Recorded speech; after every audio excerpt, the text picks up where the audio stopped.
What up, Biddy B? What up, all homies? All homies everywhere. We're gonna be waging on the weekend. Weekend Wage is back, and I, Pronago, am also back.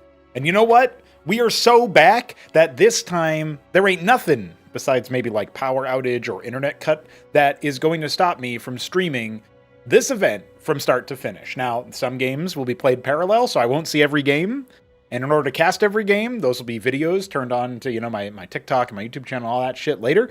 But today, I will be staying the entire duration of Weekend Wage.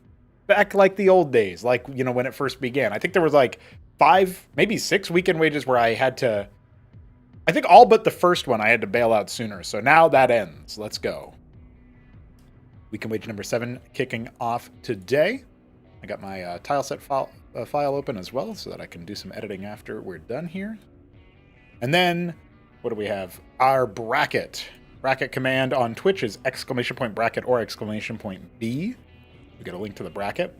I'll go ahead and toss one into the chat now since might be good. Might be good. I guess I can go ahead and pin that. Oh, actually, I should probably... I guess if I'm really epic, I would pin streamlabs.com/pronago. And then we would pin that so that everybody knows that that's what you do. All right. Anyway, we are going to be getting into our matches here, getting our first map picks and bans set to go. Smarty Cakes is ready. And... yeah, we got everybody signed up that we're going to get today. Roster locked. The Shambler was the last one in. What's up, Nebleheim? Voltron, Bruno. Yeah, I got a green screen. It needs some work. Probably just needs a better camera, to be honest. But we'll get there. This is... I know it looks blurry. This is as zoomed in and focused as it can get. I have edited that, actually. Hope you guys are doing well today. We are once again on the mobile hotspot for this stream, but... Tuesday is when I get my real internet in, so we'll be good then. I won't be in Canada anymore. All right, so let's take a look at our opening matches here. We have opener number 1 is Sausage versus Nicholas. That's very exciting. So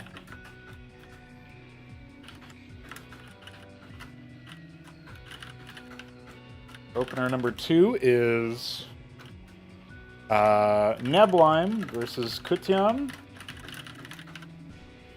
Neblime picks the map.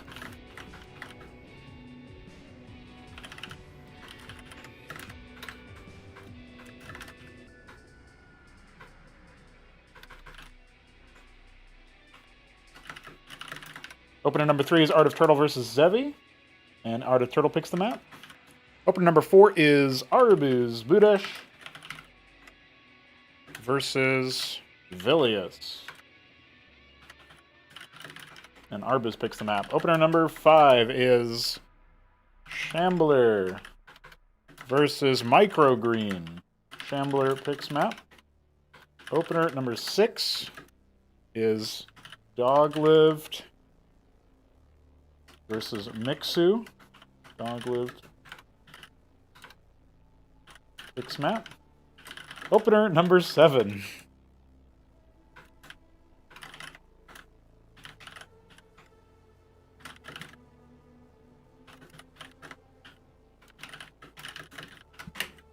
All right, everything is posted up. We're going to start the tournament and report that Newt has 1-0 over Godwait since he's not actually going to be here on time. He might be in time for the lower bracket. We will find out. So that means that Doglived versus Mixu will decide Newt's first round opponent. And then, yeah, Hamster has a bye into the first round as well. Hamster will face the winner of Sausage versus Nicholas. Odds on Nicholas present for match. He was present last time, Neblime. Why did you gamble all your minerals away, Vilius? Kind of wild. Okay, so we have... Arbuz is going to pick Frosted Forest versus... Vilius. That's good. Yeah, all matches ranked on pre-release. Welcome, Dynamo. How you doing, homie? Hope you're doing well. All right, AOT is hosted Patadia. Neblime hosted for Kutyam. Smarty Cakes can pick anybody, but I'm hoping to get Doglived versus Mixu in. Another exciting matchup would be like Shambler Microgreen. Or Sausage Nicholas, in fact.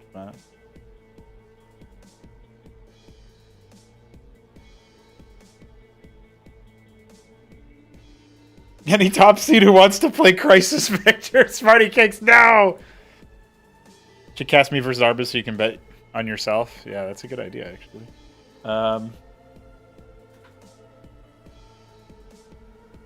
Okay. Kutyam updating. Yeah, everybody update pre-release for sure, for sure. We're doing it on pre-release here. So we're going to do Doglived versus Mixu. And I'm going to go ahead and wait for Doglived. We only have me and Smarty, and I am hoping to host Doglived v Mixu, so go ahead and host yourself. Okay, it's going to be Serenity for our first map. Hey, Kutyam, thank you for following on Twitch. Appreciate you, buddy. Going to scenario on ranked.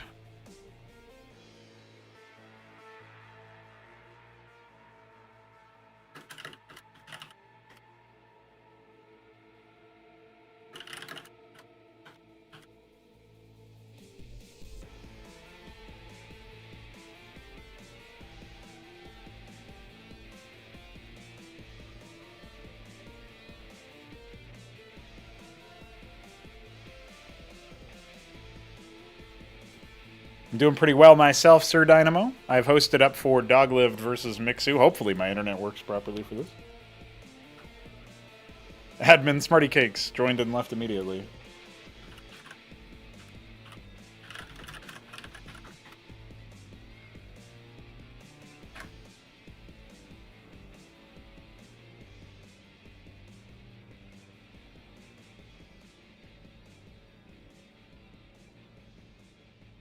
Yeah, right now I have a little bit of internet backstory.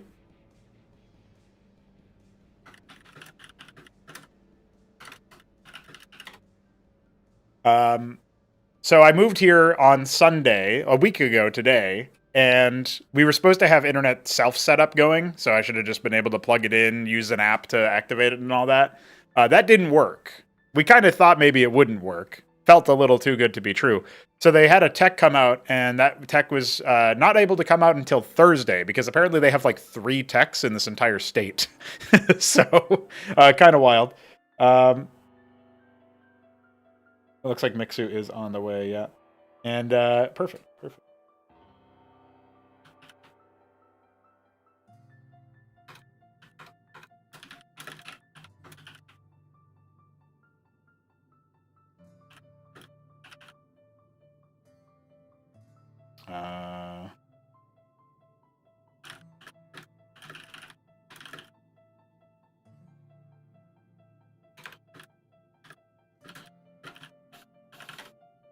Sorry, I was trying to help Mixu out a little bit here. Let's see.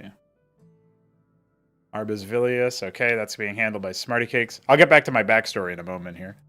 I promise. I swear.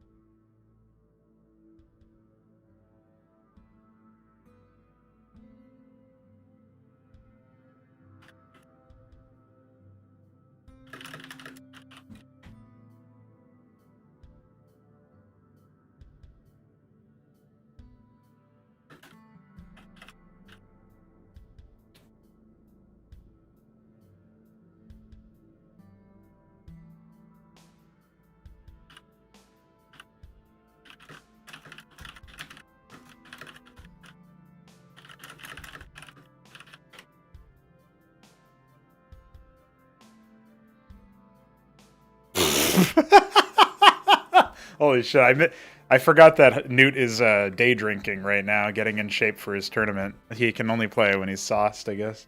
Or at least that's what he said. I was like, yeah, you can sleep it off for 3 hours, dude.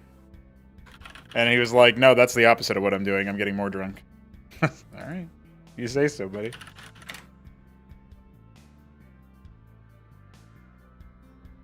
So we've got Mixu, a StarCraft 2 pro, who participated in a show match not long ago, and he is going to be taking on Doglived, one of our more tenured Protoss players at this point, who had a bit of a moonlighting as Terran, little phase there.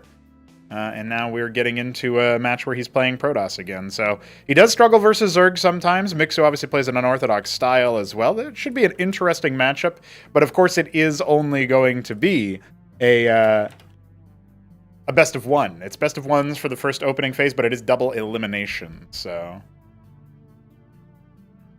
What the fuck? Oh my god, it was actually Kasuga joined our lobby. He said, "Hey noobs, fight well, play well, and bully everyone. GG's."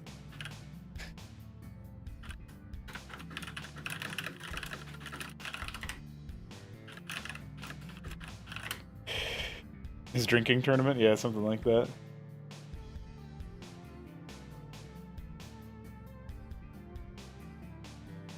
Oh, Mixu joined and then got owned. He'll probably be back.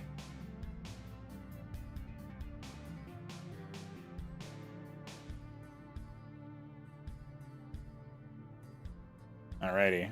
So, yeah, internet stuff. Basically, tech came out Thursday. At that point, we were like, huh, okay, we got our internet, surely. And then landlady showed up. First time I met her, I have a property manager as a go-between. And she's like, we only do this internet provider. You can't do that internet provider.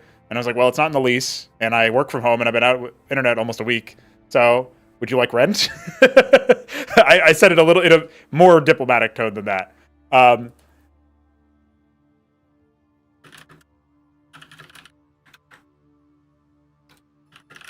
So anyway, she walked away, sent my tech home, and then was like, later that day, like an hour later, she was like, all right, yeah, you can have your internet. So it was just delayed unnecessarily because somebody didn't have control of their emotions and didn't communicate clearly what was going on. So that's what we got there. And we'll be back in action on Tuesday. Tuesday is when they could send the tech in. Yeah, a very memeable moment for sure.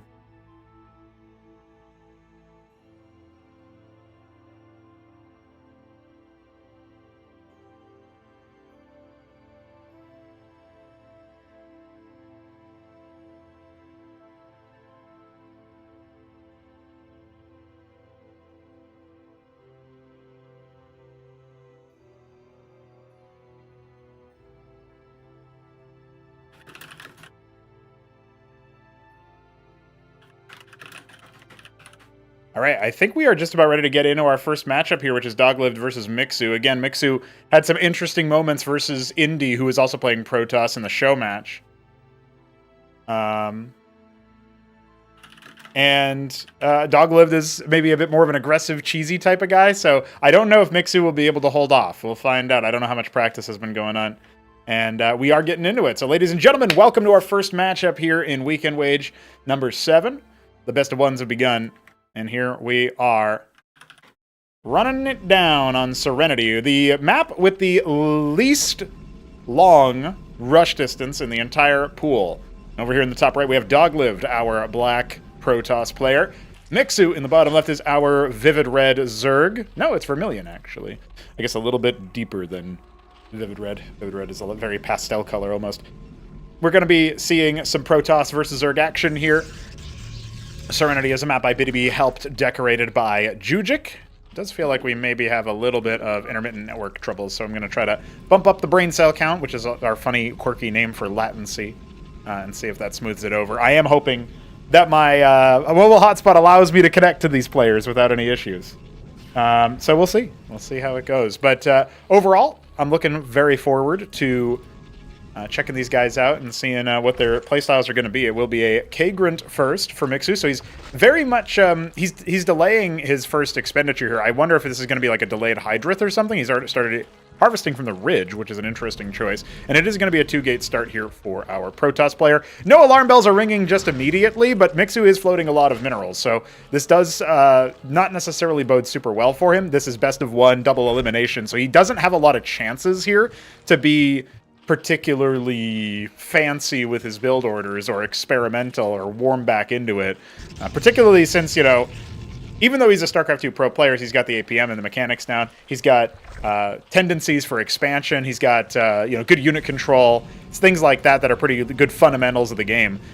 He hasn't played a lot, and so I haven't given him a very favorable seed. Putting him up against Doglived, who typically does less macro-focused, more pointed, sharp build orders, is potentially very dangerous, right? The Legionnaire is going to come on in, and his pool is only halfway done. It could have been started a whole minute earlier without really impacting his build order that much. His second Kagran's going to finish up, and I'm pretty sure that's earmarked for a Larvosk here. Indeed it is. So this Legionnaire could cause some trouble. One Legionnaire doesn't really have enough oomph to do too much. He can make the Rilla Rokors without a tech node, so he's going to start to try and fight it and see what he can do there. Obviously, the Legionnaire having a little bit of a kerfluffle initially. And you can see the drilling is a possibility here, although Mixu is using the StarCraft 2 oriented one. You can see 2 pairs of Rilla Rokors in the production tab, so you don't need a tech node for these guys, but obviously they're not very potent warriors. A Zealot is on the way as well, and we have a 1 pair of Zets. The larva count very low, but it should correct itself over time. At least that's what it feels like, as the Zealot now starts to come on in. Now, specifically, Doglived shouldn't bother trying to fight the Rilla Rokors. He should be targeting Droleth. When the Rilla Rokors die, they debuff your unit to reduce its armor and reduce its attack speed. It doesn't last for a very long amount of time, but it does mean that the rest of your army is going to be doing better, specifically versus the Zealots. The Legionnaire doesn't have any armor to be debuffed, but it still doesn't like the attack speed nerf. We got more units coming on in. This is a 3-gate start. Actually, a 4-gate start. 4th gate was put up in the meantime. So Doglived has, the difference between 3 and 4 gates is monumental, actually. It's very, very significant. Let's see if we can do some alterations to my mobile hotspot here to try and improve things. I'm going to go ahead and kill the, Discord in the background and stuff. Try to funnel all of my network through Cosmonarchy, my activity through Cosmonarchy and through, the stream.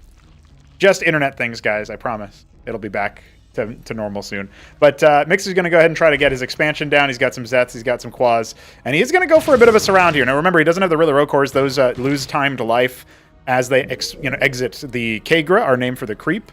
And so Mixu's now out on the map and threatening a surround, but he doesn't have the Vornath, so this is not as scary of a prospect as it might have initially seemed. Oh, we do. His time has come. His time has come indeed. Thank you, Shambler. It is, it's time for Doglived to make the charge, it looks like. Mixu has a lot of pool units. A lot of pool units, mind you. But he is going to be struggling a little bit here. Not just our internet, the Zerg player as well. This is a very spooky Protoss force. Particularly keep in mind these Ecclesiasts. If Mixu knows anything from his show match, he's going to need to try to focus them down. The Legionnaire, obviously, easy victim. Now the Rilla Rokars come out. This is very good moves here from Mixu, because even though they time out, they are going to force a disengage from Doglived because of that, well, let's be honest, it's probably mostly because of the internet, but it's also definitely because of the it's also because of the Rilla Rokors. And you can see how much better the Zerg army fared versus the heavy armor of the Zealot in that moment. Although I'm sure Doglived will start cursing the network strength more than anything. Slap the hotspot booty. I agree, AOT. Listen, I'm certainly trying here. And I appreciate the Mixu hype resub as well from Arda Turtle. Big ups there, big ups. Does feel like the Protoss is in a pretty backed into a corner kind of vibe here. There is this expansion, very, very few Droleth, but look at the Zerg. Now, a lot of Ecclesiasts have been added. This can really force multiply the Protoss army, but is it going to be enough to get it over the line? Well, now that the performance of the internet, it seems to be working properly, the Ecclesiasts are going to start to engage, and maybe this is what the Protoss needed. But look, some of the Ecclesiasts were on a move command instead of assisting with the battle, and there's just so many Zerg here. Don't be fooled, though. The Protoss army can feel unkillable for Zerg at this tier. It doesn't look like it's going to happen this time around, though. I think Doglived is going to lose pretty much all of his Zealots. But look at how easy it was to kind of chew through it once all of the Zethrakors died, the Zergling equivalents, providing most of the DPS versus Zealots. While the Zealots still have shields, they gain an extra armor, further reducing the Quasilisk durability or attack threat, the danger that they have. It's kind of like a combination of interactions, right? So we have, instead of damage types with like percentage reduction, we have armor and armor penetration. Oh. Hold that thought, boys. I appear to have, my game just decided to close apropos of nothing, and so now I am going to see about catching a a stream from one of the players. Let's see if we have Doglived in here streaming. Doesn't look like it.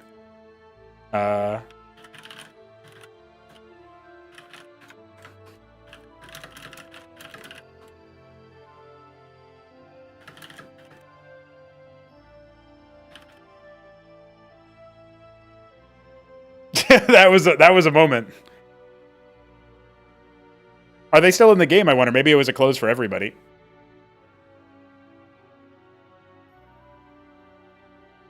But I assume it's me because of the internet.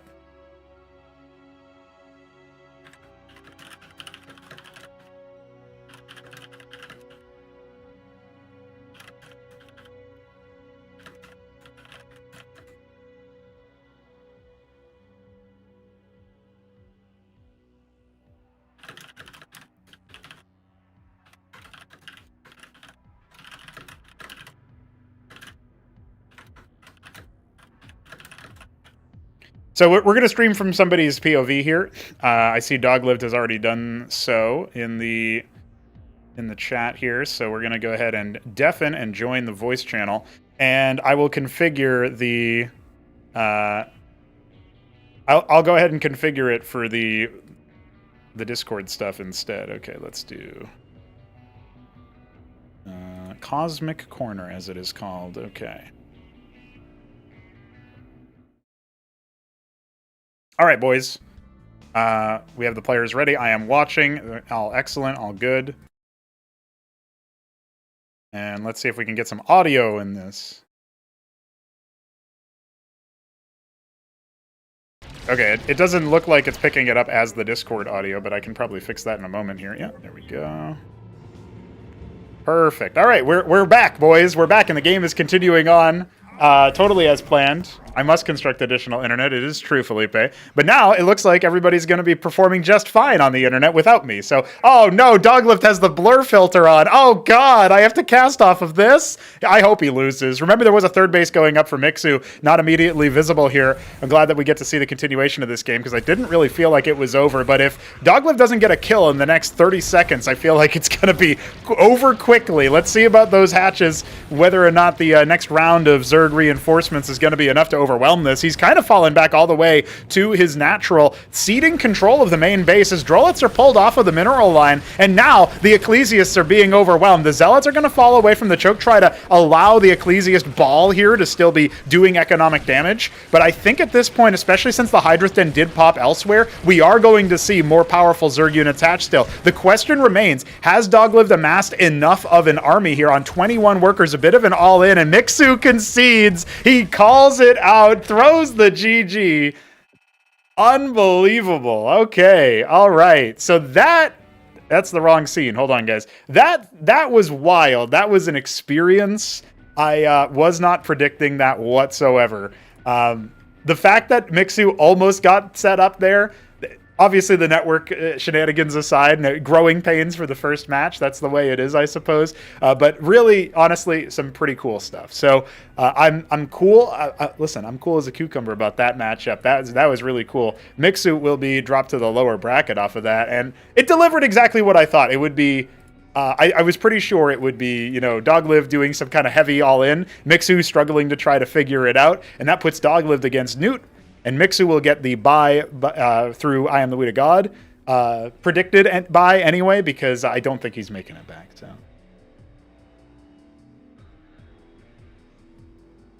game's about to end 3 seconds. Absolutely. Hey, what's going on, Albino Yogurt? Couldn't handle the brain cell injection. Is a little too much. It is a little too much. I'm assuming it's just I haven't tried to play a multiplayer game of Cosmonarchy since moving yet. So that's my bad for not preempting it, so to speak. Okay, so we will be jumping back into the channel here, and we'll say okay.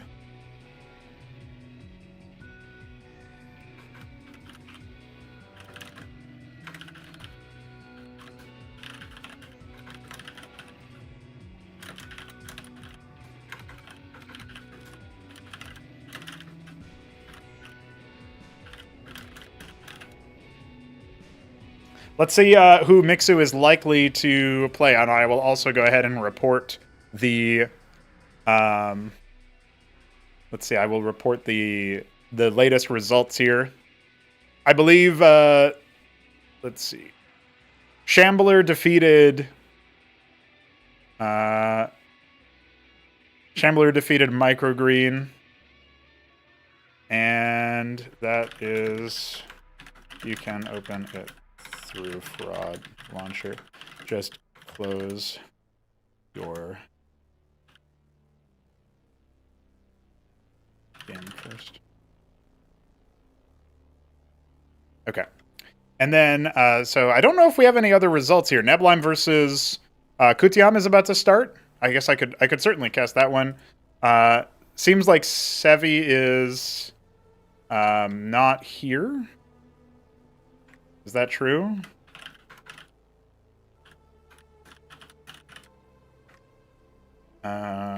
Shambler plays winner of AOT v Vilius. That's what we'll say there.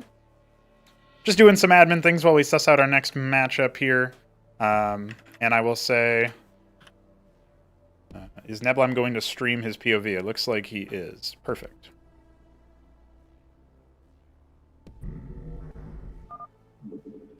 Okay, we're actually going to go ahead and be live with that in just a moment here. So let me just change our overlay and we'll get in.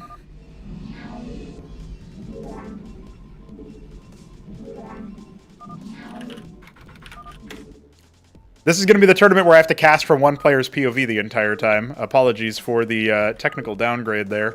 And it looks like we are... Where are we? What map are we on? Oh, they're going Battle Spectre. Okay. So let's do that.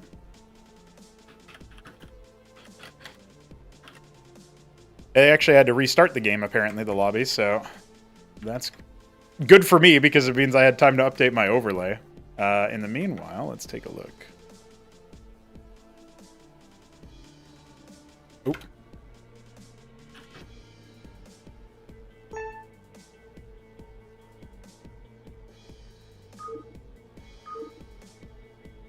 Oh, Australia lag. Australia with Hungary? That's it. That's it. Yeah, I don't actually know how to add the follow H command. That's probably one of them manual operations.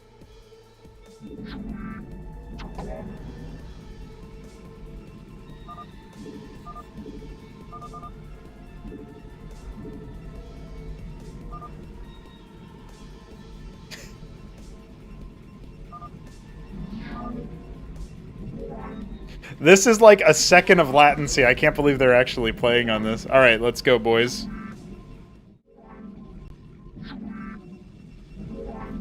Wild scenes. Wild scenes. All right, we were watching Neblime take on Kutiam Supen on Battle Spectre. Battle Spectre is a map where you are forced cross-spawn. Damn, it's a really good thing I didn't join this lobby. In fact, are you guys sure I didn't?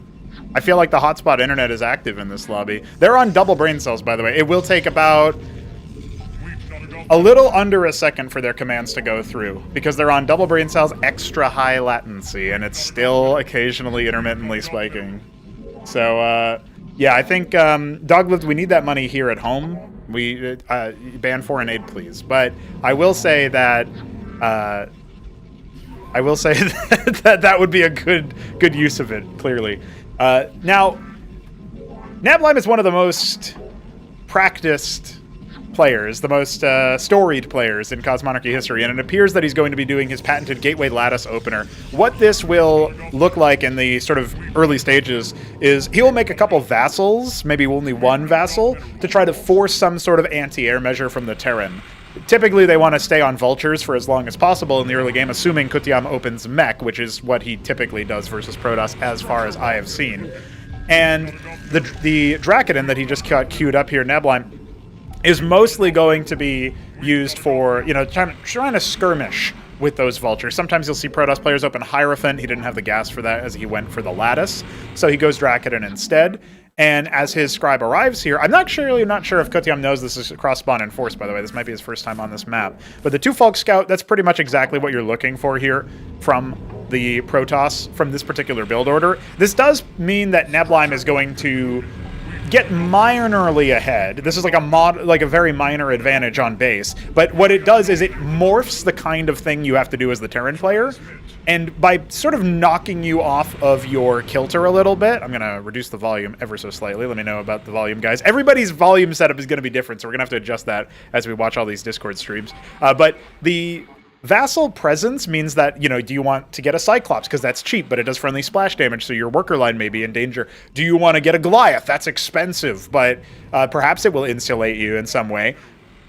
And at the end of the day, this is absolutely something that Nebulheim is going to be pretty practiced in, you know, and so I don't think Kutiam has had to run into this per se. Idols are also, that's the little robotic droid unit that is behind the Draconans, as he picks that vulture. Worth pointing out that the idol is actually fairly good at dealing with vultures, but it's not that great, actually, at dealing with Cyclops, and we do see that 2 Cyclops were made by Kutiam, so he already kind of has some insulation against this harassment without having to invest money into a watchdog. For whatever reason, his composition, he just wanted the early Cyclops. But he's losing Masons and not seemingly not bothering to respond to it. You can see him trying to repair his Mason that's under duress now. And in response, Nebulheim just decides to go somewhere else. Now remember, these players are playing on an unbelievable amount of latency because of their poor connection between each other. So you know, but the Goliath comes out. It doesn't want to use the Cyclops. It looks like Kutiam didn't want to lose that. So the Vassal will go down. Obviously, reaction time going to be under duress here. He gets to see into the future to actually save stuff properly here. But that is where we are finding ourselves now. In the meanwhile, I'll go ahead and see...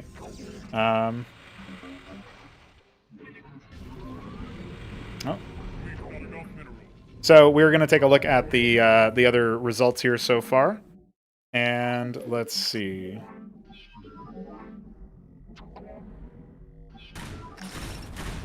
Okay, it looks like, yeah, I'm just processing some results in the background here. So let's see. We have, obviously, the development of the Protoss from this position is going to be pretty straightforward. He's got the Nexus coming up, doing pretty well on the heckling. He did kill a Mason and disrupt some of the economy.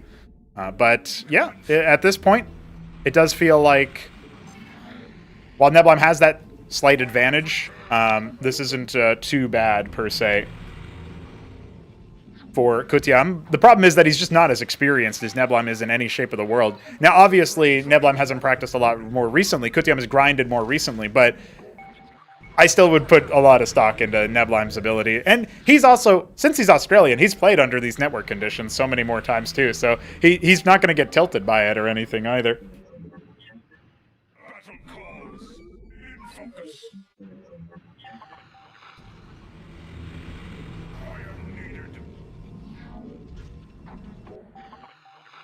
Right about now, the Vassal going to come in for a scout, sees the star pad working away at probably an Anseal. Try to be anti-witness, anti-detection, but it could be a drop as well, and I think that might be what is being considered by Nebulheim as he sort of falls back. Not sure if there's going to be a drop incoming. His Cantavis is finished. That's going to be the High Templar equivalent with Storm, and that's why he's actually keeping the Cantavis by his mineral line, so he can maybe anti-drop with it. A Matrix probably on the way. I didn't quite see which structure that is, but if it's a Matrix in that mineral line under the Nexus, it's pretty Nebulheim-esque to do. It's going to regenerate shields around itself and around the target of its attacks. So any scribes that are being engaged with by, like, Harakans, not that we would see that so far. Kutiam is going mech instead of bio. Cyclops, stuff like that should be a bit more safe. A bit safer.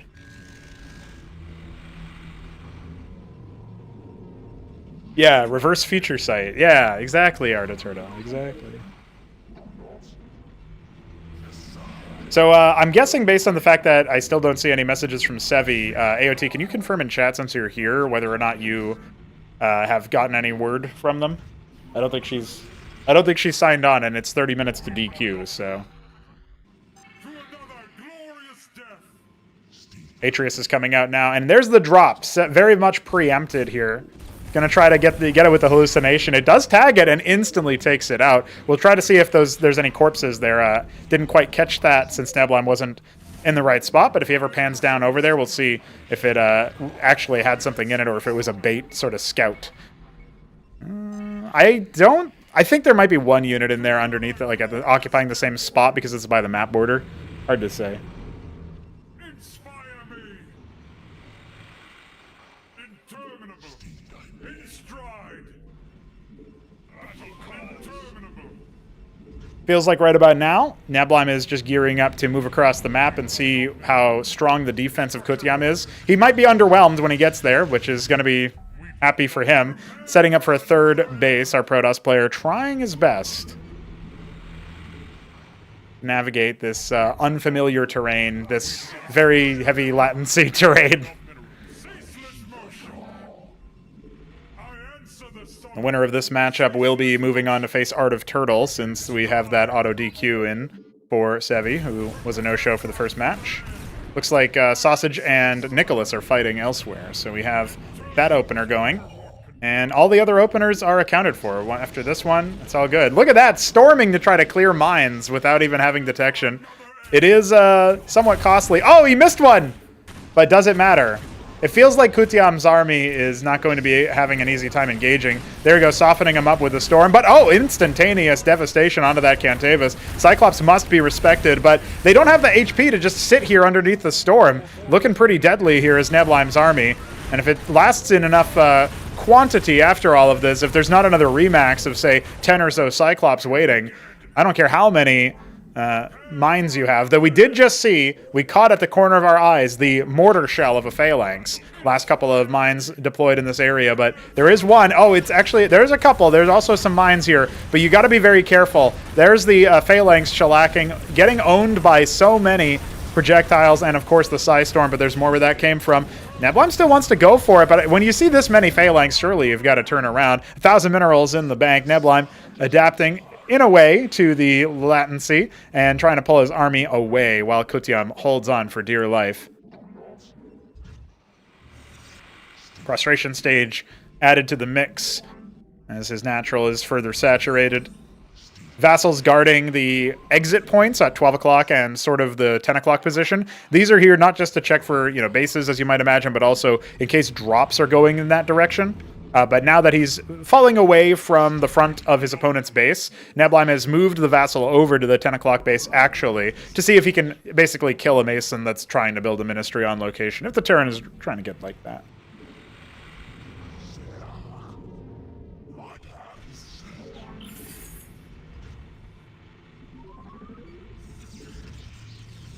Capping the gas, adding more static defense.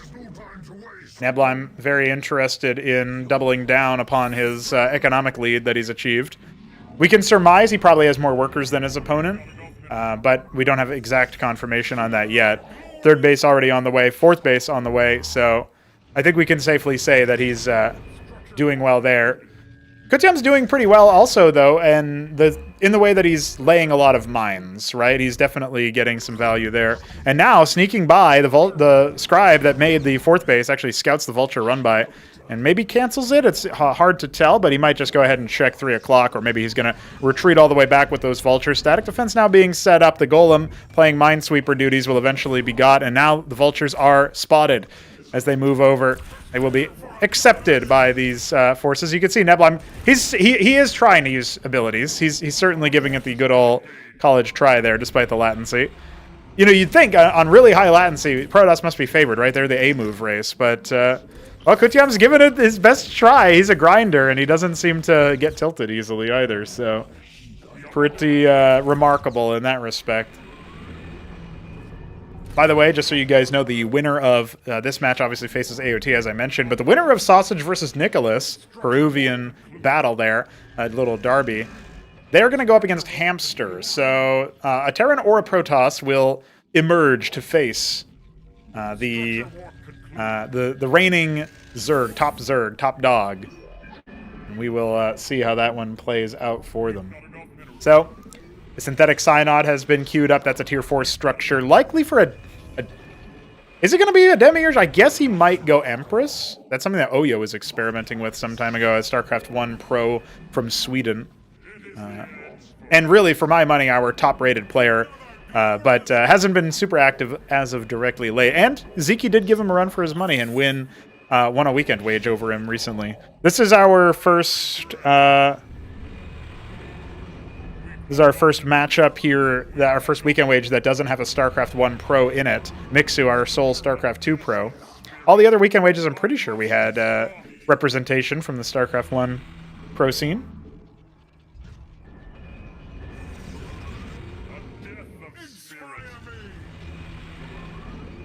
Veek has made the decision to update Replay Kraken on the day of a tournament, which is very impressive. So.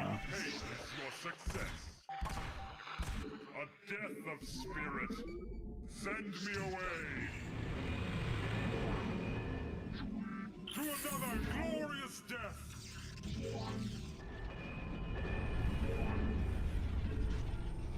A death of spirit. A death. Floating over a treasury. Not going to be able to land that one. It is weaker than a ministry, so Neblim's army would easily stomp it out, even if there was an army there ready to contest it.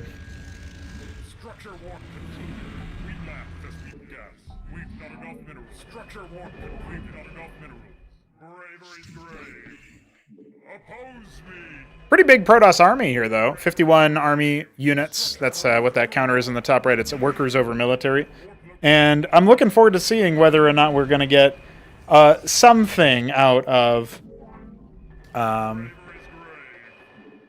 Kutyam in this position. The Witnesses haven't gotten too much information in this game. I think the latency has definitely put both players off their game a little bit. But now, with this little poke out here, the army's looking pretty good. Tier 2 has been achieved, and Olympians have been massed up. So the counterpunch is going to come in here. The mines will be a bit of an early warning system, and the first Empress has taken flight, aiming to regroup with the southern flank of Neblim's force. But he's fallen back, and he hasn't maybe noticed yet, because he's waiting for some Vespian gas, that the Terran army is actually starting to push forward towards where he was originally coming from. I don't know. Oh, that's a bit of a storm to cover his retreat, I see. Interesting. He's trying to see into the future. That's that latency we were talking about. Remember what I said, that Protoss army might be better at A-moving? Well, the Terran army has been amassing quite a powerful force. There's even an Apostle in the mix to reclaim some of the lost Protoss forces. The Empress is going to try to turn those zombies against them. Treasury's still floating in the middle of nowhere, but it will absorb some damage and some pressure, even though that is the third base waiting for our Terran player. And our Protoss is on 4 bases. The decision to try to continue entertaining and juggling this army threat should result in the Terran player defeating Neblim's eastern flank here, and then going forward to do a little bit more versus that base at the 3 o'clock, if he can clean that up. Or he's just going to decide to ignore that and go for the army crunch, the army push. But no reinforcements have come from that western flank. Neblim has vision on that, so he's going to lose the plateau base, but he already had another one set up for all these scribes to go to. This isn't as big of a loss as it initially might seem. And the rest of the army is remaxing now, reorganizing. This should be all of the Olympians turned away and eventually crushed, unless Kutyam can escape. But no, judging by the army positioning, Kutyam cannot escape. And Empress does go down, so that is a little bit of an option there, it feels like, for our Terran player. A little bit of a Pyrrhic victory, nonetheless. And down goes the last of the Reclaimers, the Olympians. They might be the best, according to their voice lines, but they are still getting owned. I'm pretty impressed with Kutyam's performance, I must say, and especially considering the conditions. But he didn't shut down that open 4th base. He's going to find it now at 3 o'clock with just the reclaimed simulacra. However, they will be brought down very, very swiftly. You can see Neblim trying to finish it off. He might lose a pariah for his troubles. Yeah, indeed. Absolutely will. When you turn your back on an Olympian, they're actually going to be doing more damage to you. So you do got to watch out for that. Saturating the gas nodes inside that 6 o'clock, which is the new 3rd base, you could say, as he tries to reset the workers over there. Not killing the Nexus means that Kutyam really didn't set Neblim back that far. Oh, the reclaimed Simulacra are fighting. They're biting, but the Scribes are helping. Scribes are going to go ahead and take care of that. Just taxes Neblim's awareness a little bit here for just a moment. And it does cost him an Empress, so maybe there was some value to that. Protoss army now pushing over, killing the Mason that was earmarked for 12 o'clock, not that it would get past the Vassal anyway. Trying to spend down the mineral bank here as Neblim charges forth into the Phalanx line. Somewhat unprotected. The Empresses are not going to go after the mineral line of the 3rd base, assuming it's at all in a position to be saturated. Indeed, Kutyam has done so. However, he's not harvesting any Vespines, so the scaling power of his army feels like it's a little bit limited. The problem is Nebulum hasn't really amassed much of a frontal fighting force that can step to phalanxes. I mean, he might have overextended there. Now cycling away with the Empresses as he's starting to duel with the Olympians. And the rest of his army taking rather poor engagements against Kutyam's entrenched forces. No phalanxes have come with him, though. So I don't think, if they are, they're very, very delayed. Kutyam may not actually have any artillery, and that could be a problem. You can see Nebula, I'm starting to switch into some more heavier military on the melee side, adding Amaranths, more Golems. Of course, Pariahs have continued to be a thing. He might be able to transfer most of those workers over towards the bottom left base, and again, mitigate the economic woes that he's been put himself in. But look at these Empresses. They cleared out the Olympians, and now they're ready to finish the job onto all of those Masons, shutting down the third base. And remember, there is no other base for Kutyam. He is on 2 bases. It's already depleted in the main, but you can tell by Nebulum, they would have had relatively even harvesting. And the Empresses are starting to chain together some of those Olympians. They turned them into a time-to-life sort of zombies that eventually expire, but not before they execute so many cowardly Masons. Is your success. Reclaim what's yours. We fight for we lack as we gas. Lacking the gas to get out Demiurges and certainly more Empresses in the process. Needs to cap maybe more of those nodes, but it has been an eclectic game. The Olympians timing out there as you saw the zombification run out. Pretty big Protoss force now, and that should be a better, more powerful engagement, but the Autocrats are here, and they're certainly going to try to reclaim enough of the Protoss army to stay alive, but it feels like they're taking too much splash damage. The Scribes have been pulled from that extra base, and that might have been the wipe to decide the game, because elsewhere, GG is called as the Empresses soar over field, and Kutyam, despite his best efforts, will expire. That's some cool shit right there. That was a game of Cosmonarchy, and the internet obviously had some troubles, but it felt like it actually kind of smoothed out towards the end. There wasn't as much sloppy moves, and Kutyam will be cast down to the lower bracket where he will await the arrival of Sevi, who previously actually dispensed with Kutyam in the lower bracket earlier. That's kind of funny. Rematch, except for the fact that, of course, we don't know if Sevi's actually coming. So bear with us here for just a moment. Take a look here.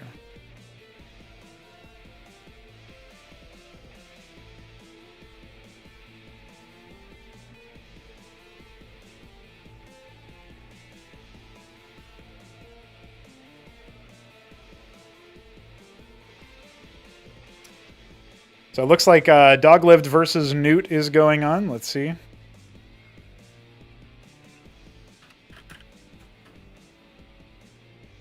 Jujik checked in just now. Very cool. Oh, look at that! Hit him up his gaming again.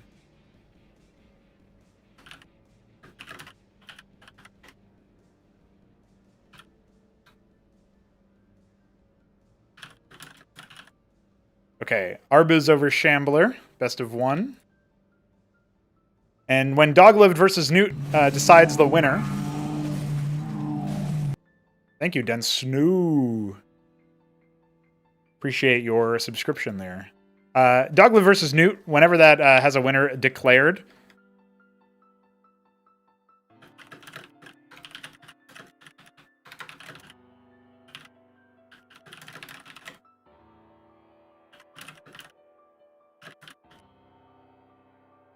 AOT going to take a moment to organize his 2v2 matchup there.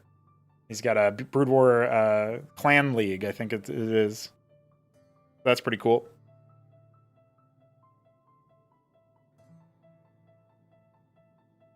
So, do we have a winner between... Did we have a winner between Sausage and Nicholas? I don't actually see any reports yet. Sausage versus Nicholas on Punch Drunk.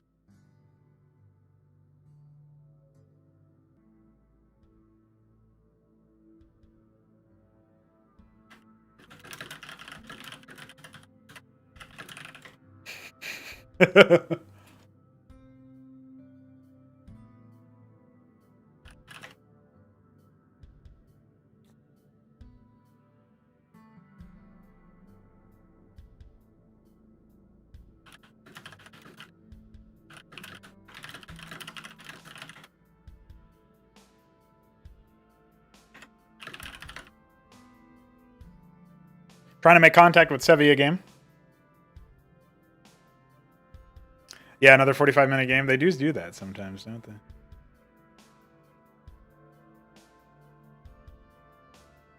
Congratulations, Villius, on defeating Microgreen in the lower bracket.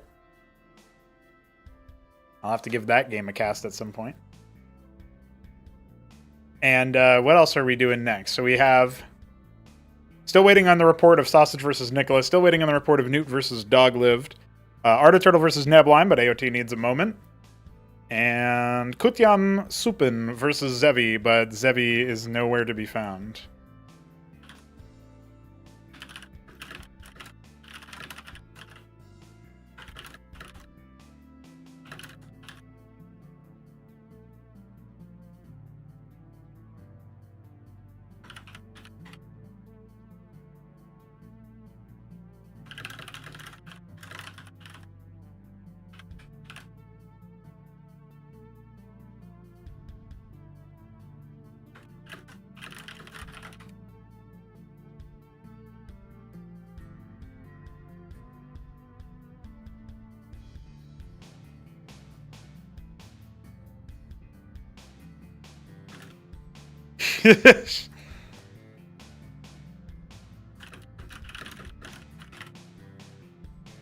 Sausage just won versus Nicholas, which puts us with Hamster versus Sausage. That'll be an interesting one. Okay, and who do we need to see who faces Mixu?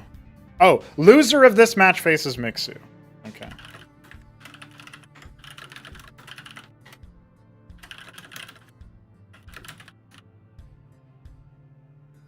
That's good to know.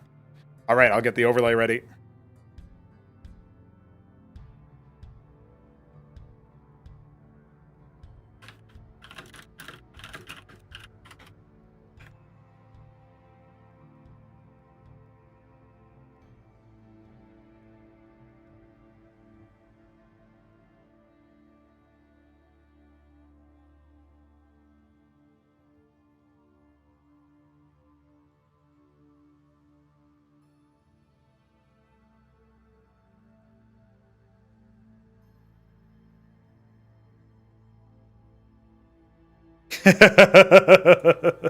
It sounds like the game between Sausage and Nicholas was high quality.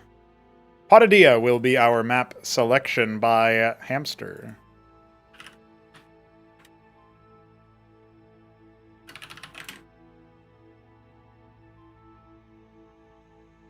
I remember the days when Hamster would play Protoss or Terran. Those were some weird days.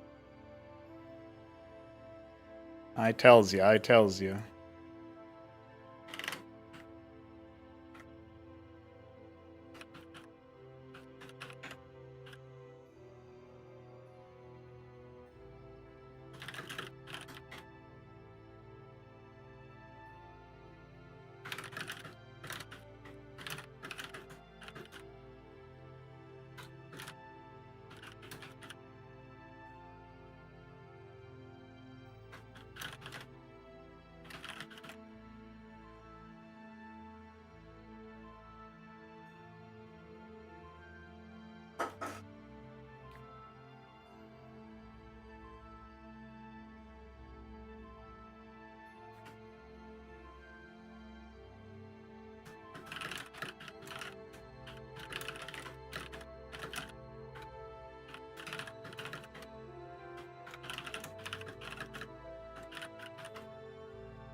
How much do you owe so far? Biddy B.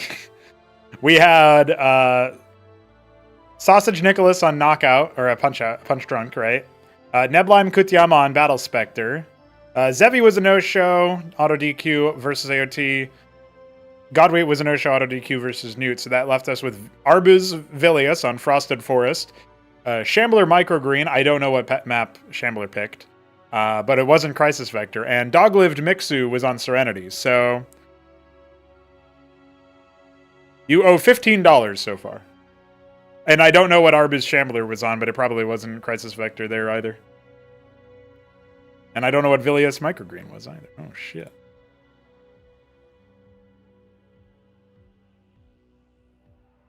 Oh, no! Fuck! Smarty has the goddamn blur filter on. God damn it. Arbus played on Near Impact? Okay, so that's $18. Well, I don't know what Vilius played. Jesus, this is worse than Dogliv's blur filter. This is honestly absolutely antagonizing. I can't believe it.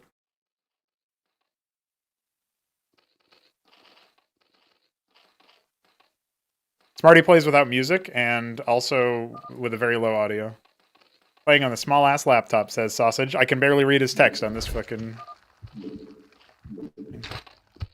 Oh, there he goes. He's upping it. He's upping it for me. Smarty's listening. He can't change his goddamn blur filter, but because you can't, you have to restart the game. But he can absolutely update the audio. Perfect. All right, boys, we actually have an OBS view this time. This is the first time since the slideshow earlier. This is what Cosmonarchy is not. I can't say this is what Cosmonarchy is meant to look like, because it's not. But this is what the network is meant to look like, besides that freeze there, which I think is just me with Discord.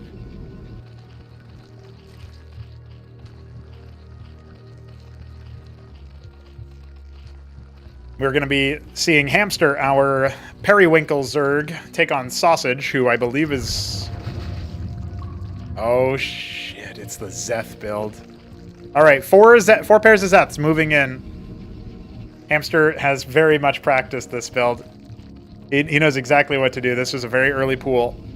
I don't think it was quite a 6 pool, but it might be. It might have been. Larvosk behind it. Droleths will start to get made now. Dracodon start... Oh, my God. Sausage might just die. He might just explode. Because normally a Dracodon doesn't beat 8 Zeths. But the Dracodon might not even be done by the time 8 Zeths are there. Oh, hold on. He canceled the Dracodon and made a Zealot. That's kind of worse. You know, he scouted it with a Scribe, and so he canceled the Dracodon, made a Zealot, and is warping in a Matrix. The Matrix is going to be his saving grace here. He might be able to hold off with just some Worker Micro. He's actually putting down a Warden in front of it as well. Okay, so the Zealot pops out just in time. Turns out that was a good decision. Now one of the gateways is going to get sundered here by the Zeths. And this is kind of what you would do here if you are in Hamster's shoes, is you would just try to, you know, get the Zealot into vulnerable territory. Down goes one gateway. You ignore the worker line entirely because of this threatening of a pull. And now you're going to go after that Zealot to see how much damage you can do there. But the Matrix will shoo him away from the mineral line, and the Zealot will indeed stay back in action. Did Hamster get enough stable time here? Did he get enough stable time here to come back from this position? I don't know. I'm not sure about that one. What I'm looking at right now is it feels like Hamster with the, you know, staying on very low worker count for a while, but upgrading his larva production very quickly. It does mean that he can get his infrastructure at roughly the same time. Worker count up to 15 for Sausage. And we've got a couple of Zealots leaving the building. But with, you know, losing that gateway, now he's got to make a Grand Library instead of doubling down on a gateway. He's actually going for 2 Grand Libraries. The Zeths won't be able to beat this many Zealots. And you can see that Hamster was considering it just because maybe that wounded Zealot in the front could have been a target and he would have traded most of his Zeths away for it. But he doesn't want to immediately abide it yet. One more pair of Zeths was made in the meanwhile to reinforce. And he is going for the Hydra's Den on the 1 base. So Hamster staying committed, but has, once again, leapfrogged his larva production a little bit. If the Protoss has the same number of production structures as the Zerg has larva production, that is worse for the Protoss, because the larva typically...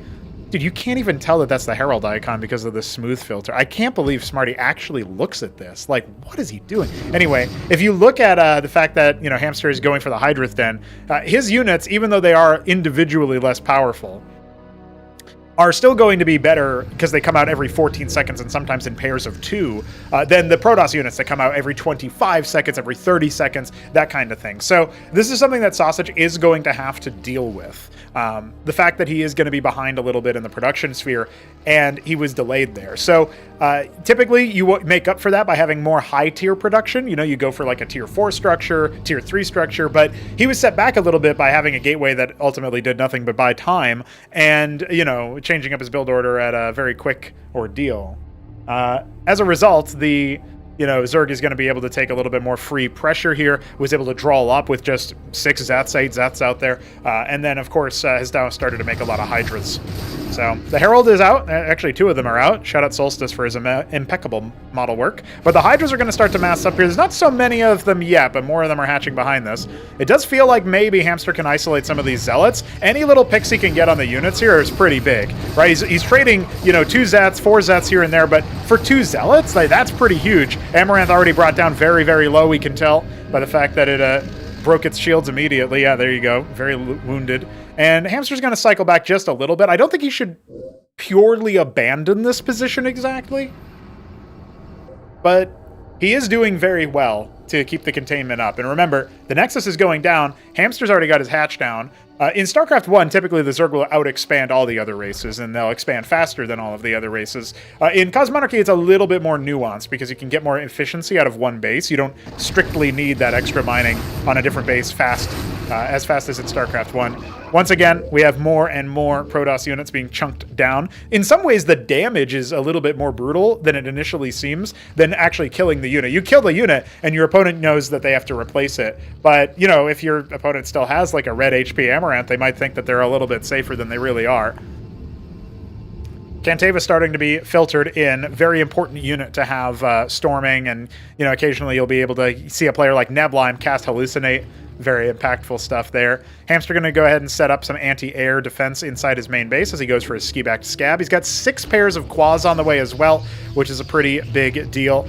And we will have a set of static defense erected. Great storm onto the Hydras to soften them up. They could not stand there and keep the fight going.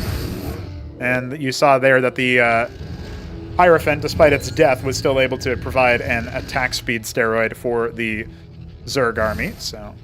Or for the Protoss army, rather, so good ups there. 7 Skither cores on the way. Hamster does not bother with Bactylisks. He is not a Bactylisk man, apparently. He goes straight for Skiths, 8 of them, in fact, on the way. And he's making a healthy number of Zethar cores to replenish his front line. He's got more reinforcements kind of in the middle of the map, but he's not sending them up there. He's actually trying to draw out Sausage's army, give him the illusion, perhaps, that he's actually going to be able to bust him. And, if you're not really keeping on the ball with what your opponent can make at this time, and I don't know that Sausage has those instincts per se for versus Zerg specifically, you won't know that actually they should have way more than this. And if they don't, that's almost kind of scary by itself. His Protoss army is going to potentially get sight of the Skither cores. Yeah, he sees 2 of them flying over there, but he hasn't moved his camera over there. So even though Hamster thinks, okay, now he sees them, now he's going to try to chase them back. You can see the ground army still rotating back defensively for Hamster, and then Sausage does abandon that sort of retreat path and says, well, 2 Skiths, that's not that many. But look, there's a lot more than 2, and those Skiths can and will do a lot of damage to all those stacked workers. There's 14 workers at this base. We'll keep count of them. That's for sure. Drop them below. Yeah, cut down to half. And only 1 Skith falling so far. Oh, they're all stacked up. No! Oh, that's the worst thing you can do. And look like that, marooned in the middle of the map, not making a decision as to where to go, what to do. The Zerg army has grown and blossomed in the natural of Hamster in the meanwhile, and a Skith is flying over to see just how puny and insignificant the Protoss one is by comparison. He's lost all but the last few workers, and now his main base will become undone in the same way. The Seed not enough armor to deal with the Skither core. It will fall. And that is somewhat expensive. Look at the extra circuits that got made. He's going to go for that 3rd base. Hamster in total control of the game. Shut down mining in one base by killing workers and another base by flying over and threatening to kill workers. 10 Skiths is quite the investment. And Sausage was not really able to get out of his base for most of this game, so he had no forewarning that it was on the way. Also, it is a strategy that not many Zergs do. Flexing into the air switch. Something that has claimed many a Protoss life in the past. Engram in the natural is a good move, but kind of needs that right here in the main base. He's still not mining from this position. The amount of economic damage that has been dealt is pretty significant. 9 workers on the way. Those are easy pickings for 10 Skiths. They can ignore the Matrix and the Warden, but it doesn't look like Hamster wants to do it just yet. And down goes another Warden or two. Wardens are actually pretty good versus, these sorts of air units. As long as they're not the targets of their attacks themselves, as they can be so surprisingly brittle.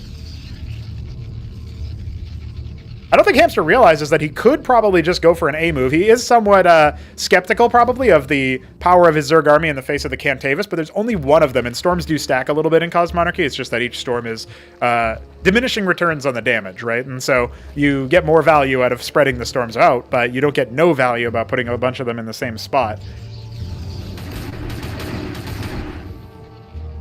Skits flying back over. There's a couple of Cantavis that just came out of the Grand Library. Those would be perfect targets. You can kind of think of the Skits as performing a role similar to the Mutalisk in Starcraft 1, where you can use them to dive onto individual Cantavis. The anti-air power that Sausage's army has is like one Dracodon, right? He's cowering in his base right now, but the Dracodon is really the only thing that can shoot back up. So, a little bit awkward. Dynamo asking in chat if it wouldn't have been better for the Skits to just commit onto the static defense. He's probably a little bit paranoid about the army rotations coming up. The static defense exists to buy time for that sort of thing. So if he does commit onto the static defense back when there was only a couple of structures over there in the main base, in theory he could win that fight, but he is expecting that Sausage will rotate back over because he's got nothing else to defend right now other than the main gates. In fact, I think Hamster could have still done what you're saying, but waited for Sausage to commit a heavy amount of military over to that direction and then hit the main base. Unitary Unions are warping in. That's a tier 3 structure that will immediately give way to the Assylian and try to get some crowd control going. Splash options are a little bit limited for the composition that Sausage has, besides the fact that, of course, he has the storms. The Elgorg Cavern is on the way. Engram takes a few cracks at these Skits, but they're not all balled up, so the splash damage is minimal. And some Lakes are on the way as well. Big bank for Hamster. He's going to start spending it down. Oh, he upgrades the cavern again. It's going to go for the Zozak Gorge, the Apex strain upgrade for the sort of Zorkiz line, the control line of Zerg stuff. I don't think that means he's going to go Zobrielisk. He's probably just going to make a lot of Zarkavra cores, but we'll see. He'll preempt it with either a lot of Lakes or a lot of Gorgs, and then morph them into what he needs afterwards.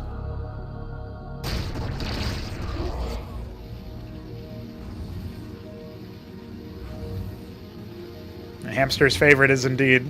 Oh, and shout out Veek7 for updating Replay Kraken. He said he's got the updates and they're working nicely. Hey, I just saw a Biddy Bee tile in the bottom left there.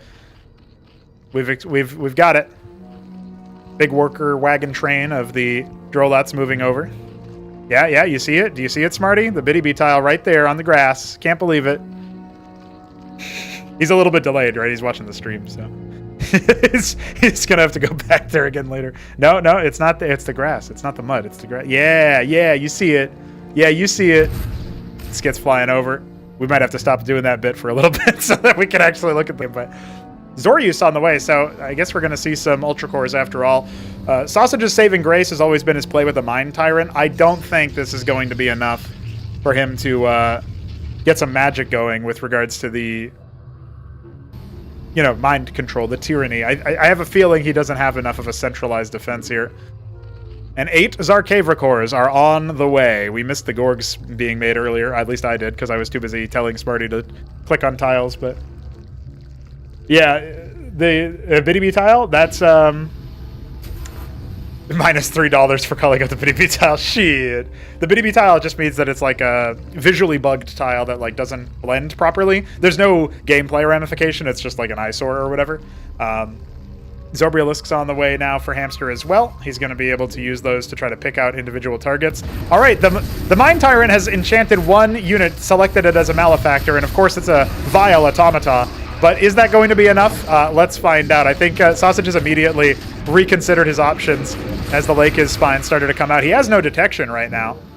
That is a concern. The Bulwark, the little shield battery structure in between the Nexus and the Unitary Unions, is a detector, but that's a purely defensive one. More and more Zobrielisks being made for Hamster. I mean, he's massing up a glorious army, but let's be real. He could have won a while ago. And honestly, players do kind of do this sort of containment game where they're not sure if they can win or they want to try to go for some kind of ego move or something and like screenshot fodder. Not that you'd take any screenshots with this filter, good grief. But Sausage is a specialist in coming back from situations like this. I don't think it's possible with this army. I'm going to be real with you guys, but he is the guy who, more than any other player that I've seen, has made miraculous comebacks where a player assumed that they were going to win, and Hamster assumes he's going to win, but he did at least do a chat message. Here come those Arcavicores, those big flying scissor hands, and they are going to try to go after the Cantabuses, as probably also as well as the Mind Tyrants if Hamster cares at all to make any target selection happen here. But again, he just has an overwhelming amount of units, and this is what he's been building up to for the past 10 minutes or so, and Sausage simply had no way out. Those Zarcavicores turned back into Gorgacores after they died as well because they were mutated. And he's got one Brave Asiliant still acting as Malefactor, still trying to mind control, tyrannize as many Zerg units as possible. But there's more where that came from. Hydralisks, backed by Zobrialisks, will be eating very, very well here. Another remax of Zerg units also coming in, the waves. The Skithracor's flying over as well. And, the Zoryus waddling in. The Skithracor's soaring above. And that last Asiliant, I mean, probably had a lot of damage, probably had a lot of mind controls, but it is going to go down. And there's just nothing Sausage could do about that. Zerg OP. And that's his version of a GG.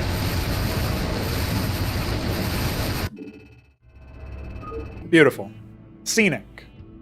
Remarkable. I am impressed. Sausage will fall to the lower bracket, and we will have him playing against Mixu, unless Godweed has showed up and I didn't notice. Dude, the old Unar model was not functional. Let's be real. Yeah.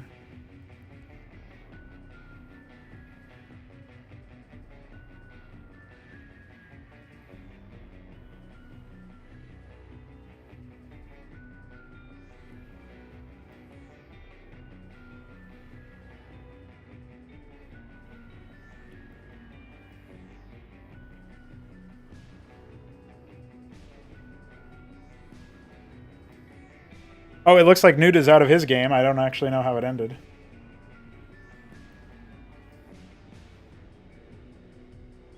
I will delete you from existence.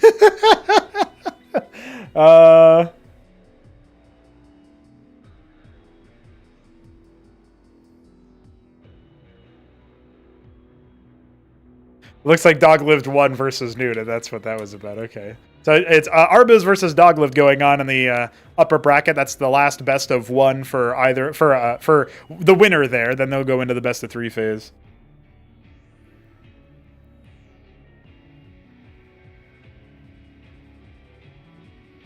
Oh.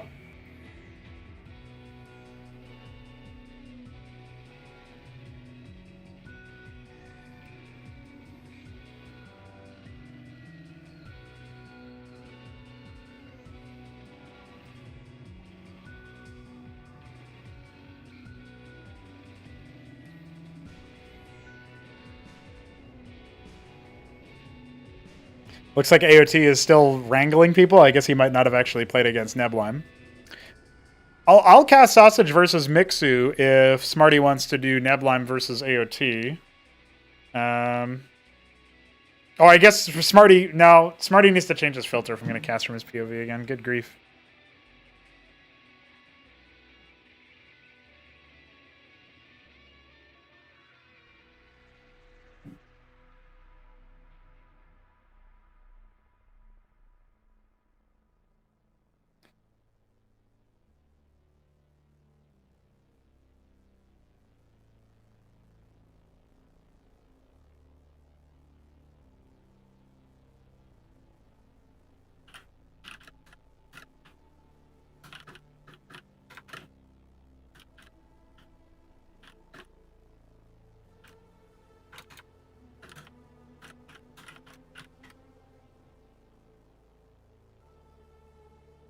Oh, yeah? Yeah, Lucy's added the lobby bloop sound. Very cool.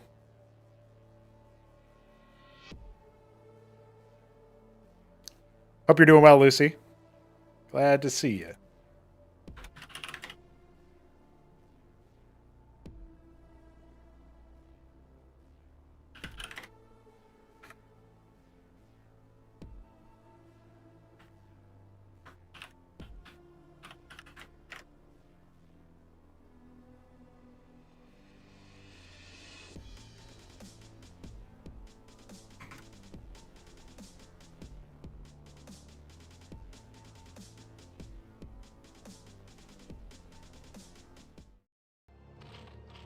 Okay, lads. So far, the internet seems to be doing okay, so we're going to give that a try, and if not, I'll just cast from Mixu's stream POV. But we do have a matchup here, another spot of Mixu doing what he does best, which is play Zerg in a Starcraft-ish game.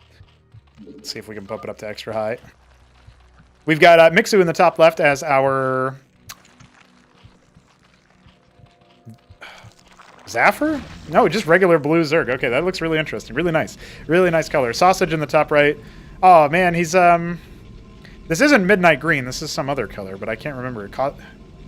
Aquamarine, maybe? Cornflower blue. I never would have guessed that one. Going for a 2-gate versus the faster Larvosk this time from Mixu. Seems to be dialed in and drilled up a little bit more. And it looks like we even have the result of one of the other matches here and ready to go. So I'll go ahead and fill that in on the bracket whilst I watch these two duke it out. Yeah, Dynamo, yeah. Now, maybe the before and after will be sharp enough to convince people to not do that, because that is so wild. When they say it looks better, the game looks so good this way, what are they even talking about? Pool is on the way, and it will be a 3-gate from Sausage. He's known to be a little bit of a cheesy and unorthodox player. I mean, we saw that kind of in his play when he was trying to hold versus Sir Hamster. But he will be box scouting here on a 4-spawn map. His map pick, as he has the higher seed. I think we're getting to that point where Mixu probably won't actually... I don't think Mixu has a chance to face somebody who is a lower seed than him necessarily. Unless Vilius beats the next opponent that Vilius plays. I guess that would be the one opportunity there. Elsewhere, we have Shambler and Kutyam engaging in a Terran versus Terran matchup. Newt versus Nicholas is up next. I don't know if they are gaming or not. I guess I will quickly try to organize that.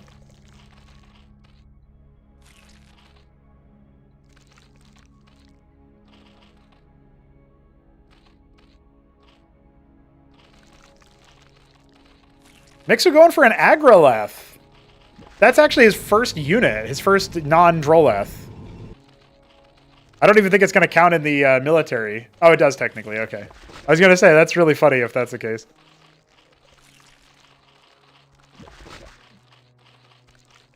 Because it's not a harvester. It just makes stuff. It just makes units. So, all right, let's see what Mixu wants to do.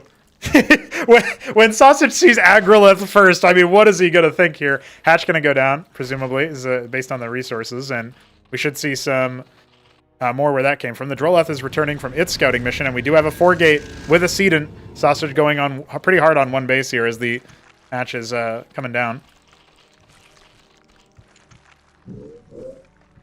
I think Mixu is definitely showing his StarCraft 2 here. In StarCraft 2, it would just kill the scribe automatically, right? But we don't believe in that kind of automation.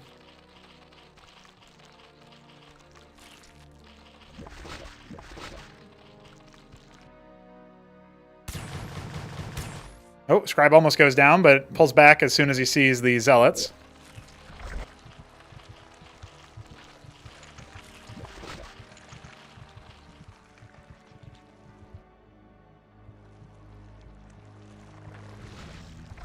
Well, the hatch is almost complete.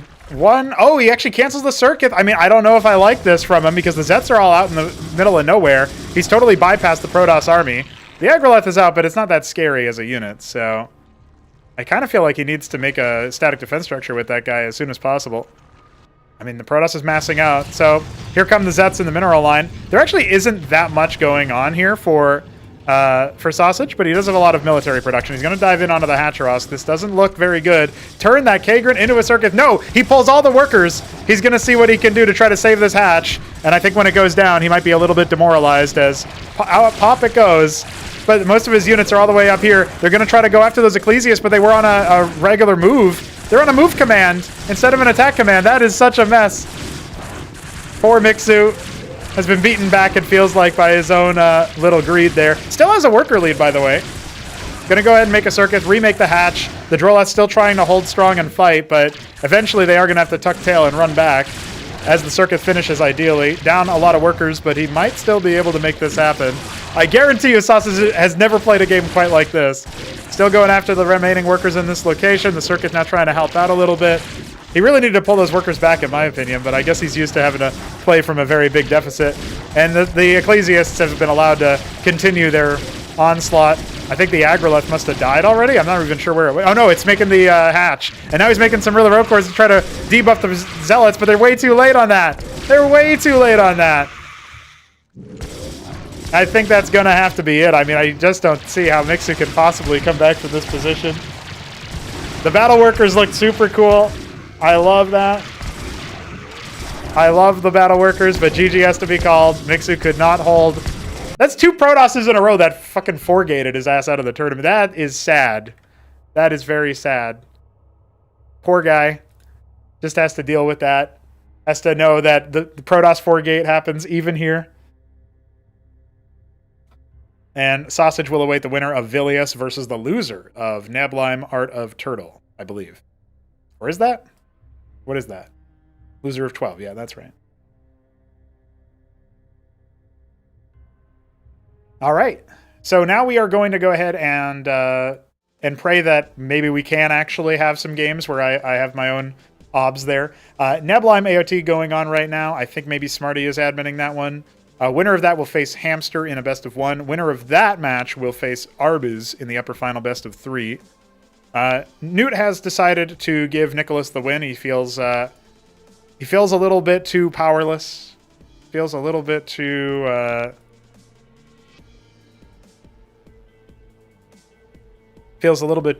under the influence. So he's going to go ahead and give that up. Shambler versus Kutiam going on, and the winner of that will face Nicholas. I can watch AOT versus Nablime live right now. Well, why don't I? What map was picked, Vilius? Do you know? Oh, he did decide to play? Oh, he did. Okay. In that case, I will not forfeit him.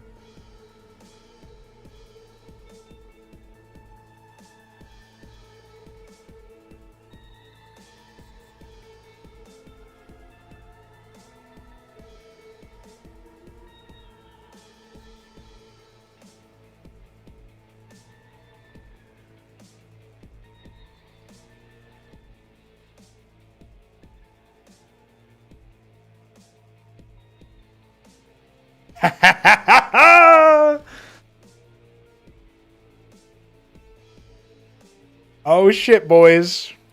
Well, I have a reveal. Somebody remind me at the end of the stream I have a reveal.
All right, I'm hosting up our next matchup here. We'll see what we can do.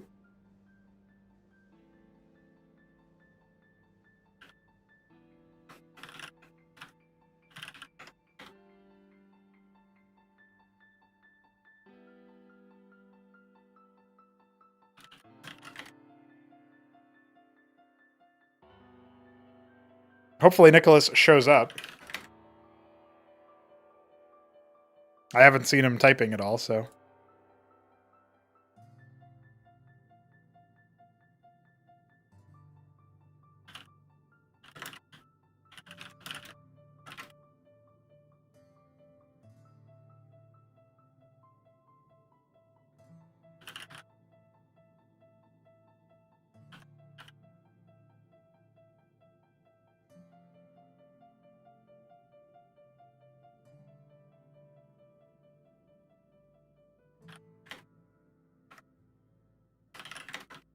I always have a temptation to write whoever Nicholas is facing, their name in all caps. It's great.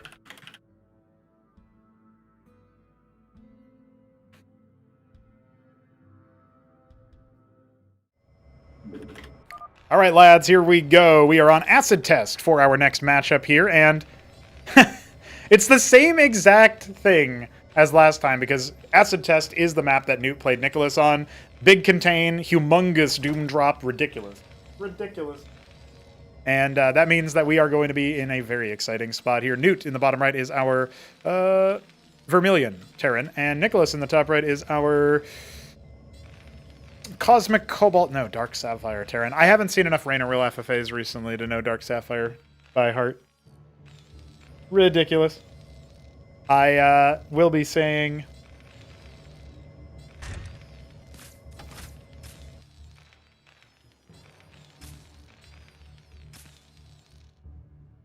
I'll be seeing if Nicholas versus Newt goes anywhere crazy.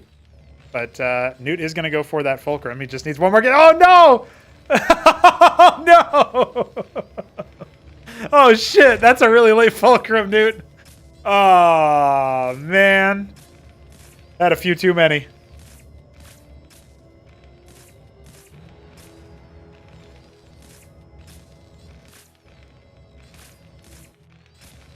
We'll see if Nicholas can overpower him, defeat him, destroy him.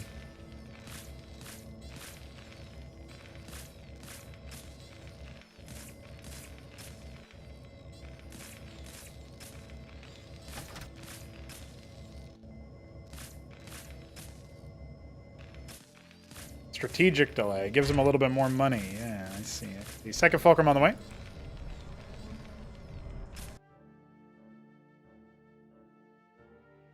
Well, the first Vulture is delayed by, like, half of the training time.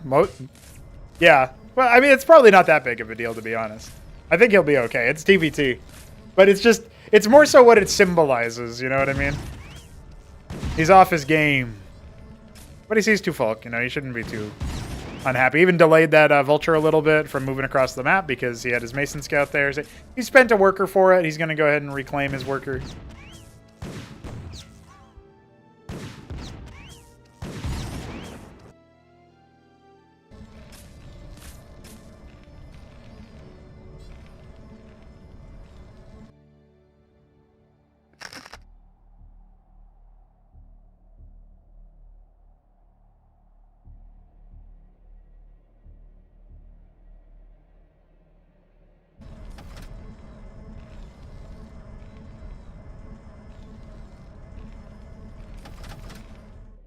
It's a decent number of Vultures coming out here. I mean, for both sides, right? But Nicholas is going for the Goliath build. Okay. Nicholas likes the Goliath build. He's already got his Lodestone out, too, for anti-drop. He's expecting the Trojans, for sure. Remember, this is in the lower bracket. I didn't report this, but Newt did lose to... I did say it. Doglev did win versus Newt, but that's how we got here. We are in the lower bracket right now.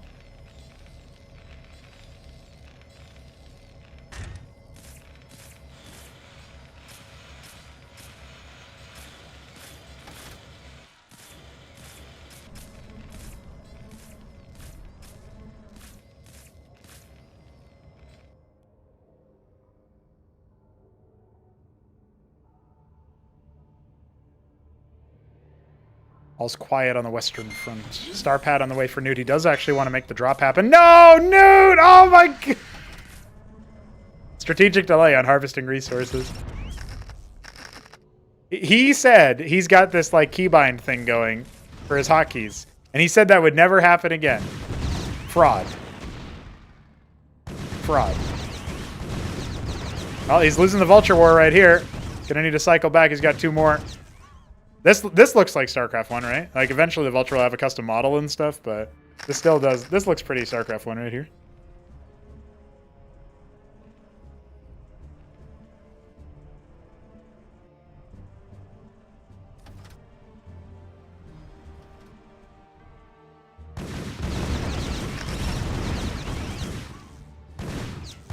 Oh, the lag switch has been hit. No, Nicholas, don't do it. Don't Peruvian. Oh, Canada. Slow motion. Oh, stun everything. No, he killed his own vulture. Yeah, you can do nibble. I'm a hamster. That's fine. Go for it, Smarty. We're having a good time over here. This, you know, this isn't me, by the way. That's Nicholas. That's 1000% Nicholas's internet right there. That moment. For me, if it was me, it would be like pervasive through the whole game, but subtler. That's a Nicholas moment right there. Vulture's gonna push in, see what they can do. We got the Trojan. Got a second one on the way as well. And now, just diving head first. Here comes the Goliath. There's so many wounded vultures here. Could have gone down faster if Nicholas was a bit better at the targeting. The Goliath will stamp out the vultures. Does Newt remember what he's doing, I wonder? Like, he's got the second Trojan already done, but he's got nothing in there. He did say he was drinking pretty heavily here, so... this is the kind of gameplay that I like to see. Like, Nicholas, he's too young to drink. He's 17, I think. He's whatever age he is, he's not of age to drink, even in his country, right, of Peru, as far as I know. Maybe they have like 16. That would be wild. But he plays like he's a little bit off kilter anyway all the time. He's very aggressive, right? That Peruvian aggression going on, and so him versus Newt, who is clearly addled as well. It's just choice. It's just choice, guys. This is a choice game of Cosmonarchy. And I love Cosmonarchy.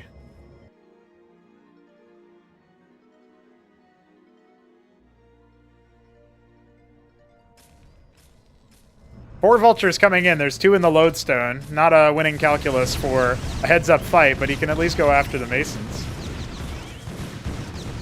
Oh my god, he's spreading damage so much. 4 is enough to one-shot Masons, but he got 1. Oh, 2? Ooh, very close to 2. Very close to 2. And now he can just sit here because there's no anti-air. Eidolon on the way. Oh, he unloaded them but didn't target down the Masons, so they still died. Hi. Well, we have more vultures, and we got mines, and I can't believe there's 1 Eidolon. What a wild game.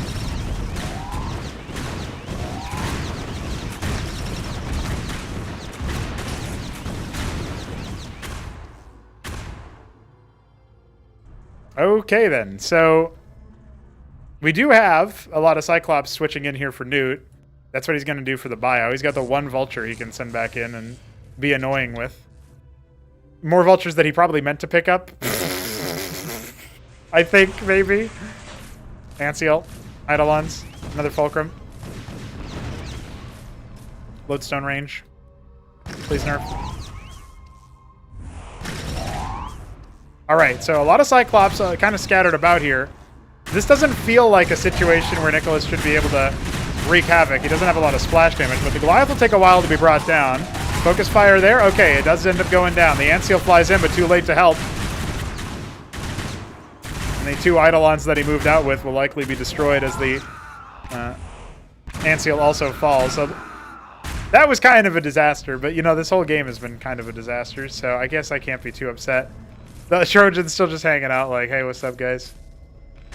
Anchor on the front line, 2 of them being constructed, Blackjack's being added. He's got 1 stockade making Eidolons. That's like, this is gonna give this game is gonna give Dog anxiety if he watches it back. This is like Shopkeeper Dog, that is. Shop Dog is very much liable to be concerned by this game. Mines are gonna pop here pretty good, but Blackjacks versus Cyclops is not a winning prospect for the Blackjack. And the friendly stuns are not helping either. Throws in a Vulture and a Blackjack into that anchor. See what he can do on that front. The Cyclops break it down. The Eidolons trying to help, but I think maybe Newt has smashed enough buttons on the keyboard to make it work, and he will be able to overwhelm Nicholas's natural, taking a slight worker edge. But more importantly, I don't really see how he's going to... how can Newt possibly lose? Like, is here how Nicholas can still win? I don't know what here is. I can't tell you. Just everything blowing up, of course. Everything detonating. What a carnage. Take a screenshot to remember it by.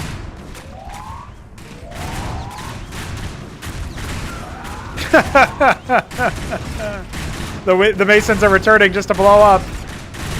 Oh my god, there's more.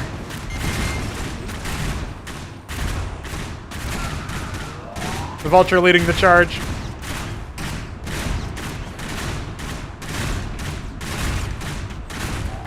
The Ministry. It barely lives. Well, there's more Cyclops where that came from, so maybe it won't barely live. Eidolon face tanking the full damage of the Cyclops splash is hilarious. Third base on the way for Newt. He actually doesn't have that much money. He is keeping the rhythm going. He didn't really make that many workers, so maybe that's why most of his workers are over here.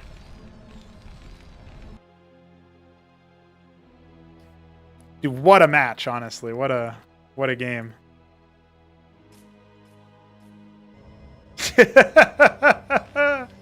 Wild.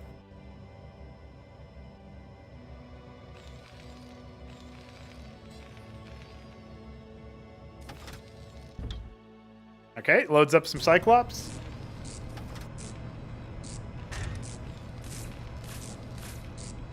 What's going on, Felixander? I agree. I agree with that chat message. Cyclops, Vulture. What can you do? You can wipe out a lot of Masons, probably. The drop continuing to be the nemesis of Nicholas. And he's down to 18 workers. Oh, wow, that's a lot of dead Masons. Yeah, why did he only ever make one stockade? Does anybody know? He definitely could have afforded more if he wanted it. But 3 Cyclops escape. Oh, I guess 4 technically, but that one didn't do much besides kill a Mason all the way in the corner. And now Nicholas needs to move across the map and win decisively with any military lead that he might have. But most of his Eidolons were all the way stuck inside the main base, and there's no GG where that goes. Newt moves in a little bit further. Look at that. Won't end well, but there he is. Now he has to face the Shambler. Another TVT. Yeah, there was a lot of damage.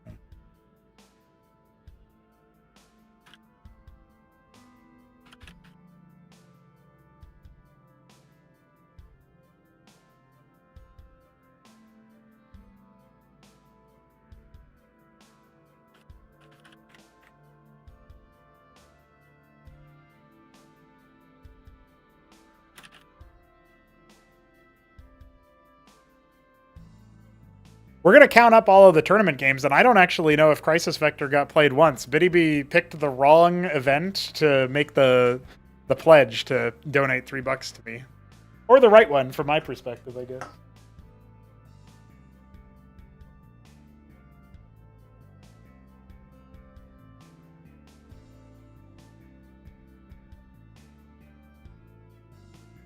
All right, we go again on acid test.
We're getting ready for our next match here. It is Newt versus the Shambler in the lower bracket.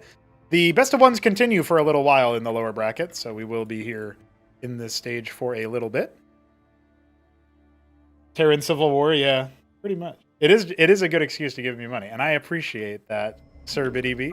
Let's find out what's behind Acid Test Round 2 as Newt, our Zinwaldite Brown, Terran in the top right, and the Shambler, our Vine Green, Emerald Terran in the bottom right. I forget that he's doing Emerald these days. I keep thinking it's something else.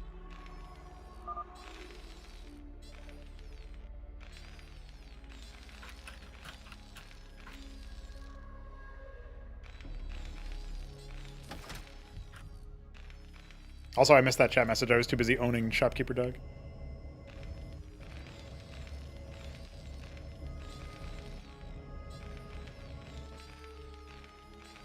Might have to cast this one from a POV because I think it's going to be rough with this particular configuration, which is weird because we're all in America and Nicholas was in Peru. So maybe it'll be smoothed out fine. That's fine. Fulcrum's coming up online here.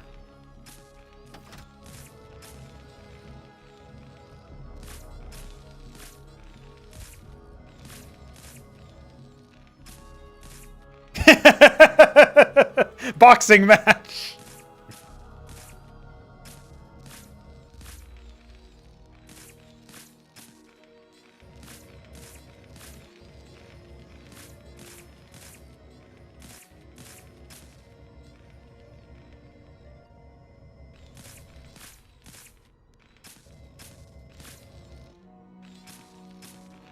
Shambler continuing to be annoying.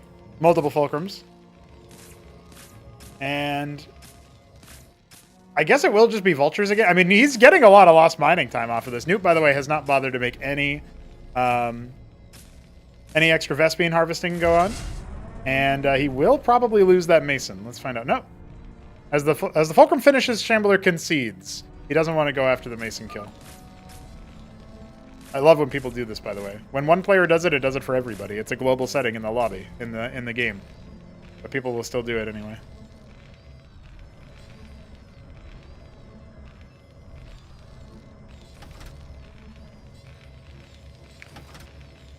The matchups so far that we've had in the lower bracket have been TVZ, PVZ, TVT, TVT, and now TVT. So, that's what Arbus means when he says the lower bracket is Terran Civil War.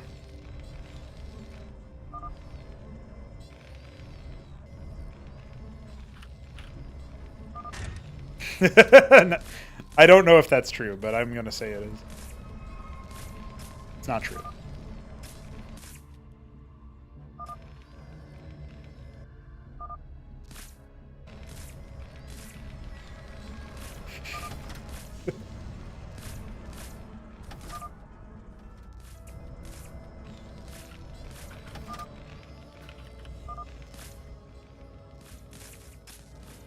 It does make it worse, more annoying. Yeah, that's true. That is true, Biddy. I didn't consider that part. Starpad here, setting up for a little bit of a drop at some point. Yeah, I think we're probably going to see if somebody's streaming this matchup, and it looks like Shambler is.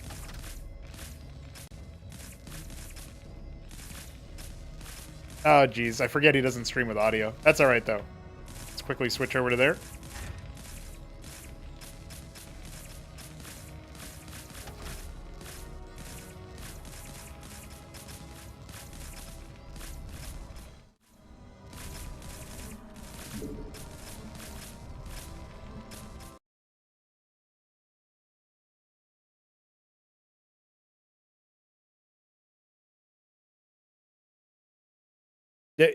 Yep, I knew it. No audio. That's okay, guys. We'll it's like when we cast an FFA and the audio cuts out, you know, the sound effects. Here, I'll re-enable my menu music at least so you guys get something. So the matchup that we're watching right now is still Newt versus the Shambler from Shambler's POV. When we left, we saw that Newt was taking an expansion, setting up for a more economic play. And yeah, well, Shambler's got no ministry in sight, although he has the minerals for it. Instead, he's going to go ahead and move forward up there. By the way, you see how he's got his mouse cursor on top of his Windows mouse cursor on top of his game cursor? Yeah, that's funny. Forward mines. Hey, what's up, Fox? Forward mines are going to catch some of Shambler's vultures in a little bit of a pointy way, and well, the Cyclops are able to do some pretty good target damage there, including onto Shambler's own Cyclops, so Newt getting a little bit of an advantage in that front. I feel like Newt's kind of turned it on this game. He hasn't made nearly as many mistakes as he did versus Nicholas, so maybe he really isn't drunk anymore. It's left his system. Remember that, again, Newt has an expansion started behind this, I believe, unless he, canceled it or didn't get it set up or something in the meanwhile, but he was certainly making the steps to take it. He had enough money for it and stuff, so let's see about that as time goes on. We are casting the POV of the Shambler because my hotspot internet is just ill-equipped to play P2P games a lot of the time.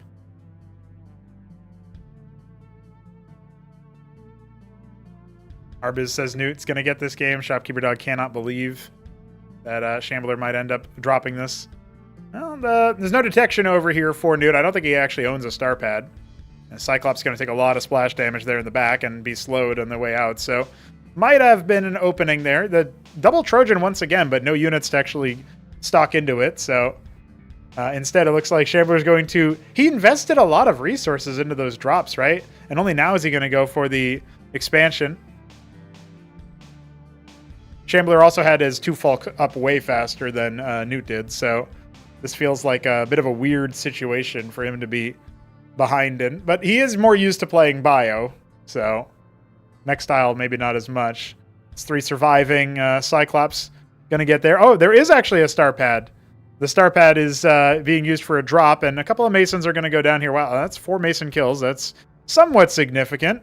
Oh, his Cyclops are getting stuck by some of the other Masons that weren't properly rallied to the resources, so that's more lost time. Let's see if Shambler can perform some kind of counter push. I think the Cyclops count is just a little bit too good here for Newt, but it does depend on the engagement. The Ant Seal will fall almost immediately.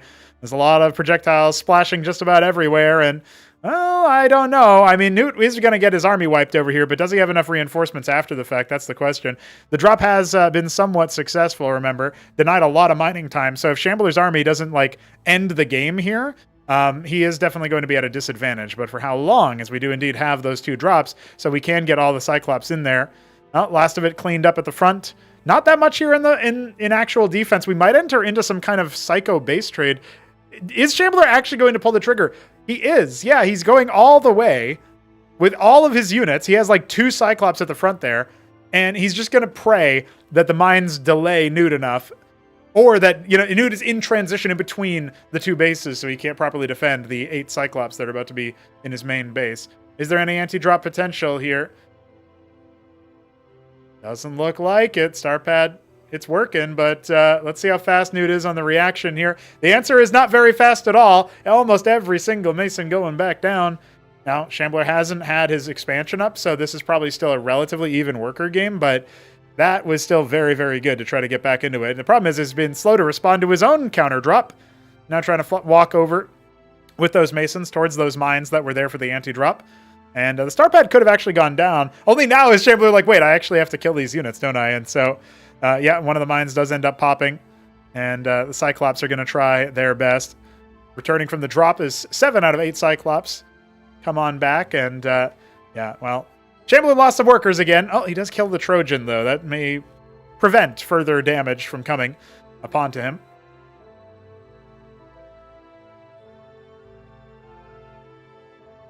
Drop going to go back. Not done yet. Going after the natural here, which is a good move for Shambler. Drop City. Can't quite reach the Masons on the other side of that impasse, but let's see. Because this is a lot of potential worker damage dealt once again. It is Cyclops Drop City, isn't it? Yeah, he's trying to get all the workers. I think that does put Shambler further ahead in terms of worker count now, more decisively. He still has 4 Cyclops to work with. But I mean, there's 5 Falk production. Oh, wow. Newt has way more factories, like production structures, the kind of factory, not like unit I guess he probably only has Fulcrums on the 1 star pad, but he has way more than I thought he would. And that was a pretty good riposte on the secondary drop, so all good there. Idle Masons. Feels like Shambler still struggling just a little bit. Oh, the 3rd base, Newt! Newt has a 3rd mining base. That's a heartbreaker for Shambler to find. He needs to shut that down ASAP. Apologies for the frame stutters, guys. That's not the game. That is my internet connection. But yeah, that's pretty good. That's pretty significant. Now, that base will be under duress here pretty soon. I don't think there's any defense.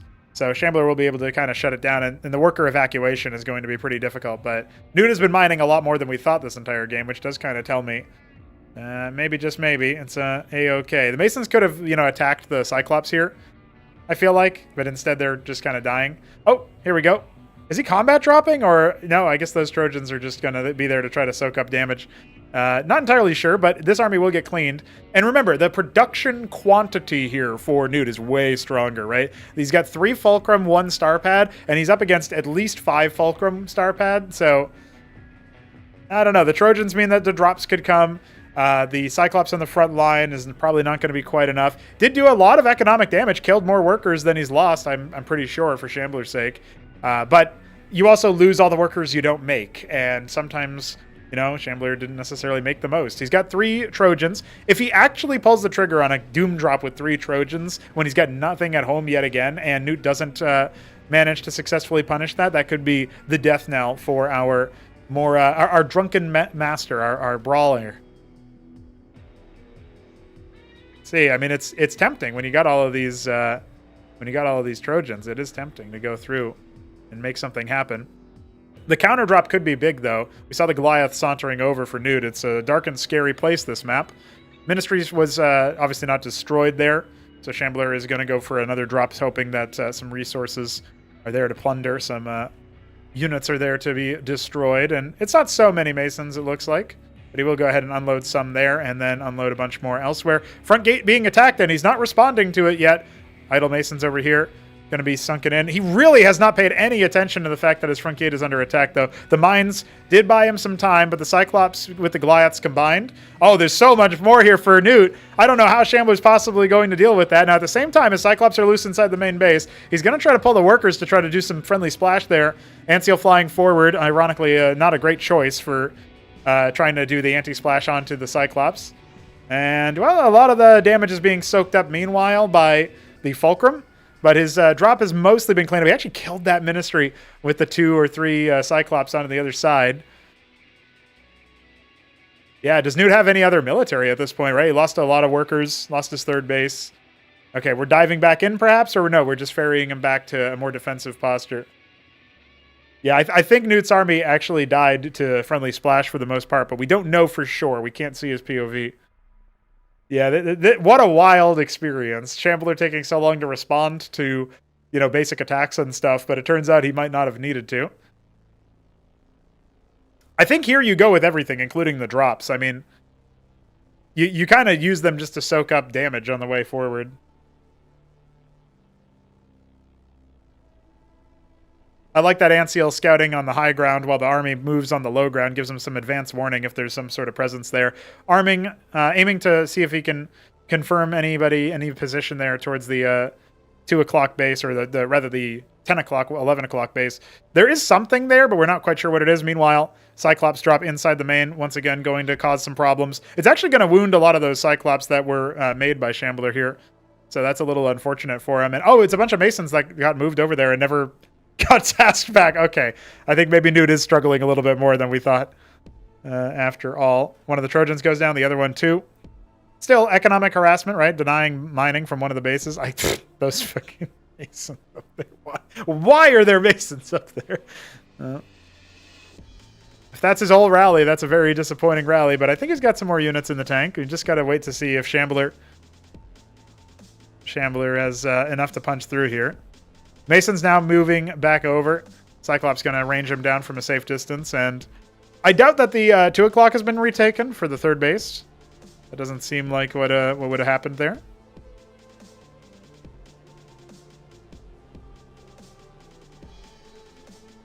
All right, big Doom drop of Cyclops. 14 of them headed for the main base, and another 13 on standby outside the front gates. I can't imagine Newt piecing this together here at this point. I'm going to be honest, guys.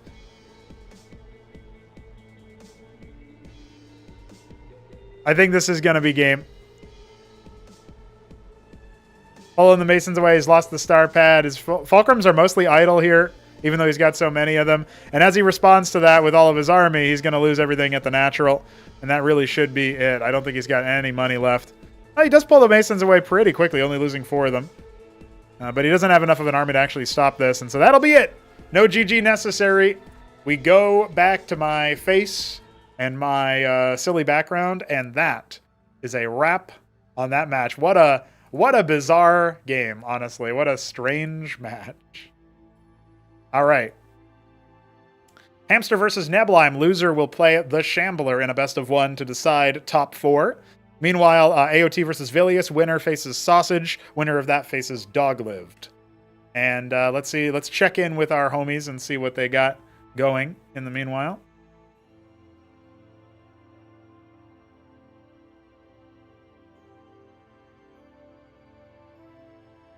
Okay, so AOT defeated Vilius, and then went up against Sausage. Hamster defeated Nebelheim. Set up Hamster versus Arbu, ZVZ best of 3.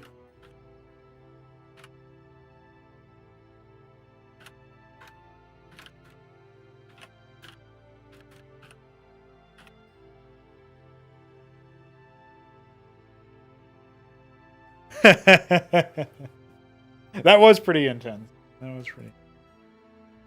And it will be Shambler versus Nebelheim in the lower bracket best of 1. That's kind of a classic. Kind of a classic. I think AOT v Sausage is still loading up for now. On Dyadic Shore.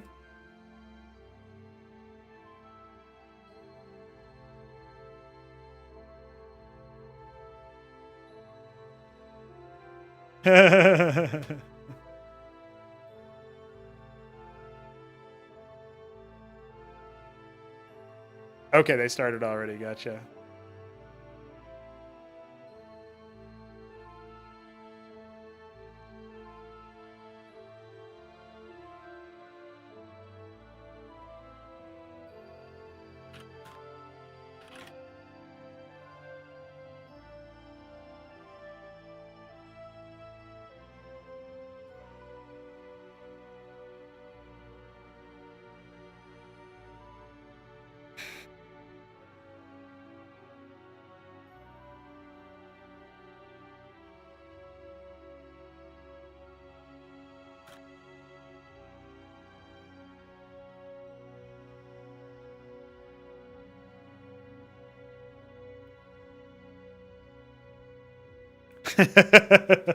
Blackwater Bastion for map number 1 here.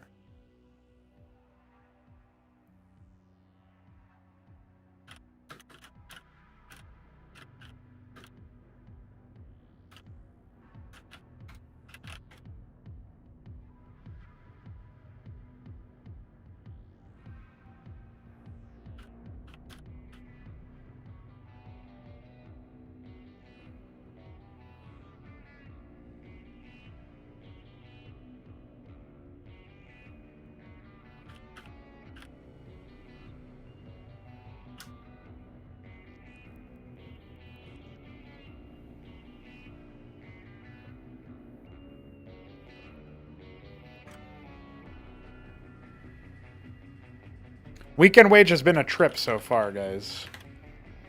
I have seen things I did not expect to see. And I have not seen things that I expected to see.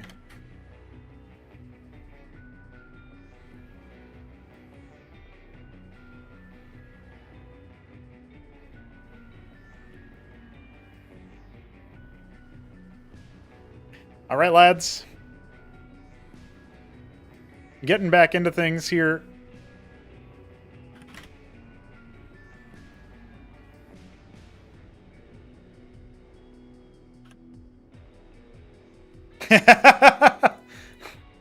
All right.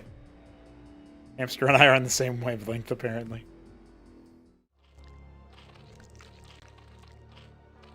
So, we are live with Hamster versus Arbuz Budesh. Arbuz in the bottom right is our Cordovan Zerg, and Hamster in the top left is our Periwinkle Zerg. Deep Periwinkle, in fact. And we are on Blackwater Bastion cross spawns. Well, that's exciting. Guys, if you have enjoyed Weekend Wage thus far, I can encourage you to donate on streamlabs.com/pronogo. Not only can you donate to recoup the losses of running an event like this, paying at the prize pool, etc., but you can also donate towards the future show matches. Once we raise enough money to cover the $110 that has been paid out to Mixu and Indy, we can start raising money for our next pro show match, be it from StarCraft 2 pros or StarCraft 1 pros. It'll be an exciting time. Hamster is going to be going for Hydrith first, and indeed, we do have Zerg here. That's the alarm sounded. I feel like this matchup should definitely be Hamster favored. However, Arbuz has been very much improving his understanding of ZVZ, his gameplay, his Zerg in general. So I don't want to count anybody out. This could be a 2-1 in favor of Hamster, right? I don't think Hamster would just bowl him over 2-0 the way Zeke does a lot of the time. But we'll see. We have to wait and see.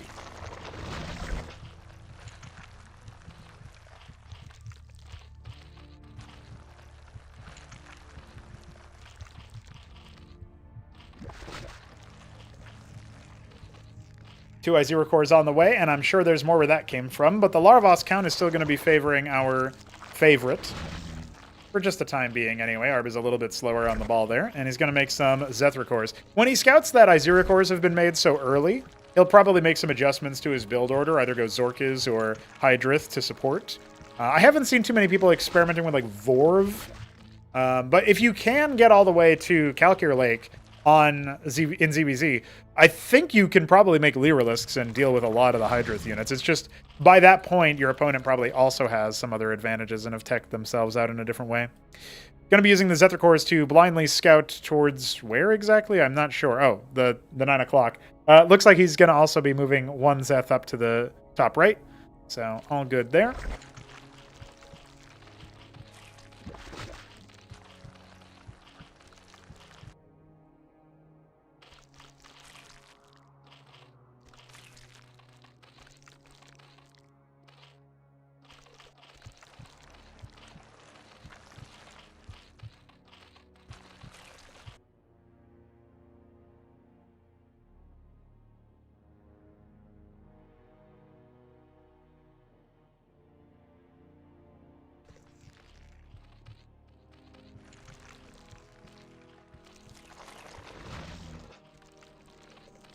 Hydras are out. I0 cores are rumbling around the map looking for something. Zets are actually going to be pretty okay versus Hydras here to force them to stutter. I'll see Arbiz try to go for that play.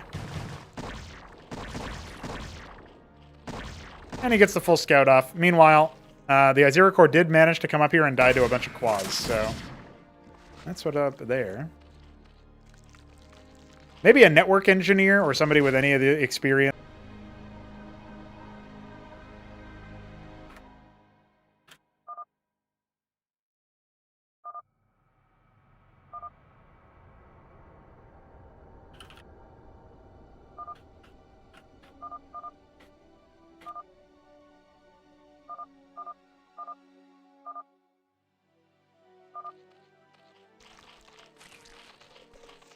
All right, I'm back. I don't know if the stream is still running. I guess I'll have to go and check that.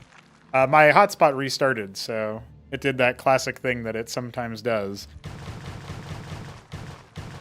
It's back. Perfect. Thank you, Solstice. Hatch going down here for Hamster. And our players have graciously waited. I was in the middle of saying maybe a network engineer can explain something to me, and then it fucking broke, so that's a classic. Go ahead and put my phone back on the charger there. It definitely had some... I've had some weird moments with that thing. It said it was at like 83%. It restarted, and now it's at 56%. Good, go figure. I couldn't tell yet. But I was lagging, stuttering pretty bad, and then I connected to Discord, and suddenly the stutter went away. So, The hotspot is like... The Discord needs continuous funnel, so if you connect to a Discord voice channel, then it like opens up wider, and then everything can go through just fine. No stutter at all. My best guess. Big pool army here for Arbiz. He wants to see if he can overwhelm Hamster, but these I0 cores are going to make this pretty difficult to try to make happen. He's trying to go after one of them initially. See what he can do. There's a very, very heavy amount of bruising done to those I0 cores, but the pool army actually doesn't kill a single unit. Well, that's gutting. Den almost done. Arbuz makes 8 more pairs of Zeths.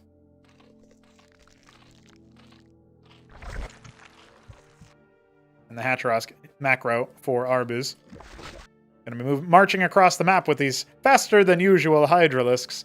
A lot of those Iziricors had to remain back at home because they were not healthy enough. So they're burrowing and regenerating that life. What's up, Kian? Yeah, I need a new phone is what I need. It's actually too old to run a lot of basic stuff now, apparently. So my phone OS is no longer supported or whatever. But yeah, the charge percentage, usually if it drops to 20%, it then just dies in 1 second, you know? Like, so that's one example. Macrohatch going to add a little bit of space here where Hamster's units are going to automatically acquire that as a target. Now coming out here, not a lot of crowd control, right? The Iziricor count pretty low. So they can be overwhelmed much easier as long as the Zeth front line is still there. 6 Hydras coming for Arbuz. Meanwhile, Hamster has switched over to Zorka's Shroud, making a single Lakizalisk right now. All he's going to have to show for it. We thought maybe he was considering a third base, but he has reneged on that.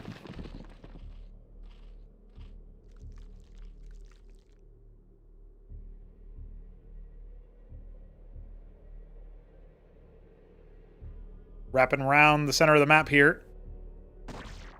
Arbuz trying to give chase, mixing in some Hydras with what he's got. 4 Lake is on the way, and 1,000 minerals in the bank. Turn some of that into Zorius, but that's a lot of money floated for Hamster.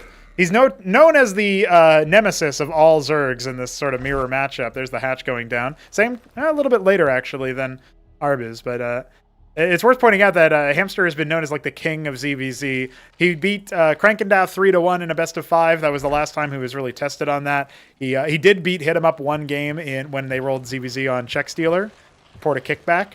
And then from there proceeded to lose, the next 3 games in a row. But still... That was a ZVZ victory for Hamster. That is his favorite matchup, you know what I mean? So or favored. I don't know if it's his actual favorite. So that is a wrap there. Just an interesting arc.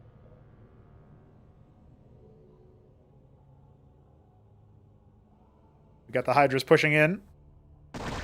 The Lakers need some setup. One of them getting popped immediately by Arbuz's decisive nature. Olgord Cavern about half cocked right about now.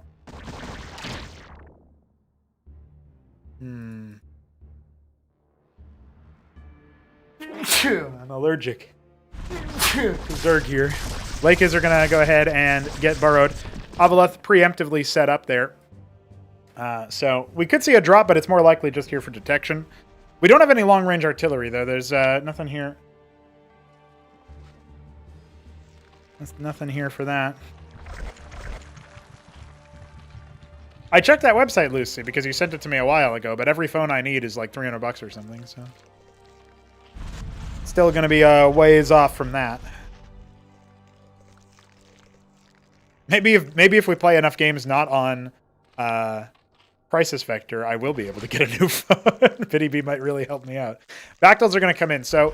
Bactylisks can be pretty good at dealing with the Lakes if they're in like static positions and you have the Avaleth. The problem is...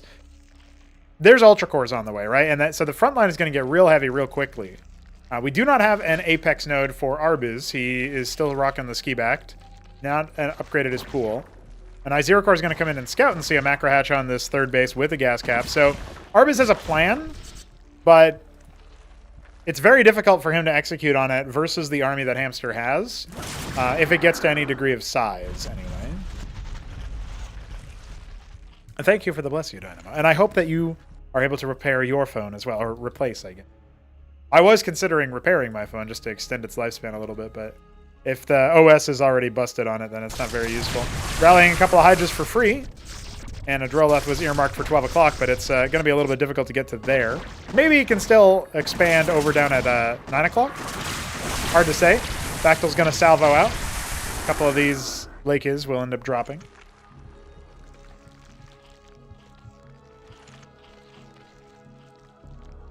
Vornath now starts up, so Arbuz has some idea of where he wants his tech to go, but he's still not making a Shroud, and he's not banking gas for Iris, so a triple Izzy drop, but there's already some static defense here and some Quas on standby to accept this, so Arbuz has insulated himself very nicely. The macro hatch out here by the rally point is pretty cool. Oh, this is maybe a little bit too far forward, but the Ultra Cores are starting to come out. Hydras can try to focus it down. Indeed, one of them will end up popping, but the Lakers will deal a lot of splash damage, and down goes pretty much all of the Hydras. That's a huge wipe on the army, courtesy of the splash damage that Hamster had, and Arbus just takes a moment to look at that and realize, damn, I just got owned. Ultra Core's eating up the corpses. Om nom.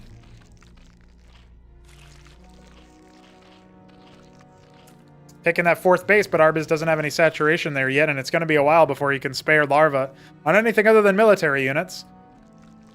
Horde of Zethicores just hatched, but I don't know how helpful that'll be. He's got a lot of Hydras. Big Hydra Ball.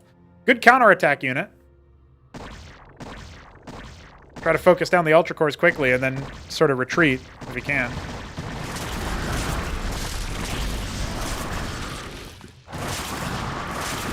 Down goes one of the Ultra Cores. This just doesn't seem like a winning fight for him.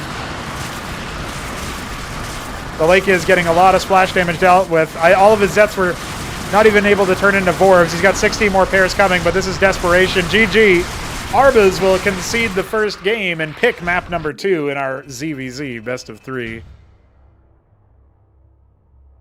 And we could kind of see that outcome coming from the complexion of the army. Whatever Arbus was going for, it activated a little bit too late.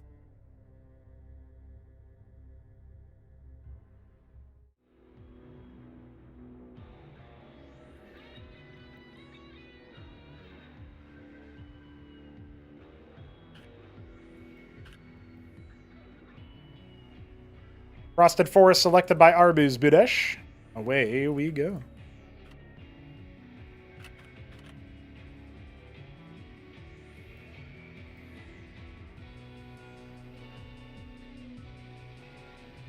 Hamster is pretty damn strong, isn't he?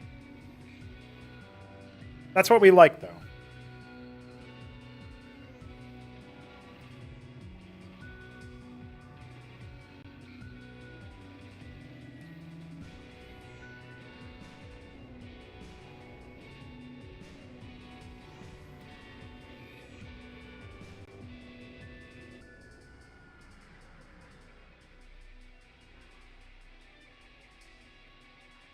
Dyadic Shore selected by Doglived for his matchup versus Sausage.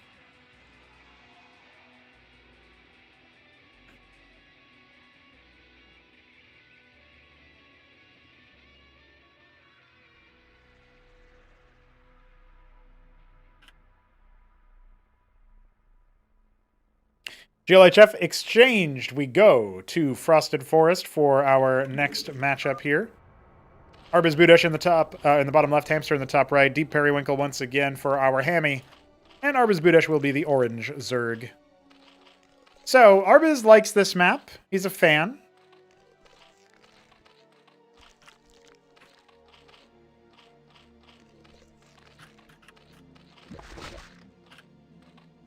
This is the upper final of Weekend Wage, by the way. Oh, I guess I should change my tag from best of 1 to best of 3.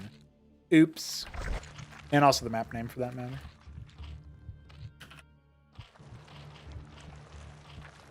I frauded you guys. The overlay said best of 1 this entire time. I think Neblime versus the Shambler is still ongoing. Hydrith Den opener for Hamster once again, and it will be a Hydrith opener for Arbus as well. So this kind of negates itself, right? It really depends on how fast they navigate the rest of the matchup.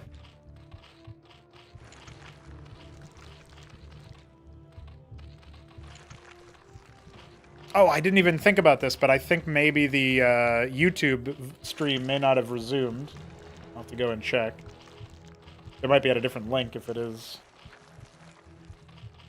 It was only it was probably a sub 1 minute interruption, but, you know, it can still be... YouTube can be finicky with that. No, it says I've been live for 2 hours, 15 minutes, so it looks like it lets me rewind and stuff. So I think we're all good there.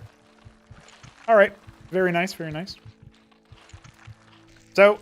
Larvos coming a little bit faster here for Arbus, while Hamster is going for the same sort of build he did versus Sausage with the Zethicores, except it's with Hydras this time. He wants to try that out now that they're a little bit cheaper and obviously a little bit faster, but deal less damage and have less health.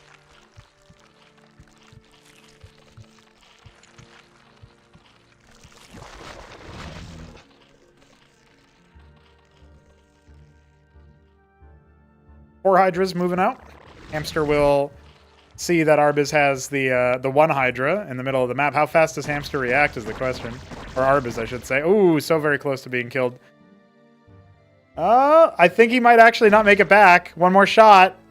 On the turn. Popped. 1 Iziracore. Still making Droleth is Hamster, but 3 Hydras out for Arbiz. He's trying to make a Kagrin. I don't know that it's going to be quite enough. Well, doesn't get the cancel off either. No Droleth returned. Oh, instant kill. So two workers have effectively been killed by Hamster's move. Remember, he did kind of go down in Droleth at the start, but... Arbiz! Arbiz, are you wild? Are you crazy, man? That was a 3v4 fight, and you didn't target select the wounded one in the back. Things are starting to crumble a little bit here. He does have 2 Hydras remaining. Perhaps the rush is over. He doesn't know that, right? Like, Hamster could be making units behind this, but he has been drolling. Kind of even. Kind of. But we are going to get faster second Larvosk here for Hamster. And that's going to start to tilt it in one direction. I love that Hamster always goes for these wild moves, you know what I mean? He's always trying something a little bit wackadoodle.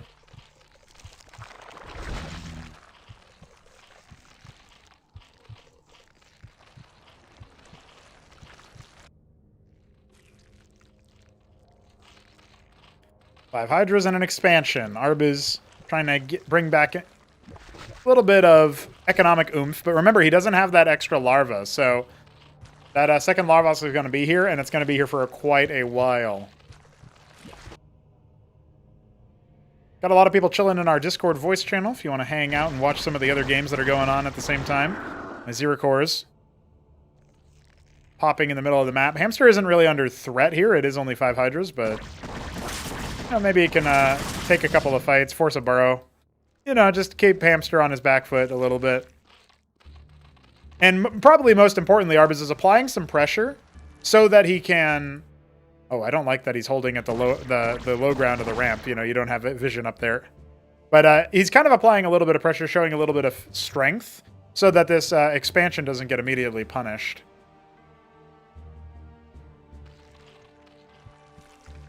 Coming up now later for Hamster, of course, then Arbiz. A little bit of a burrow trap set up over here. Keeps the Hydras that he had before. And he aims to kind of spring them on and then go for it. Well, he kind of pulled the trigger a little bit early, but Hamster still ends up losing a unit immediately, and now they're going to cycle back. And not every unit matters as much in Zerg play, obviously. They are about the quantity, so losing a unit here, losing a unit there. It's more about, you know, where are most of your units and how can you survive versus some splash damage should it come out. One of the reasons why Zerg can be so deadly versus Protoss, because their splash options are a little bit limited. The hatch will finish here in a moment for Hamster. Will there be an engagement here? Arbiz seems to have the upper hand now after that recovery. Droleth's already distance mining a little bit here as it pops in the nat. Looks like static defense beginning to be fomented over in the Arbiz natural, and he's going to withdraw with his forces, doesn't want to commit to the fight. A little bit too even for his liking. He's got an Iziracore and a Hydra out here as well, and he can add together.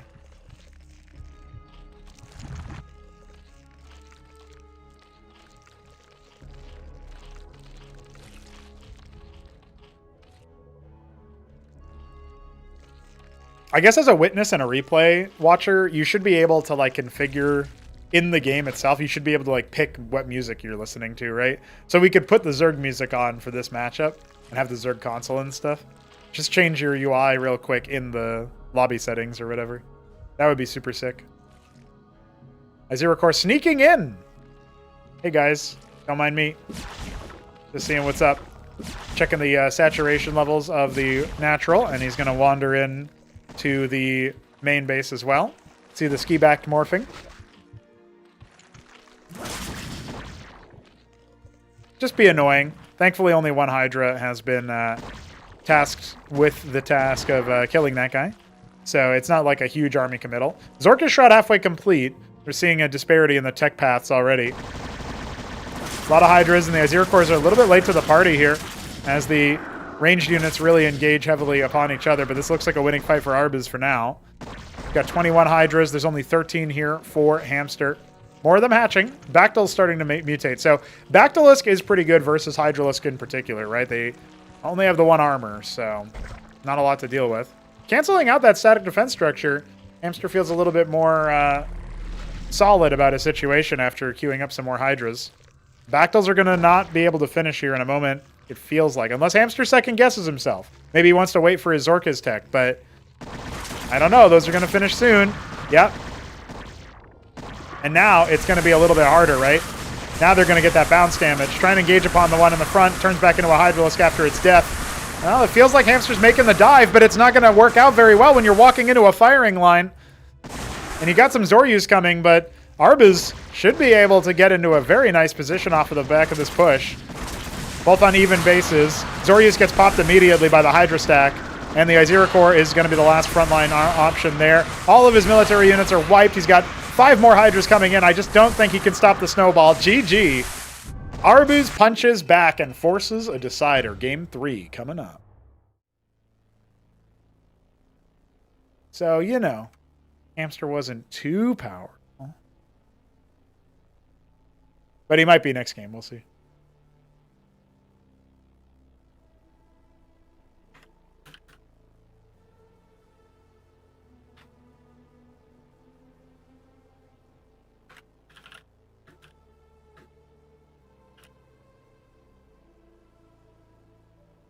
Okay.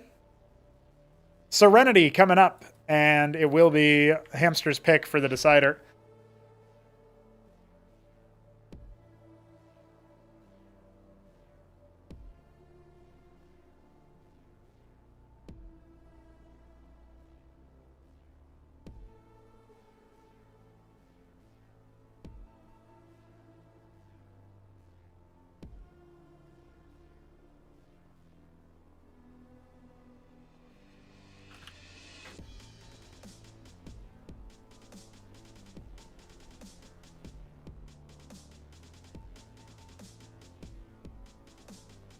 We're going to go into Game 3, our final game of this best of 3, to decide who is going to the upper final, or the grand final, rather, and who is going to the lower bracket, and awaiting their next opponent. We have Arbuz Budesh in the top right as our dark green, forest green, in fact, Zerg. Forest green, but not on Frosted Forest. Okay, he brought the forest with him. Hamster in the bottom left is our midnight green Zerg. And this matchup, I'm guessing, it's not a 6 pool, actually. I thought it would be. It's going to be the Den once again. Pretty early, admittedly. A 7 Den is not the... It's a little bit faster. You can see it's a bit faster than what Arbuz has done. I do like that you can sometimes go pool in ZVZ. You know, I don't want it to be too much of a monoculture when it comes to the openers. Doesn't feel like my kind of thing.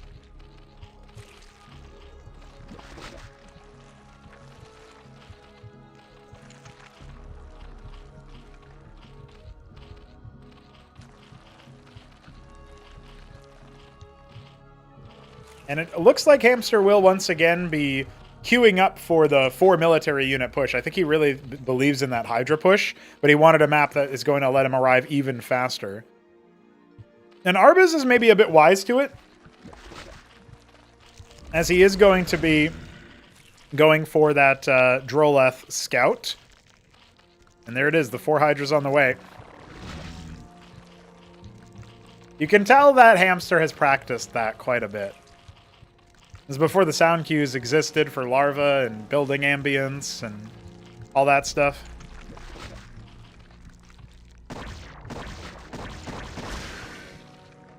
Immediately scouting the 4 Hydras. It's got a little bit of advance warning there. Arb is making a couple of his own. Should be able to defend. Is it going to be a comfortable defense? That remains to be seen. Up by 2 workers for now, so that's essentially the delay. But, I don't know. It feels like, yeah, he's going to have all 4 of his Hydras in position. Or is he? I don't know. Hamster already getting a couple of shots off. This is actually pretty tight. You can see I'm trying to focus down the wounded ones. Had an opportunity to maybe hit that one. Oh, wow. Expert micro from Hamster. The workers are going to need to be pulled, it looks like, and it looks like that might be enough initial damage for Hamster to feel somewhat confident. He's still got 4 Hydras. He's traded 1 for 2 and a lot of damage on another. So the Hydras will burrow inside the mineral line, and Iziricors will be queued up. This is kind of dangerous, though. I mean, he's got 3 Hydras here, and the Hydras for Hamster can just kind of navigate around. Oh, this is such a deadly position, right? Try to go after the little bit of burrow micro, and now the Larvosk is in danger, so he forces the Hydras of Arbus to unburrow. When the Iziricors pop, this threat does kind of dissipate. 1 Droleth pops, a little bit of additional damage, and Hamster then gets out of dodge, knowing that whatever's coming out of those eggs is going to be enough to deal with him. Meanwhile, he has got his Larvosk, he's got a worker lead. Is this going to be another Larvosk? It's not in a great position to be a static defense structure, so there it is. But he spread the Kager very nicely, and so he can put down a circuit if he wants. But he needs to make a lot more Hydras so he can hold this upcoming push from Arbus. You've forced your opponent to make mostly military, right? So you need to make sure you have enough military behind this to defend. He's going to have the range advantage. But there's a lot of Iziricors. This could backfire for Hamster and send him into the lower bracket. A position where we maybe didn't expect to see him. That isn't a circuit. That's a Larvosk. Waiting on more military. Trying to force target down the Larvosk. Not going to force the cancel. Hamster stands his ground. And it looks like, even though it maybe felt like Hamster was in a lot of danger there, it looks like he will be defending. Needs to get that Iziricor out in front to absorb some of the incoming attacks. Hydras deal full damage to each other. They deal 1 reduced damage to Iziricors. So pretty good unit to throw in the front there. Plus the fact that it has the bounces.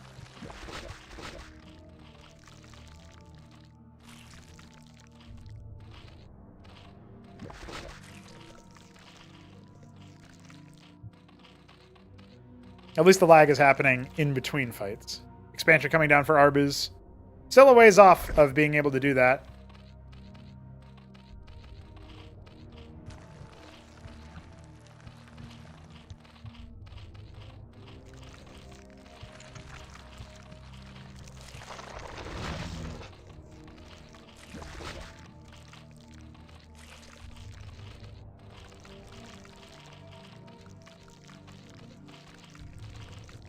We have set up for the next series in the lower bracket, which is to the best of 3 stage. So I was just quickly typing ahead to them and letting them know what's going on. Some Protoss on Protoss violence occurring. Wait, that means all the Terrans have been eliminated, I think, right? Hamster's Iziricor. Trying to see if it can scout something out.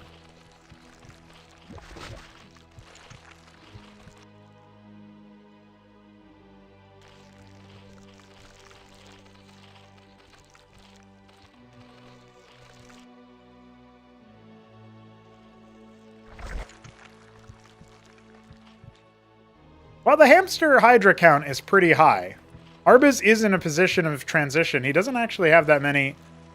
Got 2 more Hydras coming in, so maybe try to even the odds. The Iziricor is helping out quite a bit on both sides, but for a while there, Arbus were not actually firing. He's going to need to use the workers to see what else he can do. And now it looks like he's going to be all right, but still a little bit chancy.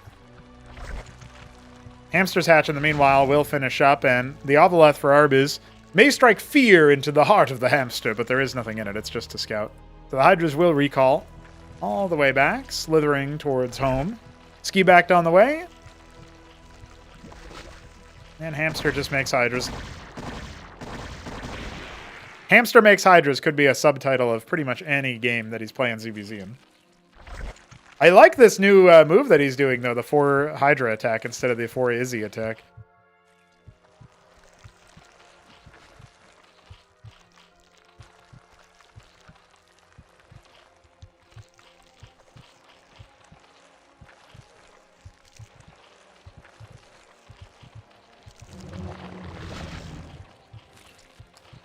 Khaz'trith to defend, ski backed to unlock more options.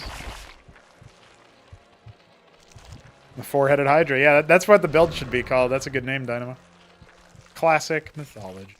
Zorka's Shroud on the way for our unlikely, triumph here. Hamster versus Arbus. Hamster definitely the favorite. Well, the Aziracore pokes in and sees what's up. 3 Hydras will unload and probably go after some Droleths here. 4 is enough to 2 volley a Droleth, I think. Yeah, you need more than 3 to do that, I'm pretty sure. That's the math anyway. Already a Circuit here to defend, so it's going to try to go after the Larvosk anyway. Oh, that's kind of cute. Oh my god. This is pretty good micro there. If the army hadn't come around to defend that, Hamster actually would have gotten that Larvosk. He got very close. I love that. I love the attempt, right? The problem is he did put in a lot of APM to that, but at least he forced Arbus to come on back. His scout sees the ski back, but it doesn't see any evidence of the Zorkish Shroud that was put down right over here. I don't think the Ovolith got deep enough. Maybe when it moved over here to the Larvosk, it saw it. So that might be something.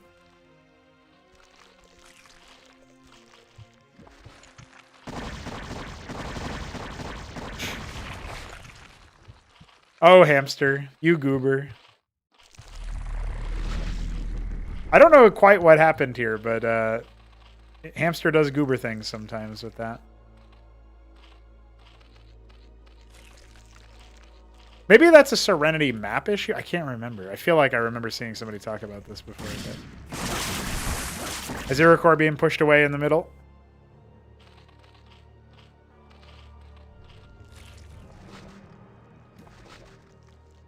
Hydra's naturally spread out. Now they are going to need to deal with the Zoryus somehow, right? Heavy armor. Big target there.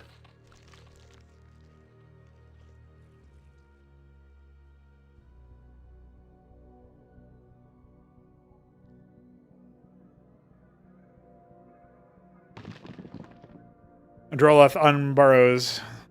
He definitely wants that third base. Both players actually putting it down at the same time. Neck and neck. The Zoryus are really going to change the engagement, though, and I don't know if Hamster has enough. He has some of his own.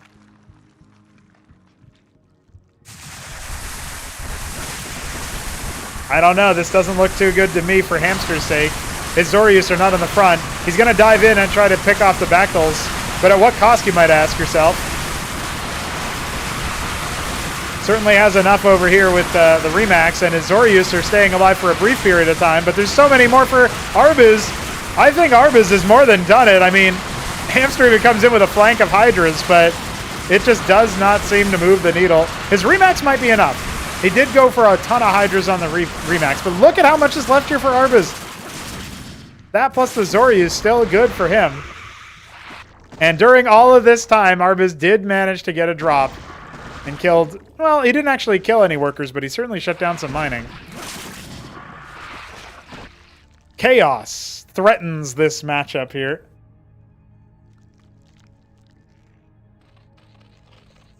Back to mining, very important. Arbus now stealing ahead in terms of workers. And Hamster doesn't feel safe enough to make any himself yet. Arbus definitely in a position of power. Is this the new Dominion? Ulgorg on the way.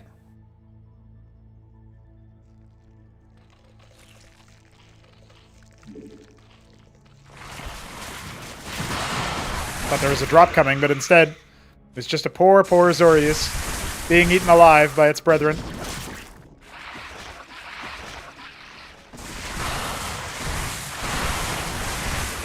Bisecting the rally is pretty deadly here. Hamster needs every little bit that he's got. He's going to go for a drop in the backline of a Zoryus, which is a kind of a cute idea there, just to slow down the attack speed. I don't think it moves the needle, though. GG well played is called. Hamster didn't have enough. And Arbus upsets to make a little bit further in. He is now in the grand final. Ladies and gentlemen, that was unexpected. Now we need to see if we can secure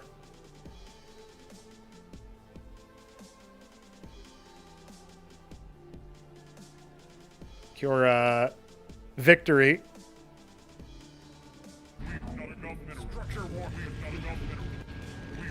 What's up, Sopas? How you doing? Well, we have to go into a very different matchup now. We have to go into a Well, you guys can hear it in the audio, but we're going to go ahead and pivot over to a different round.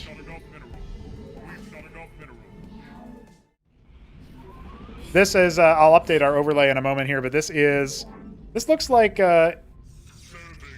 Maximus, I think? Maximus. Very nice. And I'm going to go ahead and assume we are still on game 1, because Neblime would pick a Biddy B map for sure. We'll go ahead and get our players ready for you. It is Neblime taking on Sausage in a best of 3. I guess by game length. Maybe this is actually game 2. I'm not entirely sure, but we're about to find out. Overlay should be back up and running now as we see a pretty Barghest-heavy composition coming in for the armor penetration, allowing Legionnaires and Hierophants to do better work. But we've got Stargates on the other side, and land effects are available to try to break those air stacks. Neblime, obviously going to be doing what he can. He might want to change his rallies up so that he's not rallying to the same spot as his Nexuses, but that's all right. That's a minor point. Oh, Artisan Man. Well, land effects are definitely going to be good for that, but they can also activate Disruption Field to turn off any ground unit, including structure projectiles and attacks, and just kind of stun them perpetually on the attack front.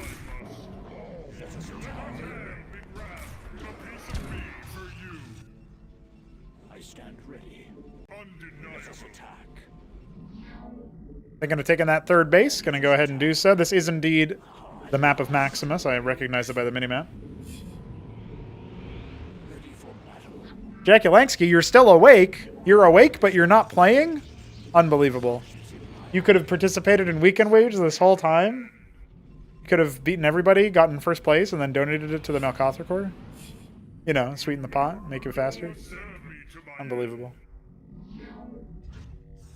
Here comes the third base finally for Sir Neblime, and he is going to go ahead and add a matrix inside his natural mineral line. The land effects are going to be sort of pirouetting around the map, combing the bottom strip for any extra bases, any artisans that they can kill. Very good and important control in this matchup here.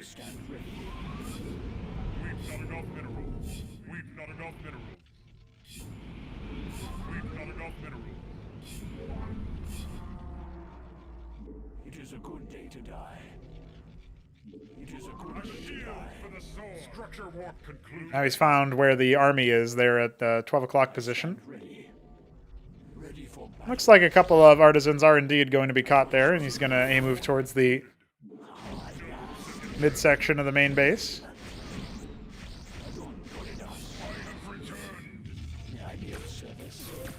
Oh, yeah. Oh, that's juicy. There's no Nexus here. It's just static defense. Oh, my God. He needs to turn some of them on. The matrices are shielding. The matrices of the bulwarks are shielding too many. He should have activated Disruption Field for a few of those. The sustain comp keeping the artisans alive. That's pretty good. Listen, if Sausage can put up a good fight against Neblime, we'll be in business here because Neblime still looks like he's ahead.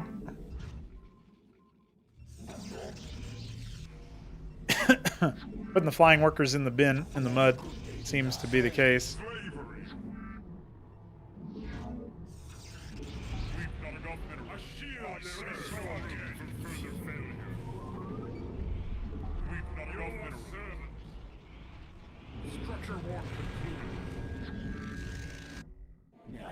Feels like more artisans survived than died there towards the end, but another round of land effects is moving across the map.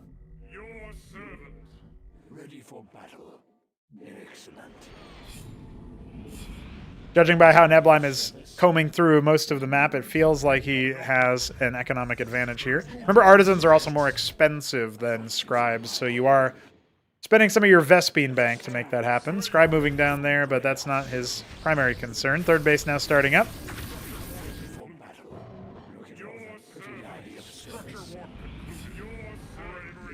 Oh, he missed a pariah. Neblime missed a pariah. There you go. He's found it. I don't have my mic on, by the way. You can see I'm muted. I can't possibly be leaking.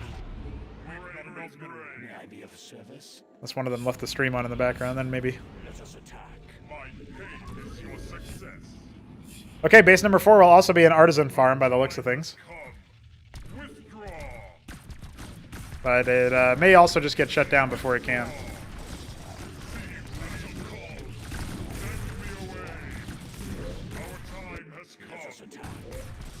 Artisans are in danger. Canceling just about everything here at the 4th base. The 4th Nexus for Neblime is finished up.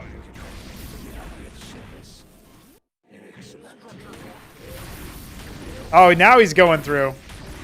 Oh, God. There's your massacre. I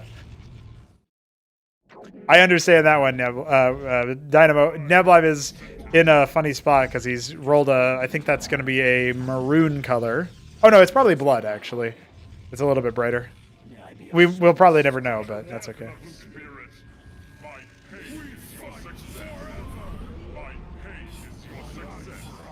I'll have to take a look at sausages in a moment. But yeah, he's just switched the colors so that it's he's green, and you're always green on the minimap. His opponent, he's switched colors so that he's red on the minimap.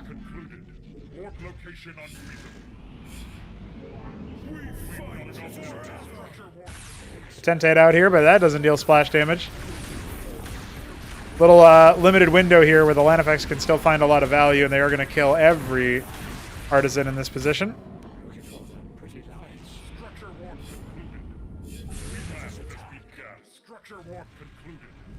Pretty exciting to see Neblime return as a player who's in the best of 3 stage.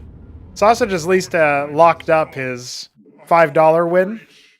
If he loses here in this series, he'll get $5, and whoever loses will. But Neblime returning to active play, very cool. I agree, Vilius. He could have used it on the way out to reduce some of the damage being dealt to his land effects.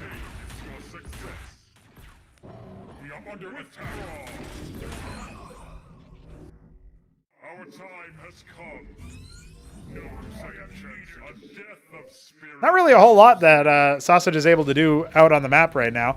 And haven't we noticed this in Sausage's games, also against Hamster? Felt the same way, where he kind of sits back inside his base, May I be of service? I stand ready. Still hunting around, sharking around, looking for those artisans. Oh, the pre-split.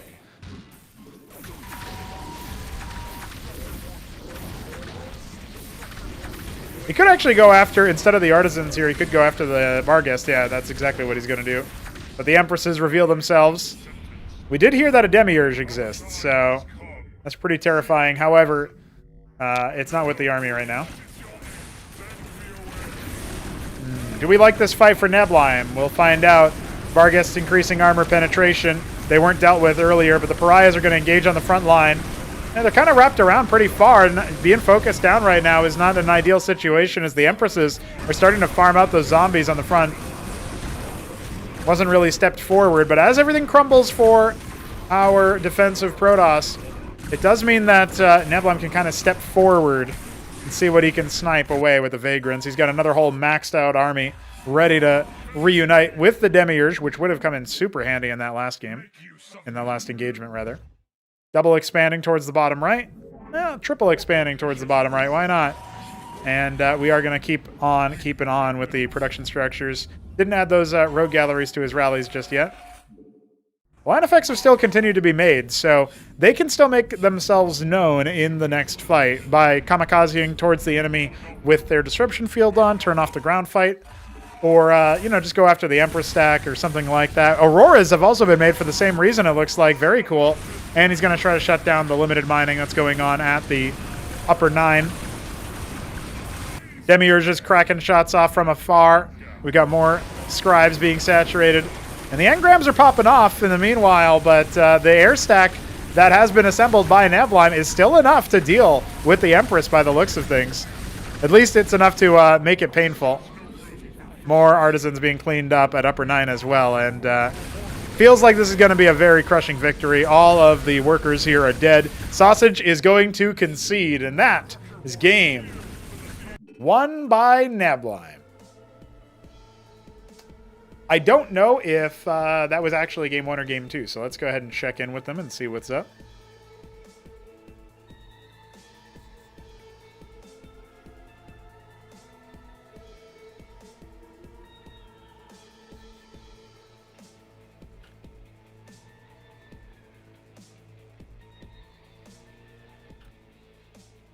All right, that was map 1. Sausage does have a tendency to play a little bit on the passive side, I've noticed. Sit back and try to tech out of a bad situation. But Nablime has all the answers.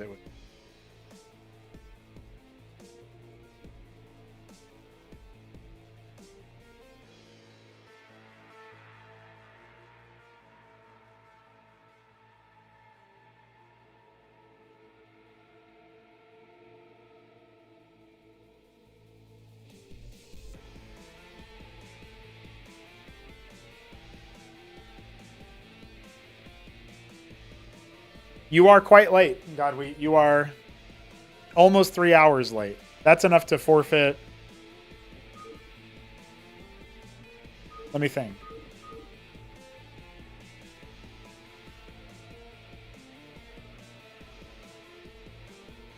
So after 30 minutes, you were DQ'd from your upper bracket game. So after 1 hour, you DQ'd from your lower bracket game, which means then you still had another hour and 50 minutes. So, yes. I'm sorry to say. That was a while ago. But you were not the only one. Sevi also was a no-show.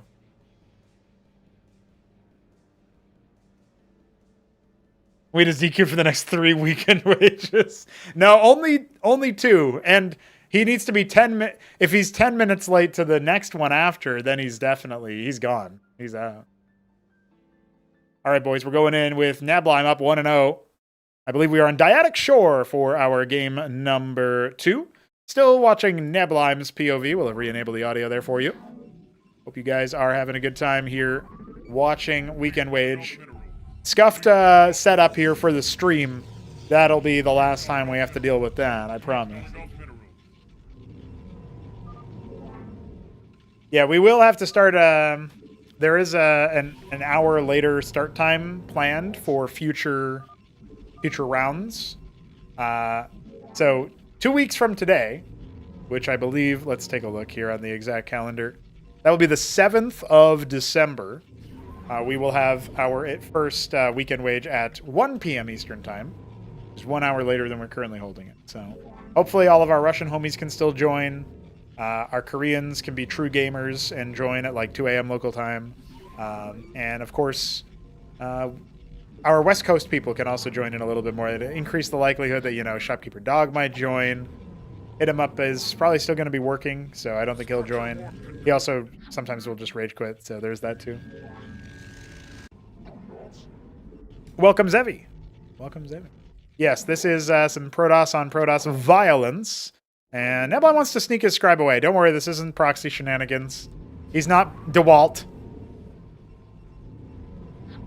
Oh, Hit Him Up was playing earlier today, but yeah, then he quit again. But then he was playing earlier again, so, it goes back and forth.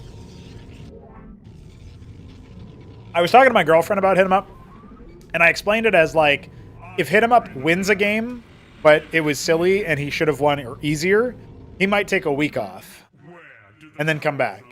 But if he loses a game versus a player he doesn't think he should lose to, which is basically everybody in the server, he will usually take like 3 months off. You might not see him for a while, and then he'll come back and be gaming again.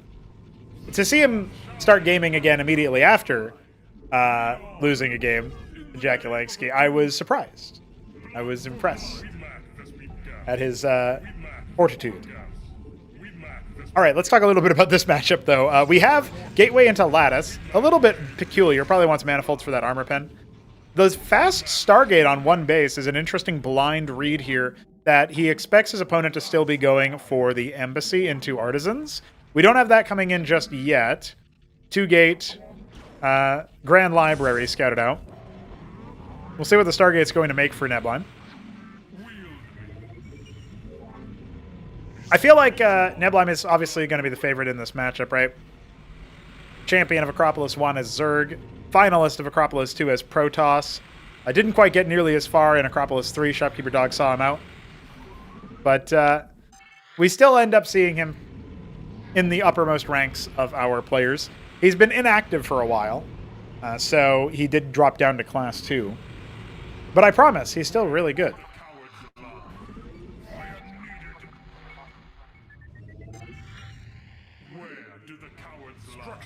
I was looking forward to seeing some tourney play between him and Newt, but Newt did a couple of...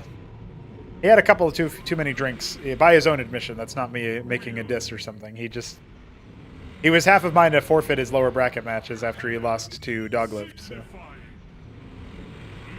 Yeah, Dyadic Shore is an interesting map. It's mirrored along the Y-axis, so the top half is symmetrical with the bottom half, which is why you spawn on the top left and the bottom left, but it's pretty interesting. You don't normally see too long macro games on it, but when you do, they are memorable.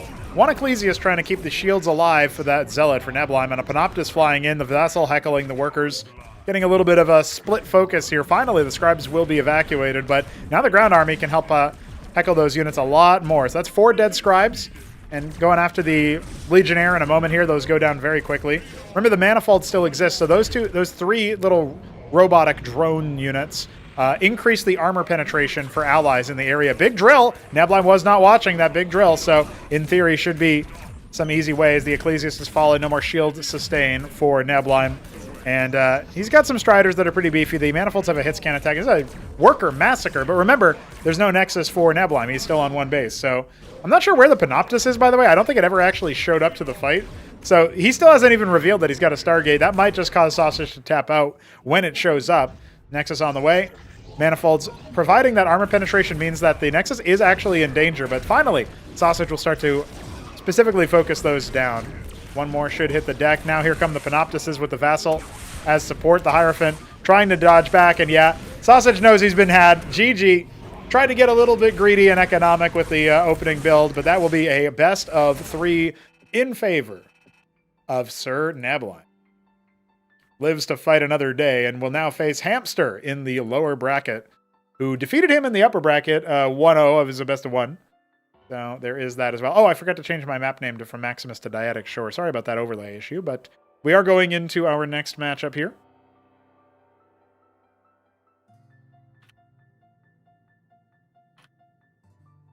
Arbus Budish awaits in the grand final for the outcome of this very best of 3 that we're about to play. And yet, Sausage does make it to top 4, but that is where he will end his time.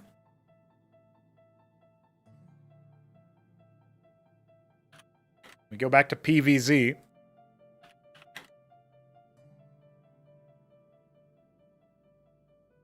We will go to Acid Test for our first map, picked by Hamster.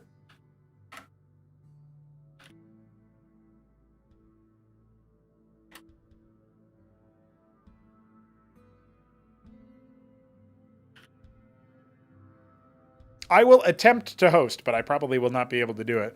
So let's find out.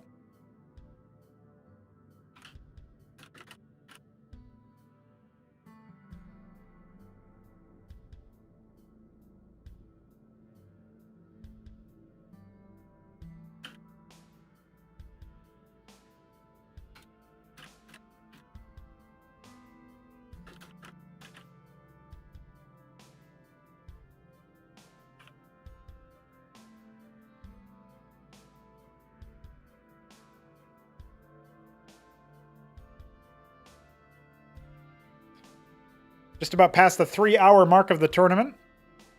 Very excited about the... There's so many people in voice chat. It's pretty good.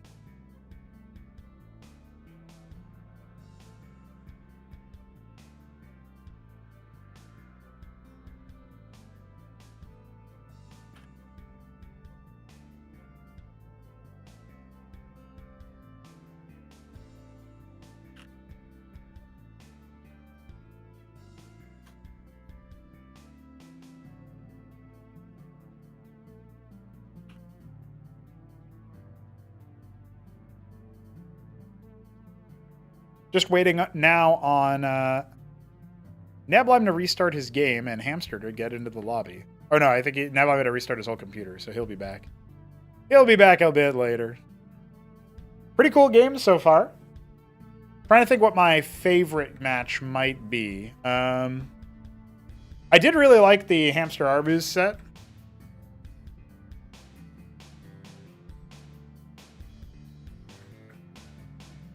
That Newt Nicholas game was just what a wackadoodle experience that was. I think we might be waiting for our true banger though, and maybe it's in the lower bracket somewhere that I didn't cast, or even the upper bracket somewhere that I didn't cast. But.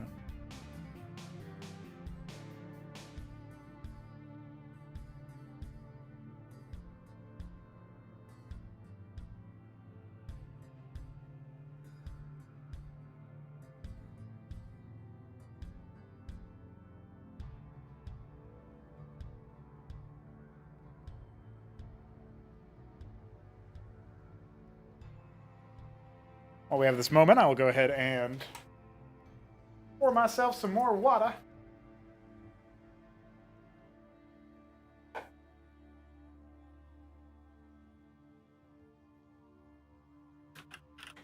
And I will BRB for the bathroom. Enjoy the background.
All right, let's take a look.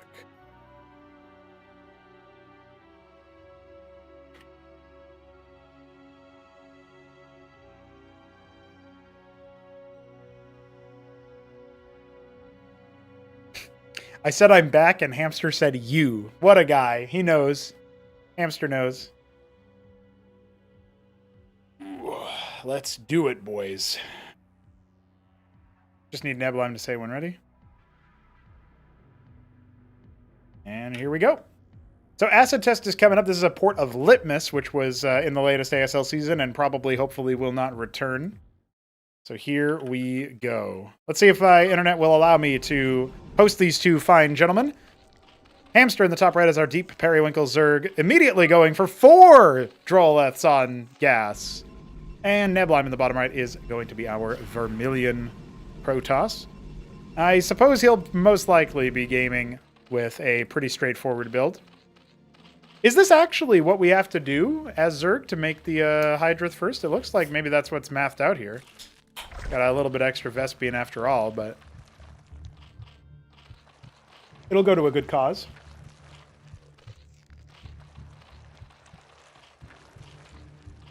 That cause, of course, being Hydralisks. Hydralisks!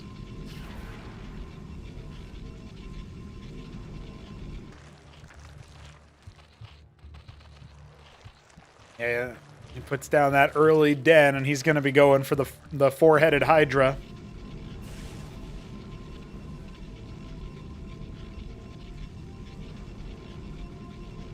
That's Arbuz.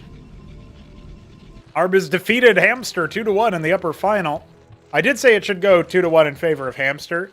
I gave Arbuz a game in there, and I did mention that Arbuz has been on the grind, practicing this matchup in particular, but also like ZVZ, but also doing pretty well for himself overall, just in general as a gamer, as a grinder.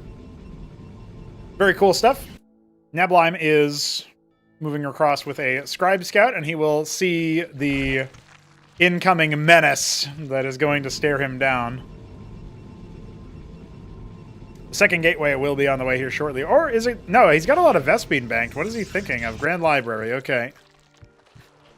That's all right. I mean, it's not the end of the world. Really, this map isn't... It's middle of the road when it comes to a lot of more aggressive stuff. And 2 salvoing down the Scribe should tell you all you need to know about what this build is intended to do. Killing workers. The Hierophant will be here to try to slow things down. We'll see how effective it is. If you look at the move speed, it's 6.8 for the Hydra. And it's only 6 for the Hierophant, so this is a little bit risky for Nablime. Oh, look at that! Hamster's like, yeah, okay, that's fine. Whatever. Got one more coming as well. I think he should just gonna, continue ignoring it, because back at home there's not that much here. Another Hierophant on the way. Diving onto it, breaking the shields, and he'll just send one Hydra after it. That's actually a really smart move if you think about it. Just send one Hydra, force it to spend time killing it or whatever. Second Hierophant is out, and the workers are going to be contested very early on here. Hamster going after the rush. Remember, he can 2 salvo down these Scribes, so they really will not necessarily be the most of help. Hierophants have pretty limited DPS. A lot of workers going down here for Nablime. The battle workers are doing battle. And it looks like he'll go away with one more worker kill before the Hydras are finally arrested. So Nablime down to 7 workers. Hamster up to 10. And making one more as Hydras start to filter back into the picture. Enough Vespene just about for a 3rd Larvosk. You afford a lot more Larvosks on pool units, but you're not going to get that much damage dealt with the pool units, obviously. So he's definitely on the cheese side of things, as Godwin's pointing out. Now, the Hierophants are going to move across the map. We got only Hydra production right now. Eventually, Hamster should be able to prevent this from snowballing, as there is a Dracodon on the way as well, but, the Amaranth isn't going to be that effective, surely. Oh, the range advantage giving that +1 weapon range, giving a huge benefit. Trying to stand on top of that wounded Hydra, but it did have to waste some time and some projectiles. Amaranth chunked down below half HP already. Does not bode well for this attack from Nablime, and so I think, honestly, he's just going to have to eat the deficit that he's put himself at, but he is going to dive back forward, and there you go. Another Hydra falls, but you trade it for an Amaranth. You're happy about that as the Zerg player, despite the gas cost. One more Amaranth sauntering on through. Dracodon's a little bit wounded, but yeah, just ignoring the melee unit, and it does need to deal damage in order to shield steal. So down goes the Hierophant. Another one arrives just for extra points, and while the Dracodon is so wounded, I really don't think you can keep this fight going here if you're Nablime. Down will go that Hierophant. You cannot escape the Hydra. Regardless of its heads, its movement is still very good. The Amaranth will be sacrificed for the fight, and he's doing okay, I guess, right? But the Dracodon is very, very wounded, so that'll pop, and the Amaranth by itself will be a little bit better. Okay, we got somewhere at the end of there. Very brawly early game between these two players. And now that I actually have my glasses back on, which I didn't for most of that fight, I can tell you with more crisp detail that Nablime is going for the expansion, and that we have just 2 production structures so far for the Protoss. I mean, he made Hamster make a lot of military units, a lot of non-economic units. I don't know. I'm not really favoring our Protoss player in this position. He put down the expansion, and he has no way to actually kill all of these Hydras. There's no Cantavis coming, and even if there was, I don't know about that one. Just don't know about that one. Let's see. Trying to give him the runaround. Look, a wounded Amaranth. Look, but, well, there's not much over here in the front line. No cancel on that Warden is bad news, and GG is called. Neblime knows he is destined to lose, and that is game 1 by Hamster, who was incorrectly marked as Protoss on the overlay this whole time. Guys, I swear, next tournament will be way less scuffed. Neblime will pick map 2. It is going to be Battle Spectre. And Arbiz looks pretty foolish right now, doesn't he? He thought that trade favored the Protoss.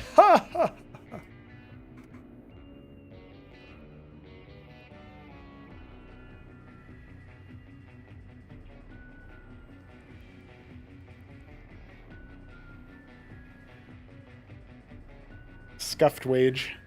It's because Godwheat was so late. If Godwheat was here earlier, we would have had a different reality. I blame Godwheat.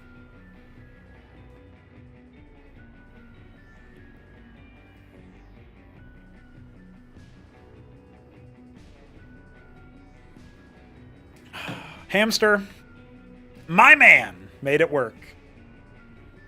Neblime readies up. Hamster types E with a book over it. That's a good one. Battle Spectres are cross-spawn jungle map made by BittyBeat. Cool idea. Forced cross-spawn. You can never not be cross-spawn, but there are a couple of different spawn variants. Here we go. Deep Periwinkle Zerg in the top left. Hamster. Forest Green Zerg in the bottom right. Neblime. Oh, it was dark green this time. Forest Green is ironically darker than dark green.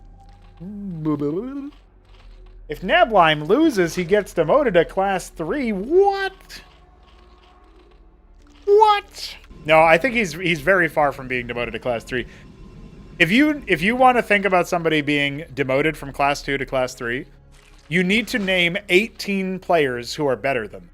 That's a really difficult thing to do. And like as we get more players at a high enough level, we're going to start to say that we need 20 players better than them because class 1 will become 10 strong and class 2 will become 10 strong, right? So I think maybe eventually we might have class 2 being like double the size of class 1. Class 1's more exclusive and class 2 is a little bit more. It depends. You know, we're seeing a rising skill level, so that may be necessary. God, we get 18 times. All right. All we need to do to make that different is, you know, figure out who's playing instead of you when I do a streamed game and I'm actually live streaming. You know? Can you explain that one? Got him. Hamster playing a normal build. Larvosks and Hydrath. So feels a bit safer on this map for sure to play more macro-oriented. Harder to pull off the 4-headed Hydra move on a map that's wider, that's longer for sure.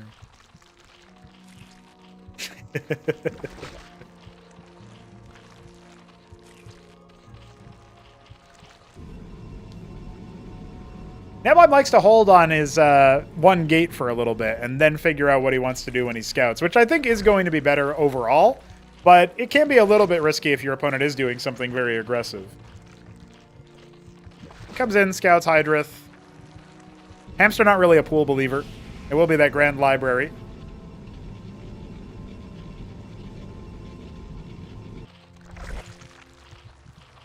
I also really want to see how long it takes Hamster to adopt the more Arbiz style of making a lot of macro hatches, because I really do strongly believe in that. It gave him a lot of advantages in the even room to come back in the Blackwater Bastion game, right? Where eventually Hamster did win, but I think the macro hatches were are just like the future for Zerg to figure out, you know?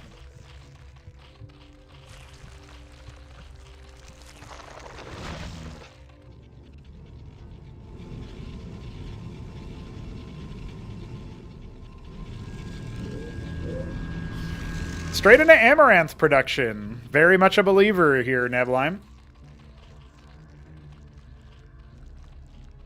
BittyB says I've actually been doing macro hatches. BittyB doing macro anything is insane. What?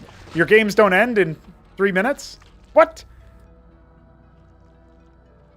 Yeah, with the lower costs of Zerg units, you can afford a lot more of them, for sure.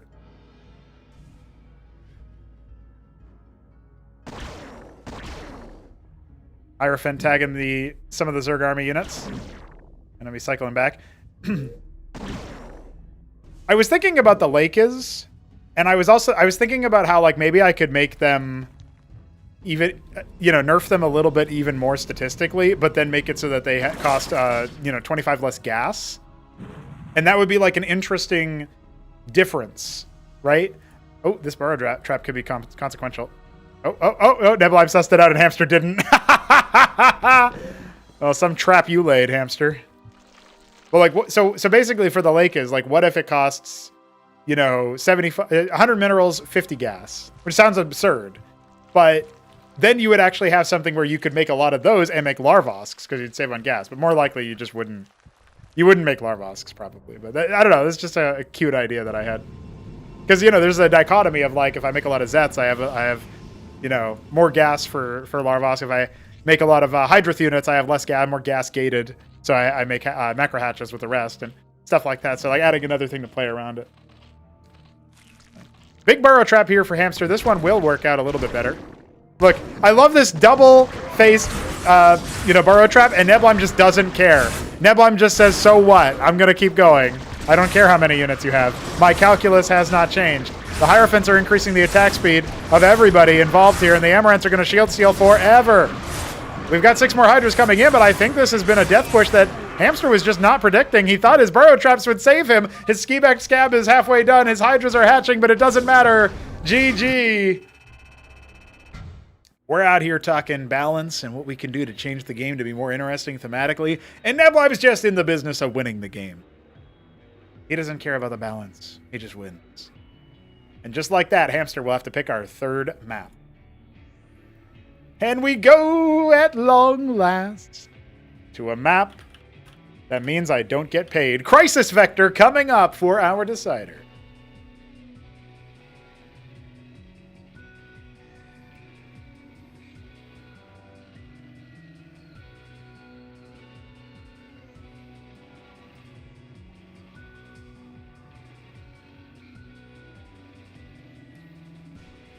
Zero gas lake is 2 damage projectile. Let's do it. Crisis Vector coming up. I think it's the first time we've actually seen it the whole tournament, so Bitty B's going to have a fucking pretty petty to play. Holy moly. Particularly since the best of 3s have all gone to, 3 maps so far. Hamster in the bottom right of Crisis Vector. Deep Periwinkle Zerg. Going to be taking on Nebulime in the top left, who is our... This looks like coral to me, but it's probably going to be like tomato or something. No, it was coral. I was right. Hell yeah. I was right, and then I wasn't confident. By the way, since I am sometimes in the business of shilling and talking about how you guys can donate to the project development by going to our coffee page, and you can donate to show matches by going to our Streamlabs page. You can also, if you want, donate to Discord, by getting more server boosts for our Discord server. We need 2 more to get back to level 3, at which point we'll be able to use our epic pickup partner emoji, among other things. Like the Escozy emoji. I think the Escozy emoji is gate locked. Oh, maybe not. The new Protoss emoji is, I think. But I've still been able to use it, so I don't know about that one. That one's weird. Speaking of shilling, oh yeah, we have a subreddit. Lucy and 3Crow, I think, are admins there, or at least Lucy is. And of course me. I also am sometimes on Reddit, mostly to keep up to date with Counter-Strike stuff since I'm casting that, but also occasionally to shill post.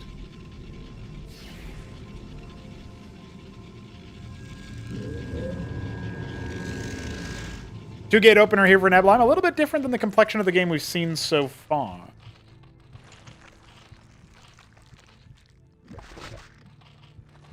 Hydrothan about halfway complete here for Mr. Hamster, and he's playing a similar build to Game 2. Hopefully not a similar outcome for him, for his sake. Oh, shit! Ban every other map. Crisis Vector Lover covers the difference between what Bitty B donated. That's some good shit. Yeah, there's a chance for the donations to play that. That's sound. There's a couple of different sounds in there. That's pretty good, dude. That's an excellent donation. Big ups. Vectonarchy. Yeah, it was like Crisis Wage. That was like one, because Weekend Wage was all on Crisis Vector. What a wild situation. Yeah, Zevi and Vilius, I cast Counter-Strike at the like tier 2 level. I casted the recent Fisher event, and then their sponsor pulled out on them or whatever, and they were like, oh, okay, I guess we cease to exist now. But the same people behind that company are making a new company, we think, and they're going to hire me when they do figure their shit out, so that's cool. And then otherwise I cast for a Galaxy Battle, which is a Ukrainian organization. They run a couple of tier 2 events online only. I am a hero! And I casted the Czechland Tip Sport Conquest of Prague, where Fnatic won it over Ents. We did the grand final. That was pretty fun. I got to talk about Crims's feat. That was excellent. That was one of my best clips when I was clip farming. Because, you know, you can clip farm a highlight moment, but people are going to remember the frag. You clip farm a joke, people remember the joke. You know what I mean? Hydra's moving across the map, but I don't actually think this amount of Hydras is enough to overwhelm the Drakodons if they, you know, do their kiting business. We'll find out how good the micro really is on both sides. Hamster immediately doubling back. He was planning on expanding, but he recovers the Droleth and goes into some more Hydras. He doesn't want to really test what Neblim's up to. But 5 Drakodons, I mean, it's a scary number. Oh, Witness very quickly. I didn't even really clock the embassy. Here comes a Scribe to try to expand for Neblim's sake, and Burrow Trap again. I mean, you do need to use the Burrow ability. It is there for free. You don't need to spend money to upgrade it.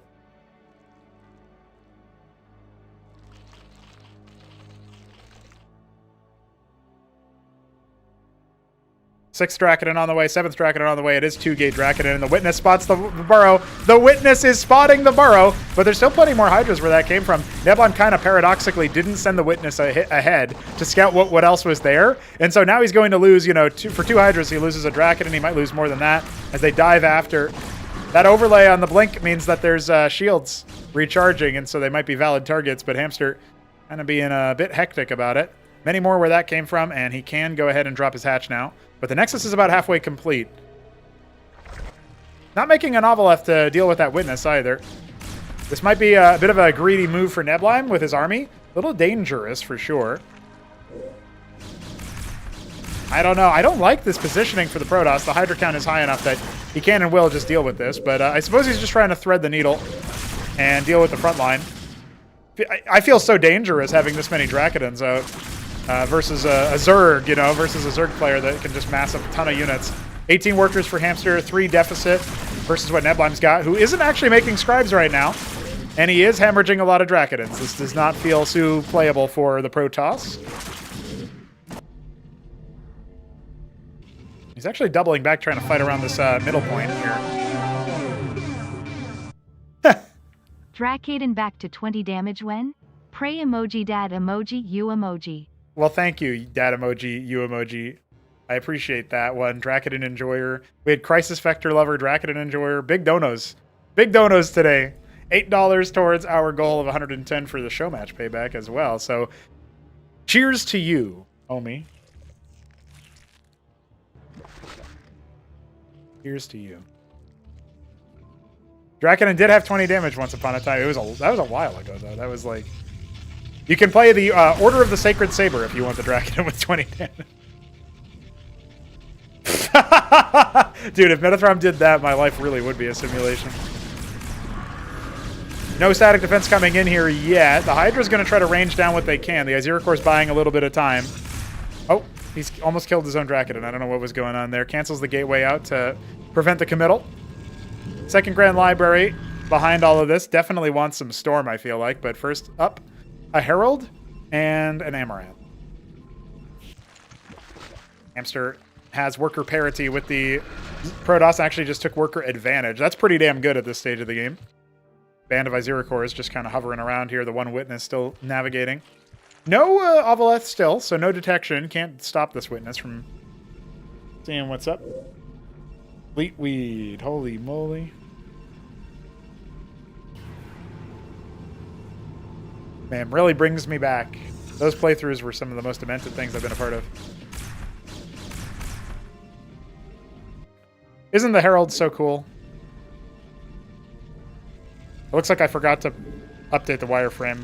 Oh no, Solstice replaced the wireframe with the old one because he was working with the old one apparently, but I'll have to refix that at some point. That's really funny that the wireframe changed back. Very cool new graphic.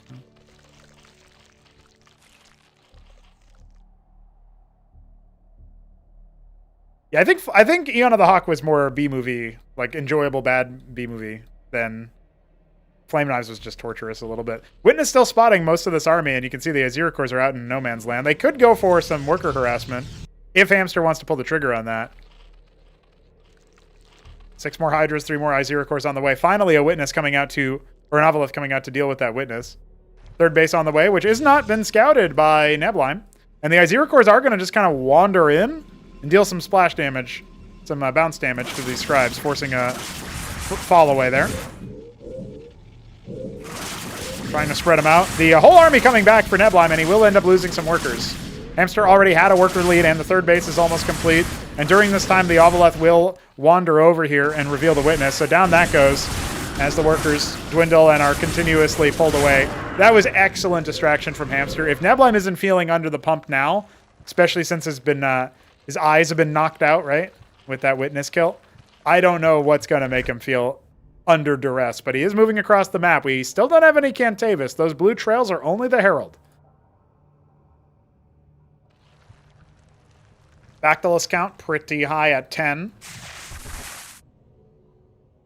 Feels like right about now with he kind of has something of a front line with the Amaranths. You can see him trying to set up for a sort of big push in. The Heralds are going to go down so quickly, though. That kind of it is at the very least going to, add the attack speed. One more Herald in the back, allowing this army to continue pushing forward with great speed. Every time an ally dies near the Herald, the rest of the allies are going to be sped up, but it'll finally fall, and it's only Drakodins versus Hydras. That never works. Doesn't work in StarCraft 1, and it certainly doesn't work in Cosmonarchy. Excellent hold there from Hamster despite the committal, and I think that was, unfortunately, Neblime's last opportunity to really build momentum in this map. His worker count is still limited. He's got a lot of production structures at the very least, so he might be able to mass back up for one more timing. Witness goes down. We've got Zorius on the way. No Lake is, so the detection isn't going to kill him. It's more about the understanding of where everything is, the information game. Hamster really in the zone, putting down that fourth base, starting to saturate out the third. And the third is on the low ground, double gas. This could bait Neblime into attacking, which normally it's the opposite. You bait your enemy into defending this position because it's so easy to attack relative to the high ground. But instead, if Neblime is on Hamster's side of the map, I think he's in trouble. So 3/10 Zoracores are going to be coming up here soon. And on top of that, we're going to get some more Bactyls and Zorius reinforcing this army. And sure, this fourth base will be canceled, but this is still position for the Protoss to be heckled quite a bit. Hamster is fine to let this die. He doesn't even really need to fully cancel it, but he will. Such are his mechanics, such is his ability to be in the zone right now. And the Avaleth on the front line, detecting, watching over the total collapse of this army by Neblime. He's got no way out, and he is going to have to concede. GG. He had nothing behind that push. And so Hamster claims victory and lines up a Zerg versus Zerg best-of-3 rematch versus Arbuz Budesh.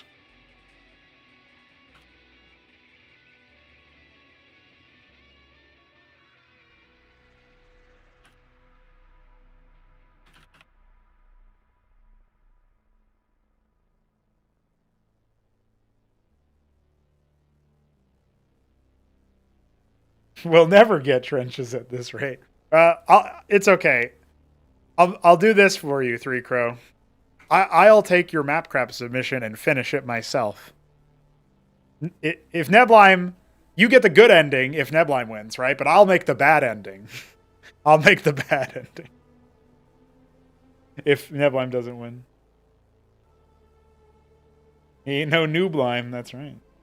Yeah, if it wasn't Crisis Vector, then it would have been all right. You know what I mean? Okay, so we have Arbuz, Budesh, and we have Hamster. They're going to be going at it again. Second time today, best of 3. At least 2 more games of Zerg versus Zerg before we crown a champion for this weekend wage. And we'll see what the map name is going to be, what the first map is going to be. It is Germination. Okay.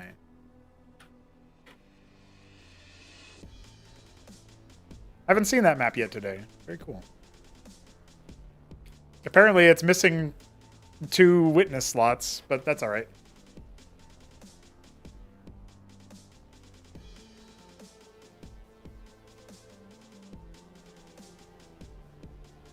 Mason versus Embraced Neblime. Yeah, he's been infested. We'll say he's infested or reclaimed or Ascosied, you know, hijacked, depending on who beats him in his matchup the last time he plays.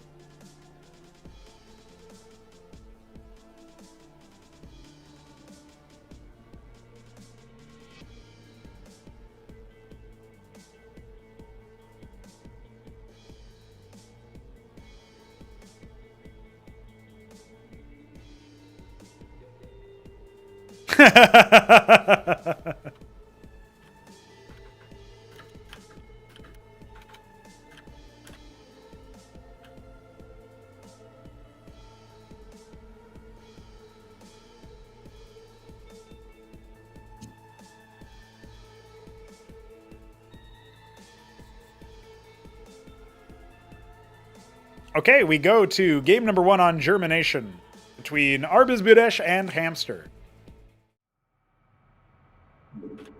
Let's see it happen. Let's see it in action. Arbiz are...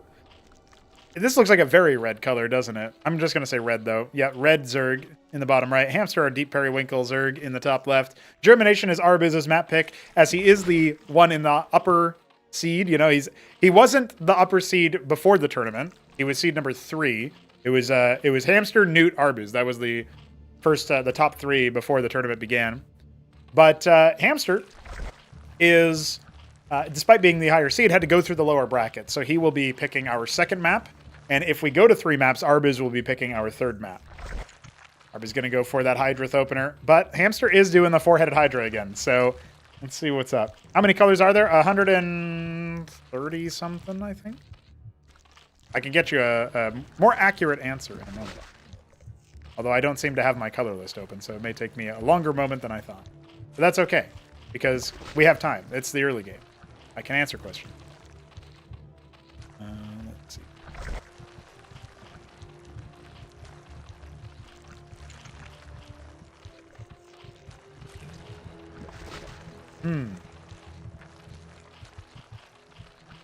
Oh, that's not what I meant. Color.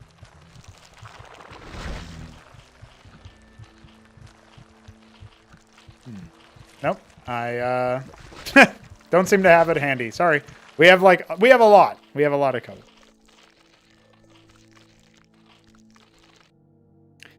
Droleth on the way for scouting this 4-headed Hydra build that Arbiz has now had to play against a few times. Hamster was able to use it to good success against Neblime. That was his game 1 victory on... Too late. Game 1 victory. I can't remember the map, actually. Acid Test? Yeah, that's what it was. And he did also use it versus Arbiz, so Arbiz should be prepared for this. Droleth will die, but I think that might be the only consequence, really, of this build. Looking at the way that the Hydras are. It does kind of depend on the opening micro, but he's going to have the 4 Hydras. He'll be in a pretty defensive position. Kind of almost just about spawn camp that Hydra. Wow, that's really good damage. Hold on. This could end up starting to snowball. Picks 2 Hydras and doesn't lose a single one. Arbiz not ready for this. Drops the drone of the Droleth. A couple more have hatched in the meanwhile. Finally answers one back. Okay. So effectively, that little sequence from Hamster, because Arbiz was kind of pre-gaming this, he was predicting this particular moment. It's in a situation where Hamster is just barely even. So Hamster microed his way into being even against Arbiz, which is not really what you want with that build. But because it was being preempted by the defensive nature of what Arbiz was doing, you know, I'm sure in some cases, some build orders, that might be like basically a free win, but it was not this time around, despite Hamster's heroic.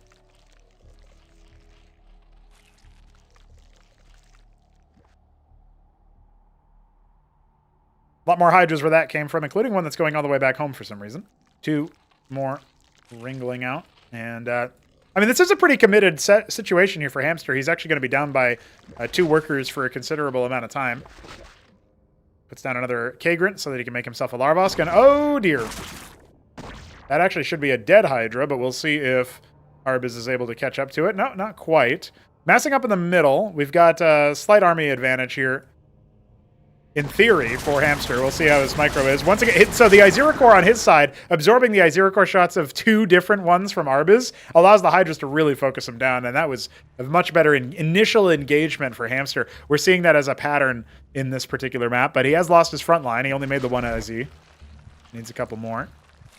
Arbiz making a lot more, though. 5 on the way, burrowing his wounded one.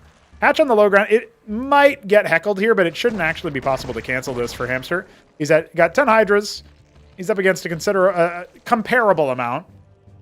And doesn't really have a lot of military production going on right now. Mostly workers. So he's going to see that there's an expansion and that it's too far advanced to cancel with the Hydras that he's got versus the army that his opponent has. And he will just make the decision to kind of step back and not really go for it's like a faux contain, right? It's a feint, if you will. He's setting up as if he's going to try some kind of containment play.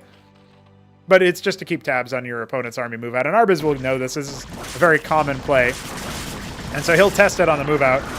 Iziracore for 2 Hydras. 3 Hydras now. Definitely, 4 Hydras. Swinging very far in favor of Arbiz. And the expansion is not to be for Hamster. Instead, he's going to go for a bunch of Hydras. As you might have predicted, we are in a Hydra war, it seems.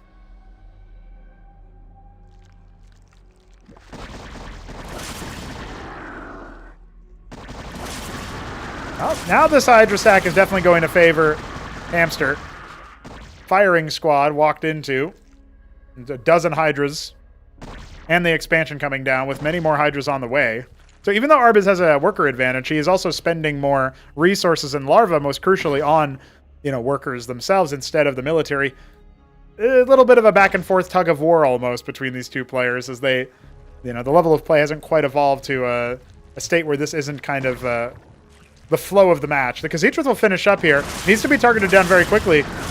Oh, well, it takes a while to wind back up, but now now it's enchanting the target selection of those units, and the Khaz'Trith is definitely going to be a pretty effective tool there. Even though this army is getting cleaned up on the other side, a Drellith did die over there in the natural. We got reinforcements coming in for Hamster, but not a significant enough number, I feel like, to really push this the other direction. That Iziracore staying alive as well. We got 6 Hydras on the front. Every unit that has that green overlay, or the yellowish overlay, rather, for the Khaz'Trith, gets the ability to target up to 2 additional targets as long as they're close to their main target. And those extra attacks will deal half damage. So it is effectively, if you're fighting 2 targets, or 3 targets at least, it is effectively a 2x damage distribution. So your Hydras are fighting, up to 3, shooting up to 3 each time. Your Iziracores are shooting more projectiles, which bounce, all that stuff. So it's very, very deadly, actually, on the defense. And you can even go to Tier 2, use a transport, pick this up, and deploy it on the front line. So it takes a little while to fully spread its aura, but it's still pretty damn good.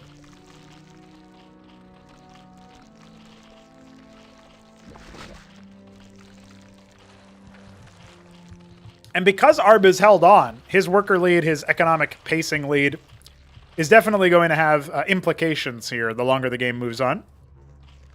In our previous best of 3 between these 2 players, Arbiz lost the first game but took the subsequent 2, reverse sweeping to get to the grand final. Arbiz Budesh is feeling pretty strong, feeling pretty comfortable here, I think, while Hamster is under the pump in game 1. He will still catch that Ovoleth, nothing in it, but a bit of a wasted investment. Now, again, Arbiz can kind of afford to do that, given his economic lead. And he is going to be going for some anti-drop defense inside his main base, while his Bactals are morphing. This is an opportunity. This is the only timing that really exists right now. Canceling a few of those Bactals so that he can try to fight him off, but he's going to get spawn camped here, basically. The Khaz'Trith not multiplying the damage enough. That timing was all that Hamster had, and he's actually going to force a GG as he dives up with 4 Hydras. Wow! The killer instinct, the absolute ridiculously narrow timing that Arbiz Budesh just got caught out on. Unbelievable. I actually think he still could have fought back from there because of the economic deficit wouldn't have been that bad. But Hamster really threaded the needle there. That was wild. That was wild. Okay. Hamster is going to come on in with his map pick. Remember, Arbuz had map 1 this time around. Hot tamales, ladies and gentlemen. That was a very, very nice match. It ended in the strangest way, I feel like. But a very exciting one, that's for sure.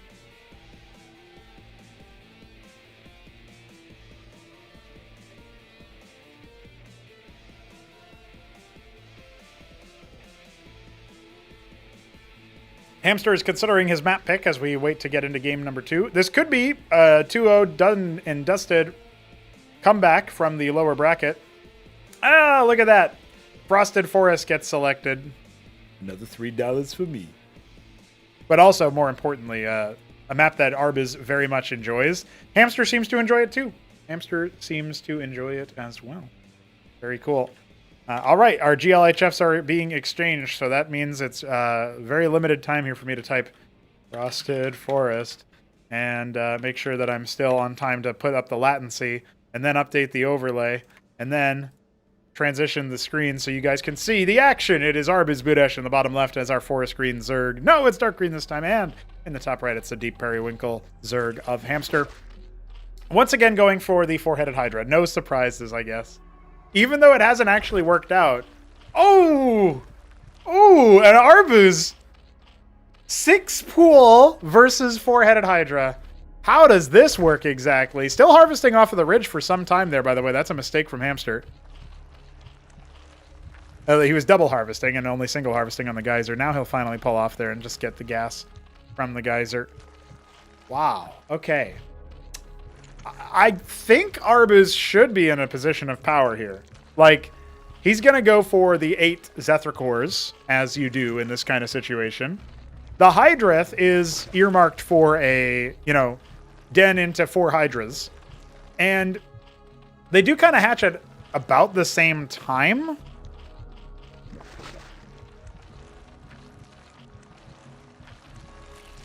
All right, here we go. Straight into 1 pair of Zeth? 2 pair of Zeth? Let's count together. 3 pair of Zeth? And he's about 8 seconds out from having another larva to make a 4th pair. So his units are hatching as the Hydrith den finishes. Oh! Has a little bit of a fat finger there for Hamster, but it doesn't cost him any resources, so that's all right. He made a zero course for a second. Larvosk already on the way for Arbuz behind this. I guess the Hydras will actually finish in time.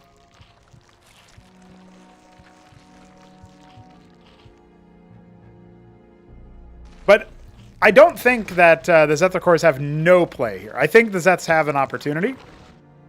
It really just depends on what Arbuz does. He's just going to kind of show him immediately. And then he's going to try to go for attacking. And if you do any damage to the amount of Hydras here, killing 2 of them is actually really, really good. That's very cost efficient. They both went for this very aggressive opener. And Arbuz kills 2 of the 4 Hydras, so what are you going to do? You need so much more effort to kill an opponent with 2 Hydras. To kill workers with 2 Hydras. A couple more military units going to be popped out here for Arbuz as he grabs that extra larva advantage, because of course he's had that Larvosk for some time now. Up by only 1 worker for now. He'll maintain that advantage as he shoves the... ooh, that was a really good catch almost. Shoves the Hydras away. Got to be on point with your Zeth Micro, that's for sure, but he's going to take a very fast expansion with this build.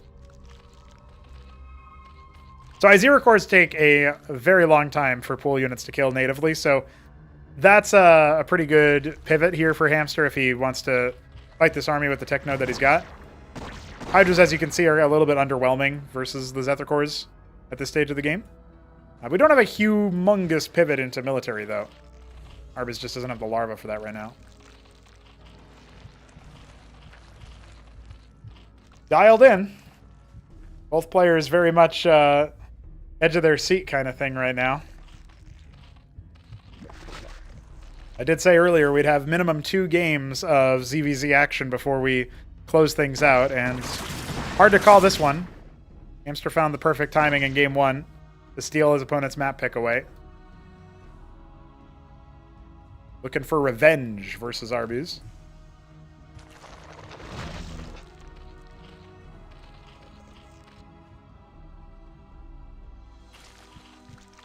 Okay, Hydra's then going to be here on the backup. It looks like Arbuz will eventually supplement and replace his pool units with Hydras and perhaps some I-Zero cores. Honestly, this military force that Hamster is boasting, it doesn't really feel that great. A dozen Zeths, only one pair of claws. He kind of scouts in and sees there's not that many units, but I don't think he wants to chance it. You know, not sure if there's more military hatching behind it. 4 Hydras on the way. Gas saturated first, and then off to the minerals, ignoring the ridge for the time being, as he is in the main base. Arbuz having a 4-worker lead, but that will evaporate here in a moment as Hamster starts to make some more workers of his own. Bit of a scouting I-Zero core should be easily caught by Arbuz, but he's being a little bit lackadaisical about it.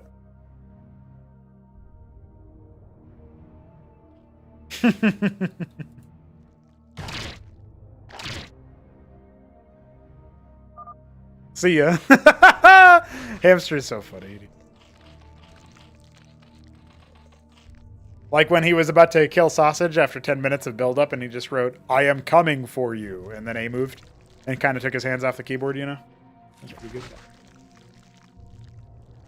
In fact, that's how Sausage got sent down to the lower bracket, where he went on a vengeance tour.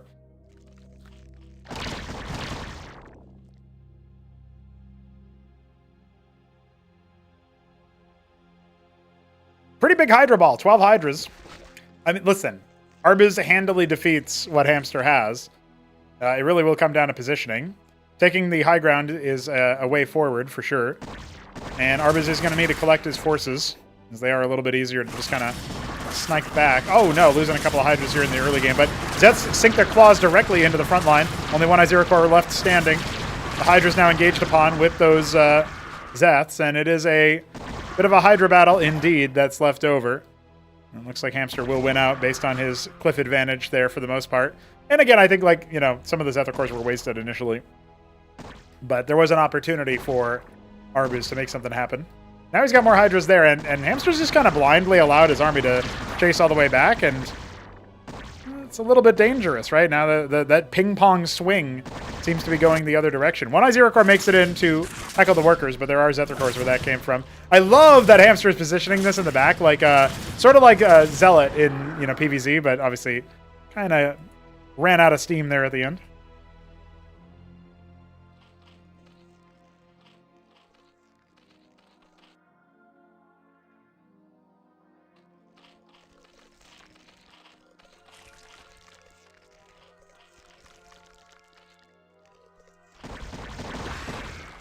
Is there going to be another little anti-timing here? The Zethra cores are in enough number to drive back this amount of Hydras. I actually catch 3 of them immediately. Each pair of Zeths is 25 minerals. Each Hydra is 50 minerals and 25 Vespines. So not a trade you really want to be making. But it can be more larva efficient, even if it's not as cost efficient. Here comes the attempted surround, but the top flank was broken immediately. Hydra's still trying to dodge back and forth.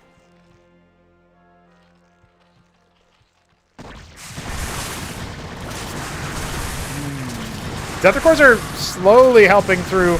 Yeah, they actually helped chew through a lot of those I-Zero cores. And again, Hamster really was diving onto the Bactylisks in the back, but there's not so many of them. There wasn't so many of them, so it doesn't feel super necessary.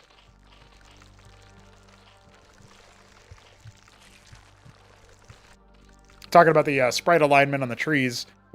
I would not recommend using these ones that have the harsh cutoffs, but I guess at some point I'll have to mod in the rest of the tree, edit the sprite itself so that that can be usable again. Oh, so in the background of all of this, Arbuz has gone for the Tethith Swamp, a very fast Apex node. He wants to get the Tetzora cores out. They're the tall saber dude, saber arm guys that, oh, let's see. We've got to wait for the info. And,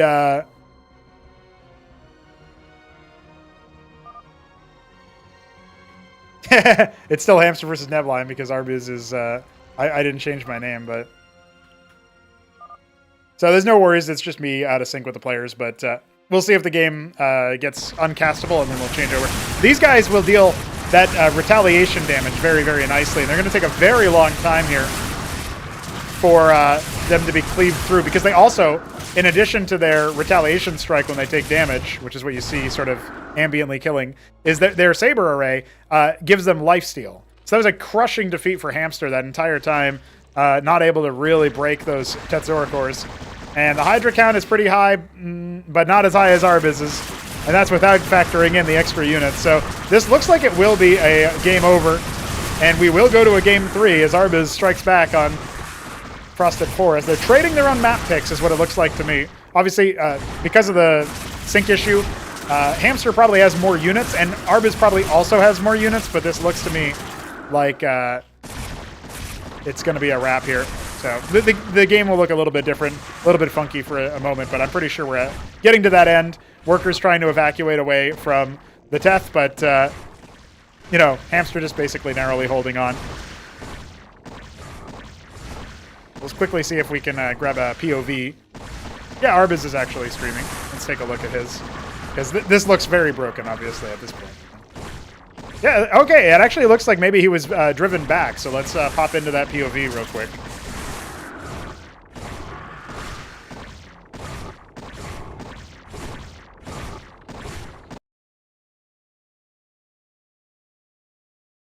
All right, we're watching Arbiz's POV for the rest of the game. We have seen that his army was apparently driven back. Well, we didn't see it, but we can surmise based on the fact that he no longer has much value. We did see that Hamster was retaliating, or retreating Droleths away from the Tetzoricor, so there was definitely some economic damage dealt. And the army still looks somewhat fearsome, although all the Tetzoricors have been routed. So a third base is on the way for our Ukrainian Zerg here.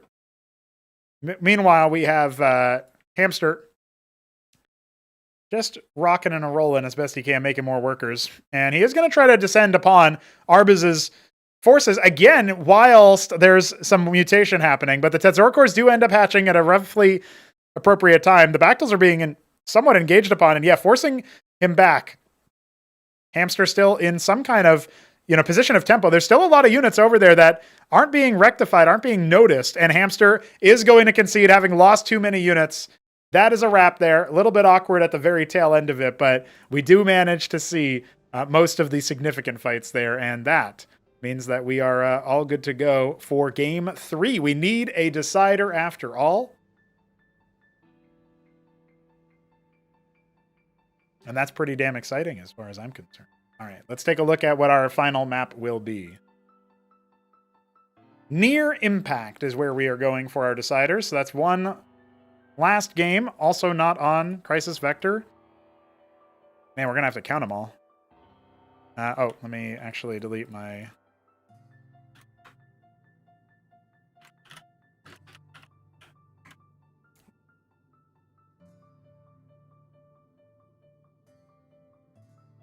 Okay, host it up.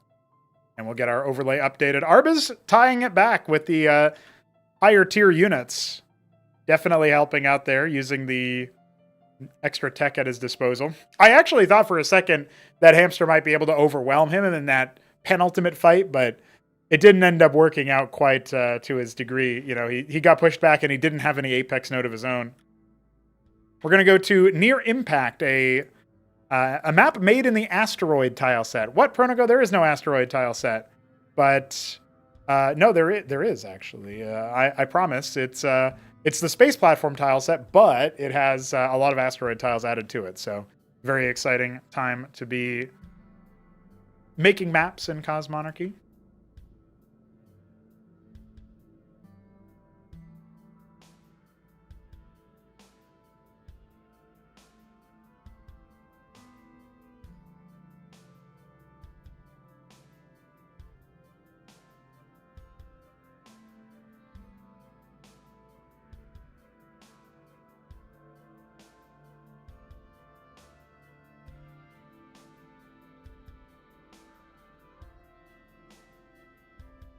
We're waiting on some bathroom breaks from the homies, so this is a good opportunity to remind you guys to have your own bathroom breaks, drink your own water,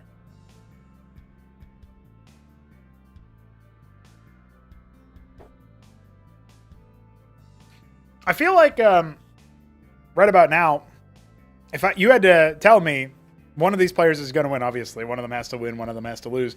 If you were to tell me to pick a winner, I would be pretty hard pressed because Near Impact is a map that you can play any which way you want. You can play it more aggressive, fast and loose. You can go for the 4-headed Hydra build or the 6-pool build or whatever. Or you can play more macro-oriented and just try to hold your choke in the natural. It does depend on what you want to do. So we get our players saying that they are here, and we have Hamster readying up, waiting for Arbus to do the same. This is a map that I'm very excited about because I really have no idea. Hamster said, let's fucking go, with a bunch of O's. I have no idea what we're going to be getting out of these two players, so let's find out together. In the top right, we have Arbus Budesh, Cordovan once again, and Hamster in the bottom right is Turquoise. Zerg versus Zerg, and neither of them going for a 6-pool or anything like that. Hamster is harvesting some Vespene, but not as aggressively as he was before. This looks like maybe a more normal timed Larvosk into Hydrith, and I have a feeling that Arbus will also return to a more stable opening. For the final time that I can, I will remind you guys all about the methods that you can use to support Cosmonarchy. You can share our videos and our streams and all that good stuff wherever you know some gaming communities, some homies that might like the RTS. You can let them know about us. Cosmonarchy.com, a great place to send them to, a good little landing page there. And you can also donate if you have the money to spare. Times are tough around the holidays, so I don't really expect it. But if you have it, if you're willing to pledge it, we got plenty of stuff there all the time. And I am happy to report that we have more Cosmonarchy stuff planned. In 2 weeks, we'll have another one of these weekend wage tournaments. And we have a best of 5 single elimination event happening in between those two. So look forward for updates and casts and videos about that. You can subscribe to the YouTube channel, follow the Twitch channel, all that good stuff if you want to keep notified. And of course, when I get internet, for real internet, not mobile hotspot internet, on Tuesday and the subsequent days after that, you can expect some more content, live streams of me working on the game, casting the game, experiencing the average match of the game. Doesn't have to be a tournament. Can just be a good stuff. Oh my God, Zerg Shambler! Zerg Shambler in the game. Look at that. I'll explain that in a moment. But first, I must tell. I guess I don't want to break the concentration here. I do not want to break the concentration of Arbus and Hamster. But I feel like somebody needs to know that Zerg Shambler is in the game. So now you guys know. Now you guys know.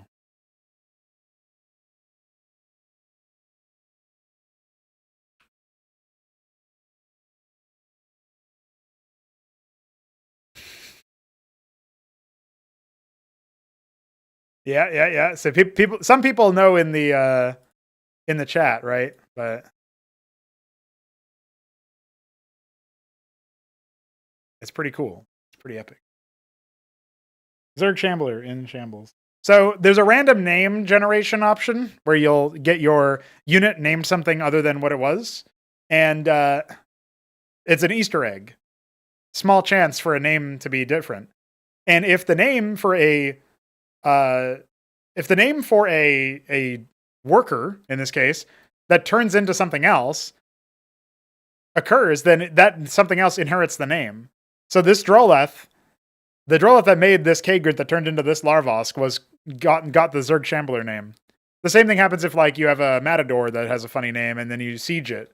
The sieged Matador will have the name as well. Similar vibes. Hamster's going to come in with a very delayed 4-headed Hydra, by the way. It's definitely not the 4-headed Hydra build, but you know, he's got 4 of them. And he's going to heckle the pool build that Arbus went for. But Arbus is getting that faster expansion. As long as he can hold this aggression, should be fine.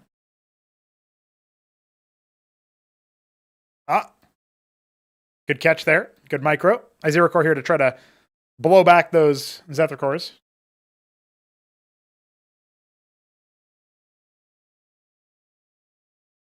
Yeah, your units might have been renamed something funny. And you just never knew.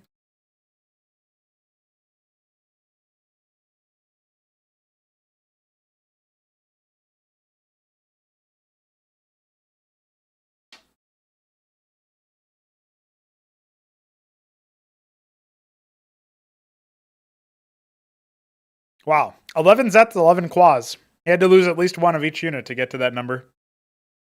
Or one Zeth decided to become a Quaz or vice versa. Hey, a little bit of a Kagran transport with that Ovaleth, trying to get a static defense structure erected on the front lines. Pretty nifty.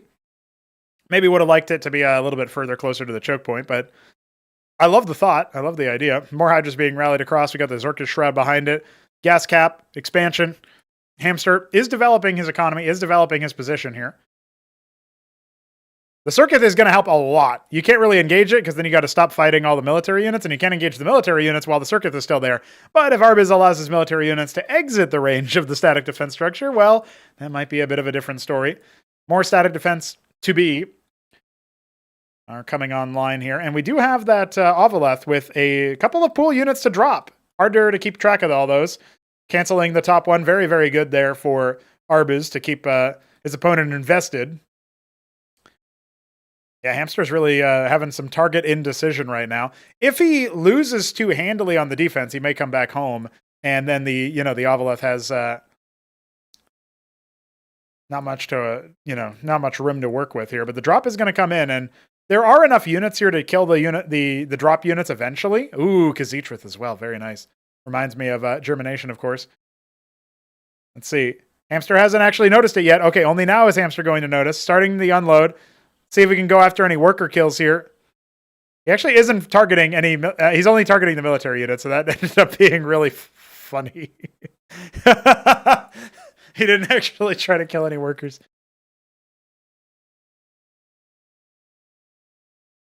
All right. 6 more Hydras out for Arbiz.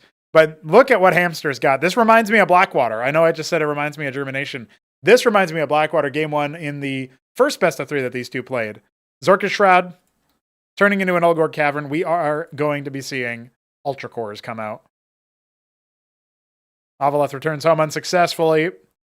7 Hydras remain and are going to be pushed back by Arbiz. Oh shit, there's no game audio this whole time? Owned. Now it's back.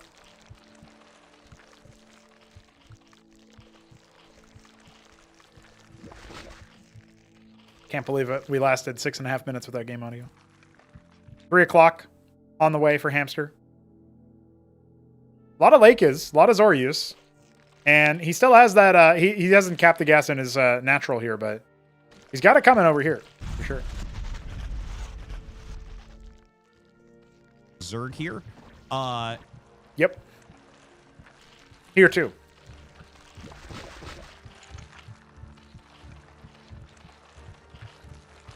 Vornath on the way here for Arbiz. That'll allow him to upgrade his Zeths into Vorvicors. He ran out of steam real heavy against the Ultra Cores last time. I don't know that he's going to be able to make it look different this time around. Also, remember that the Lakes were dealing a ton of damage to the way that, like, to the Hydra stack, right? So we know how this fight kind of goes. We know what this composition looks like based on how Blackwater Bastion ended. So we need to see Arbiz do something a little bit different. He's been gathering intel with the Ovaleth. I don't know that he's seen the Ultra Cores. He's probably seen the Lakes, though. More and more Vorvs. Another Ovaleth for further detection. And Bactylisks on the way as well. So some artillery presence there. One thing about the Lakes is that they move slow and they have to burrow and becoming immobile, of course, in the process, in order to project force anywhere in a position. So kind of as a result of that, Hamster's army is a little bit less mobile than Arbiz's, but Bactylisks do move pretty slow themselves. So, and the Ultra Cores, when they eat corpses, move very fast. Gonna go ahead and burrow the Lakes. Oh, this fight isn't as good for Hamster as we might have expected. A bit of a flank on Vorvs trying to slow things down, but now the Lakes will burrow, and that should be enough to send them all packing. There's not that many Hydras with this force. The Zoryu is slowing down the attack speed of the Bactylisks. It takes so long for them to kill through the armor. Ultra Core still in number. The Vorvs doing their best to harangue the backline, but now the Lakes are burrowing again, and that should wipe out all of the ranged units. We've got reinforcements coming in from the top rope from Arbiz, but it just doesn't feel like there's enough to reinforce. The position's lost. They need to fall back. Look at the Gambit. Look at this Gambit from Arbiz. 8 Skithra Cores on the way. He knows he's probably going to have to concede this third base. He's barely set it up, and he doesn't have any static defense there. But he might be able to use the Khazitras to defend against impossible odds while his air units do a counterattack. Or maybe he's just going to try to clear all the anti-air here and use the skits on the Lakers. That might also be a good option here. Some of them are going to be caught. The others rallying somewhere else. And oh, the burrow right in range of the Khazitras, force targeting it down. Hamster doesn't want to allow it to live, and it will go. That will go down. There's nothing here on the ground here for Arbuz Budesh. Looks like his grand final performance, getting all the way to the last-ditch effort, and Hamster still triumphs over him, finding the time to do so indeed. Near impact hits a little too close to home, and Arbuz will falter at the final hurdle. GG.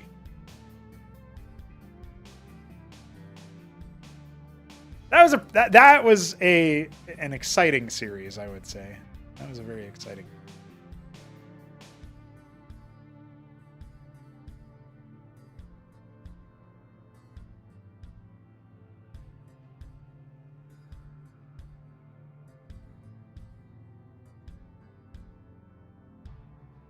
All right, that will wrap up our weekend wage here. I will go ahead and show you guys the bracket to tell you guys everything that went down today.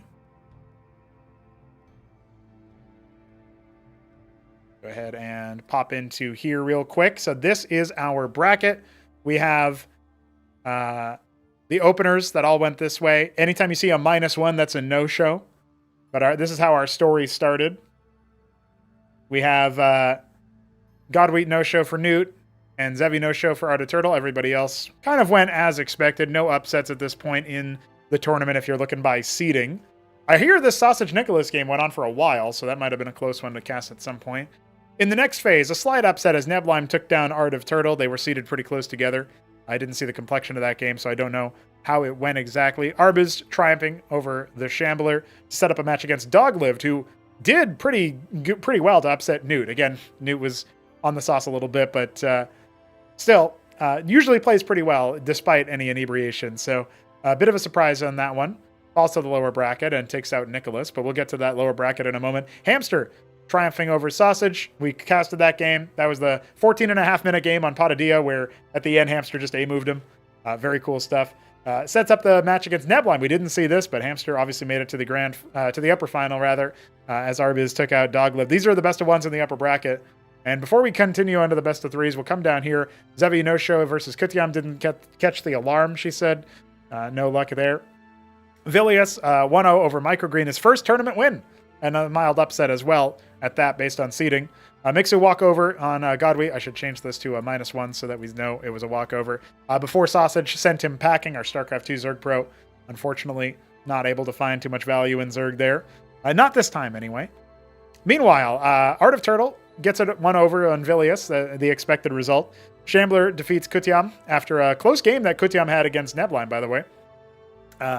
Well, a contested game anyway. He was in the game. It was just really laggy, so I don't blame him for...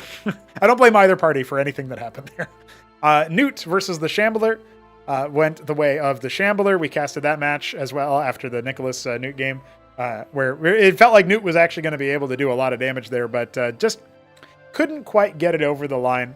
A couple of too many things slipping up there. And then Art of Turtle drops the Sausage. I'm very interested in this game because this does not... It kind of computes, but I'm sure it ended in a funny way. Before Sausage manages to get one over on Dogliv's PvP, setting up the best of 3 against Neblime, who ended up defeating the Shambler, a match that I definitely want to cast.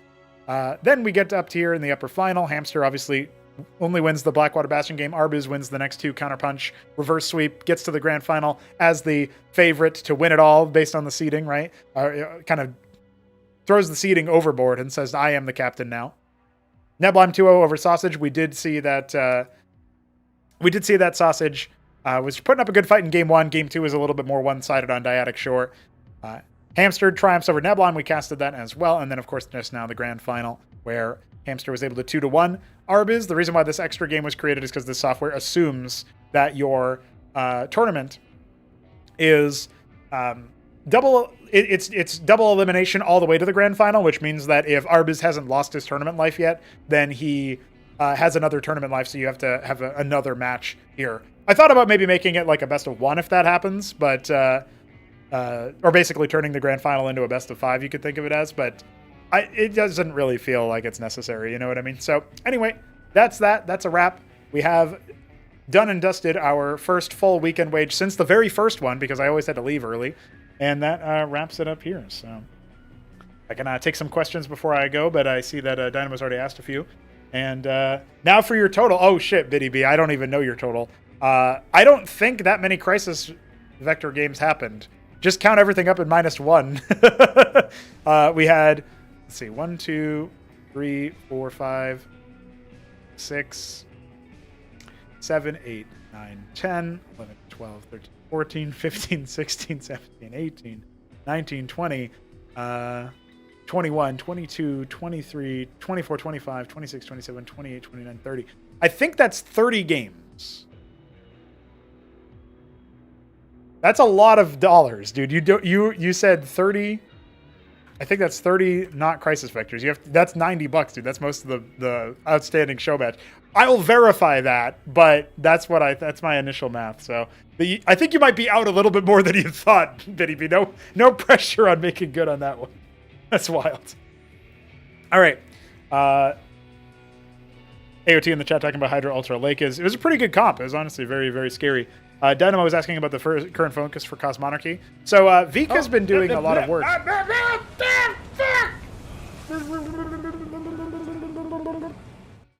No damn Crisis Vector. The $90 dono just came through, guys. Absolute genius. Absolute insanity. What a Chad. I didn't need to verify it, apparently. It's all good, boys. We got him. Thank you, Biddy B. Thank you for your service. Big ups there.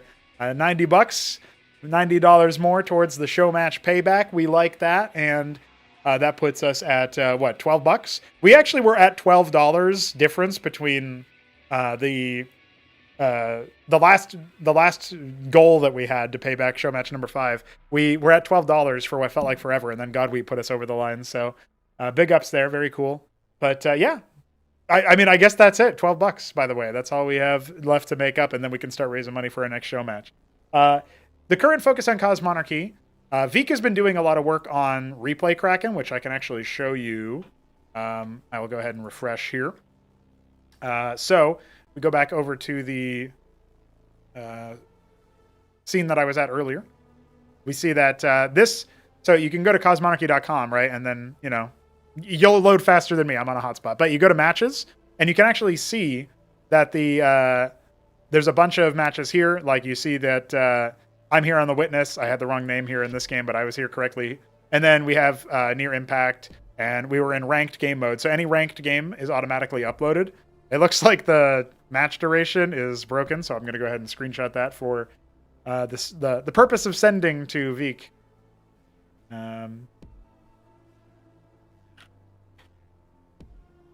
He'll take a look at that later. That's a pretty big bug, so hopefully he can fix it soon. But we scroll through, we see that like in the background, the Shambler and Vilius were fighting, and Neo Sepulcher was the map, and so we have that. We have this game here as well that was unrelated to our tournament. We had Doglived versus the Night Fox on Acid Test as well. Looks like also on Dyadic Shore. So we had some it looked like there were some cool games going on in the background, and they were all unranked. It looks like we had a ranked 3v4 AI game. If that replay works, that could probably be pretty fun to cast. I don't know, but this is kind of this sort of software, if you will, this service, this thing was what Veek has been doing a lot of work on recently. And oh shit, we apparently got donated, but I didn't see it. So hold on, unless that's a fraud. But I'm gonna go ahead and rerun the last event on the thing there. So we lost miserably in that 3v4 AI. Okay, gotcha. Let's go to alert box. We have a recent. I think there's like a recent events thing that I can do to back to dashboard. Recent events. Here we go. Oh, look at that. So what is this? There you go.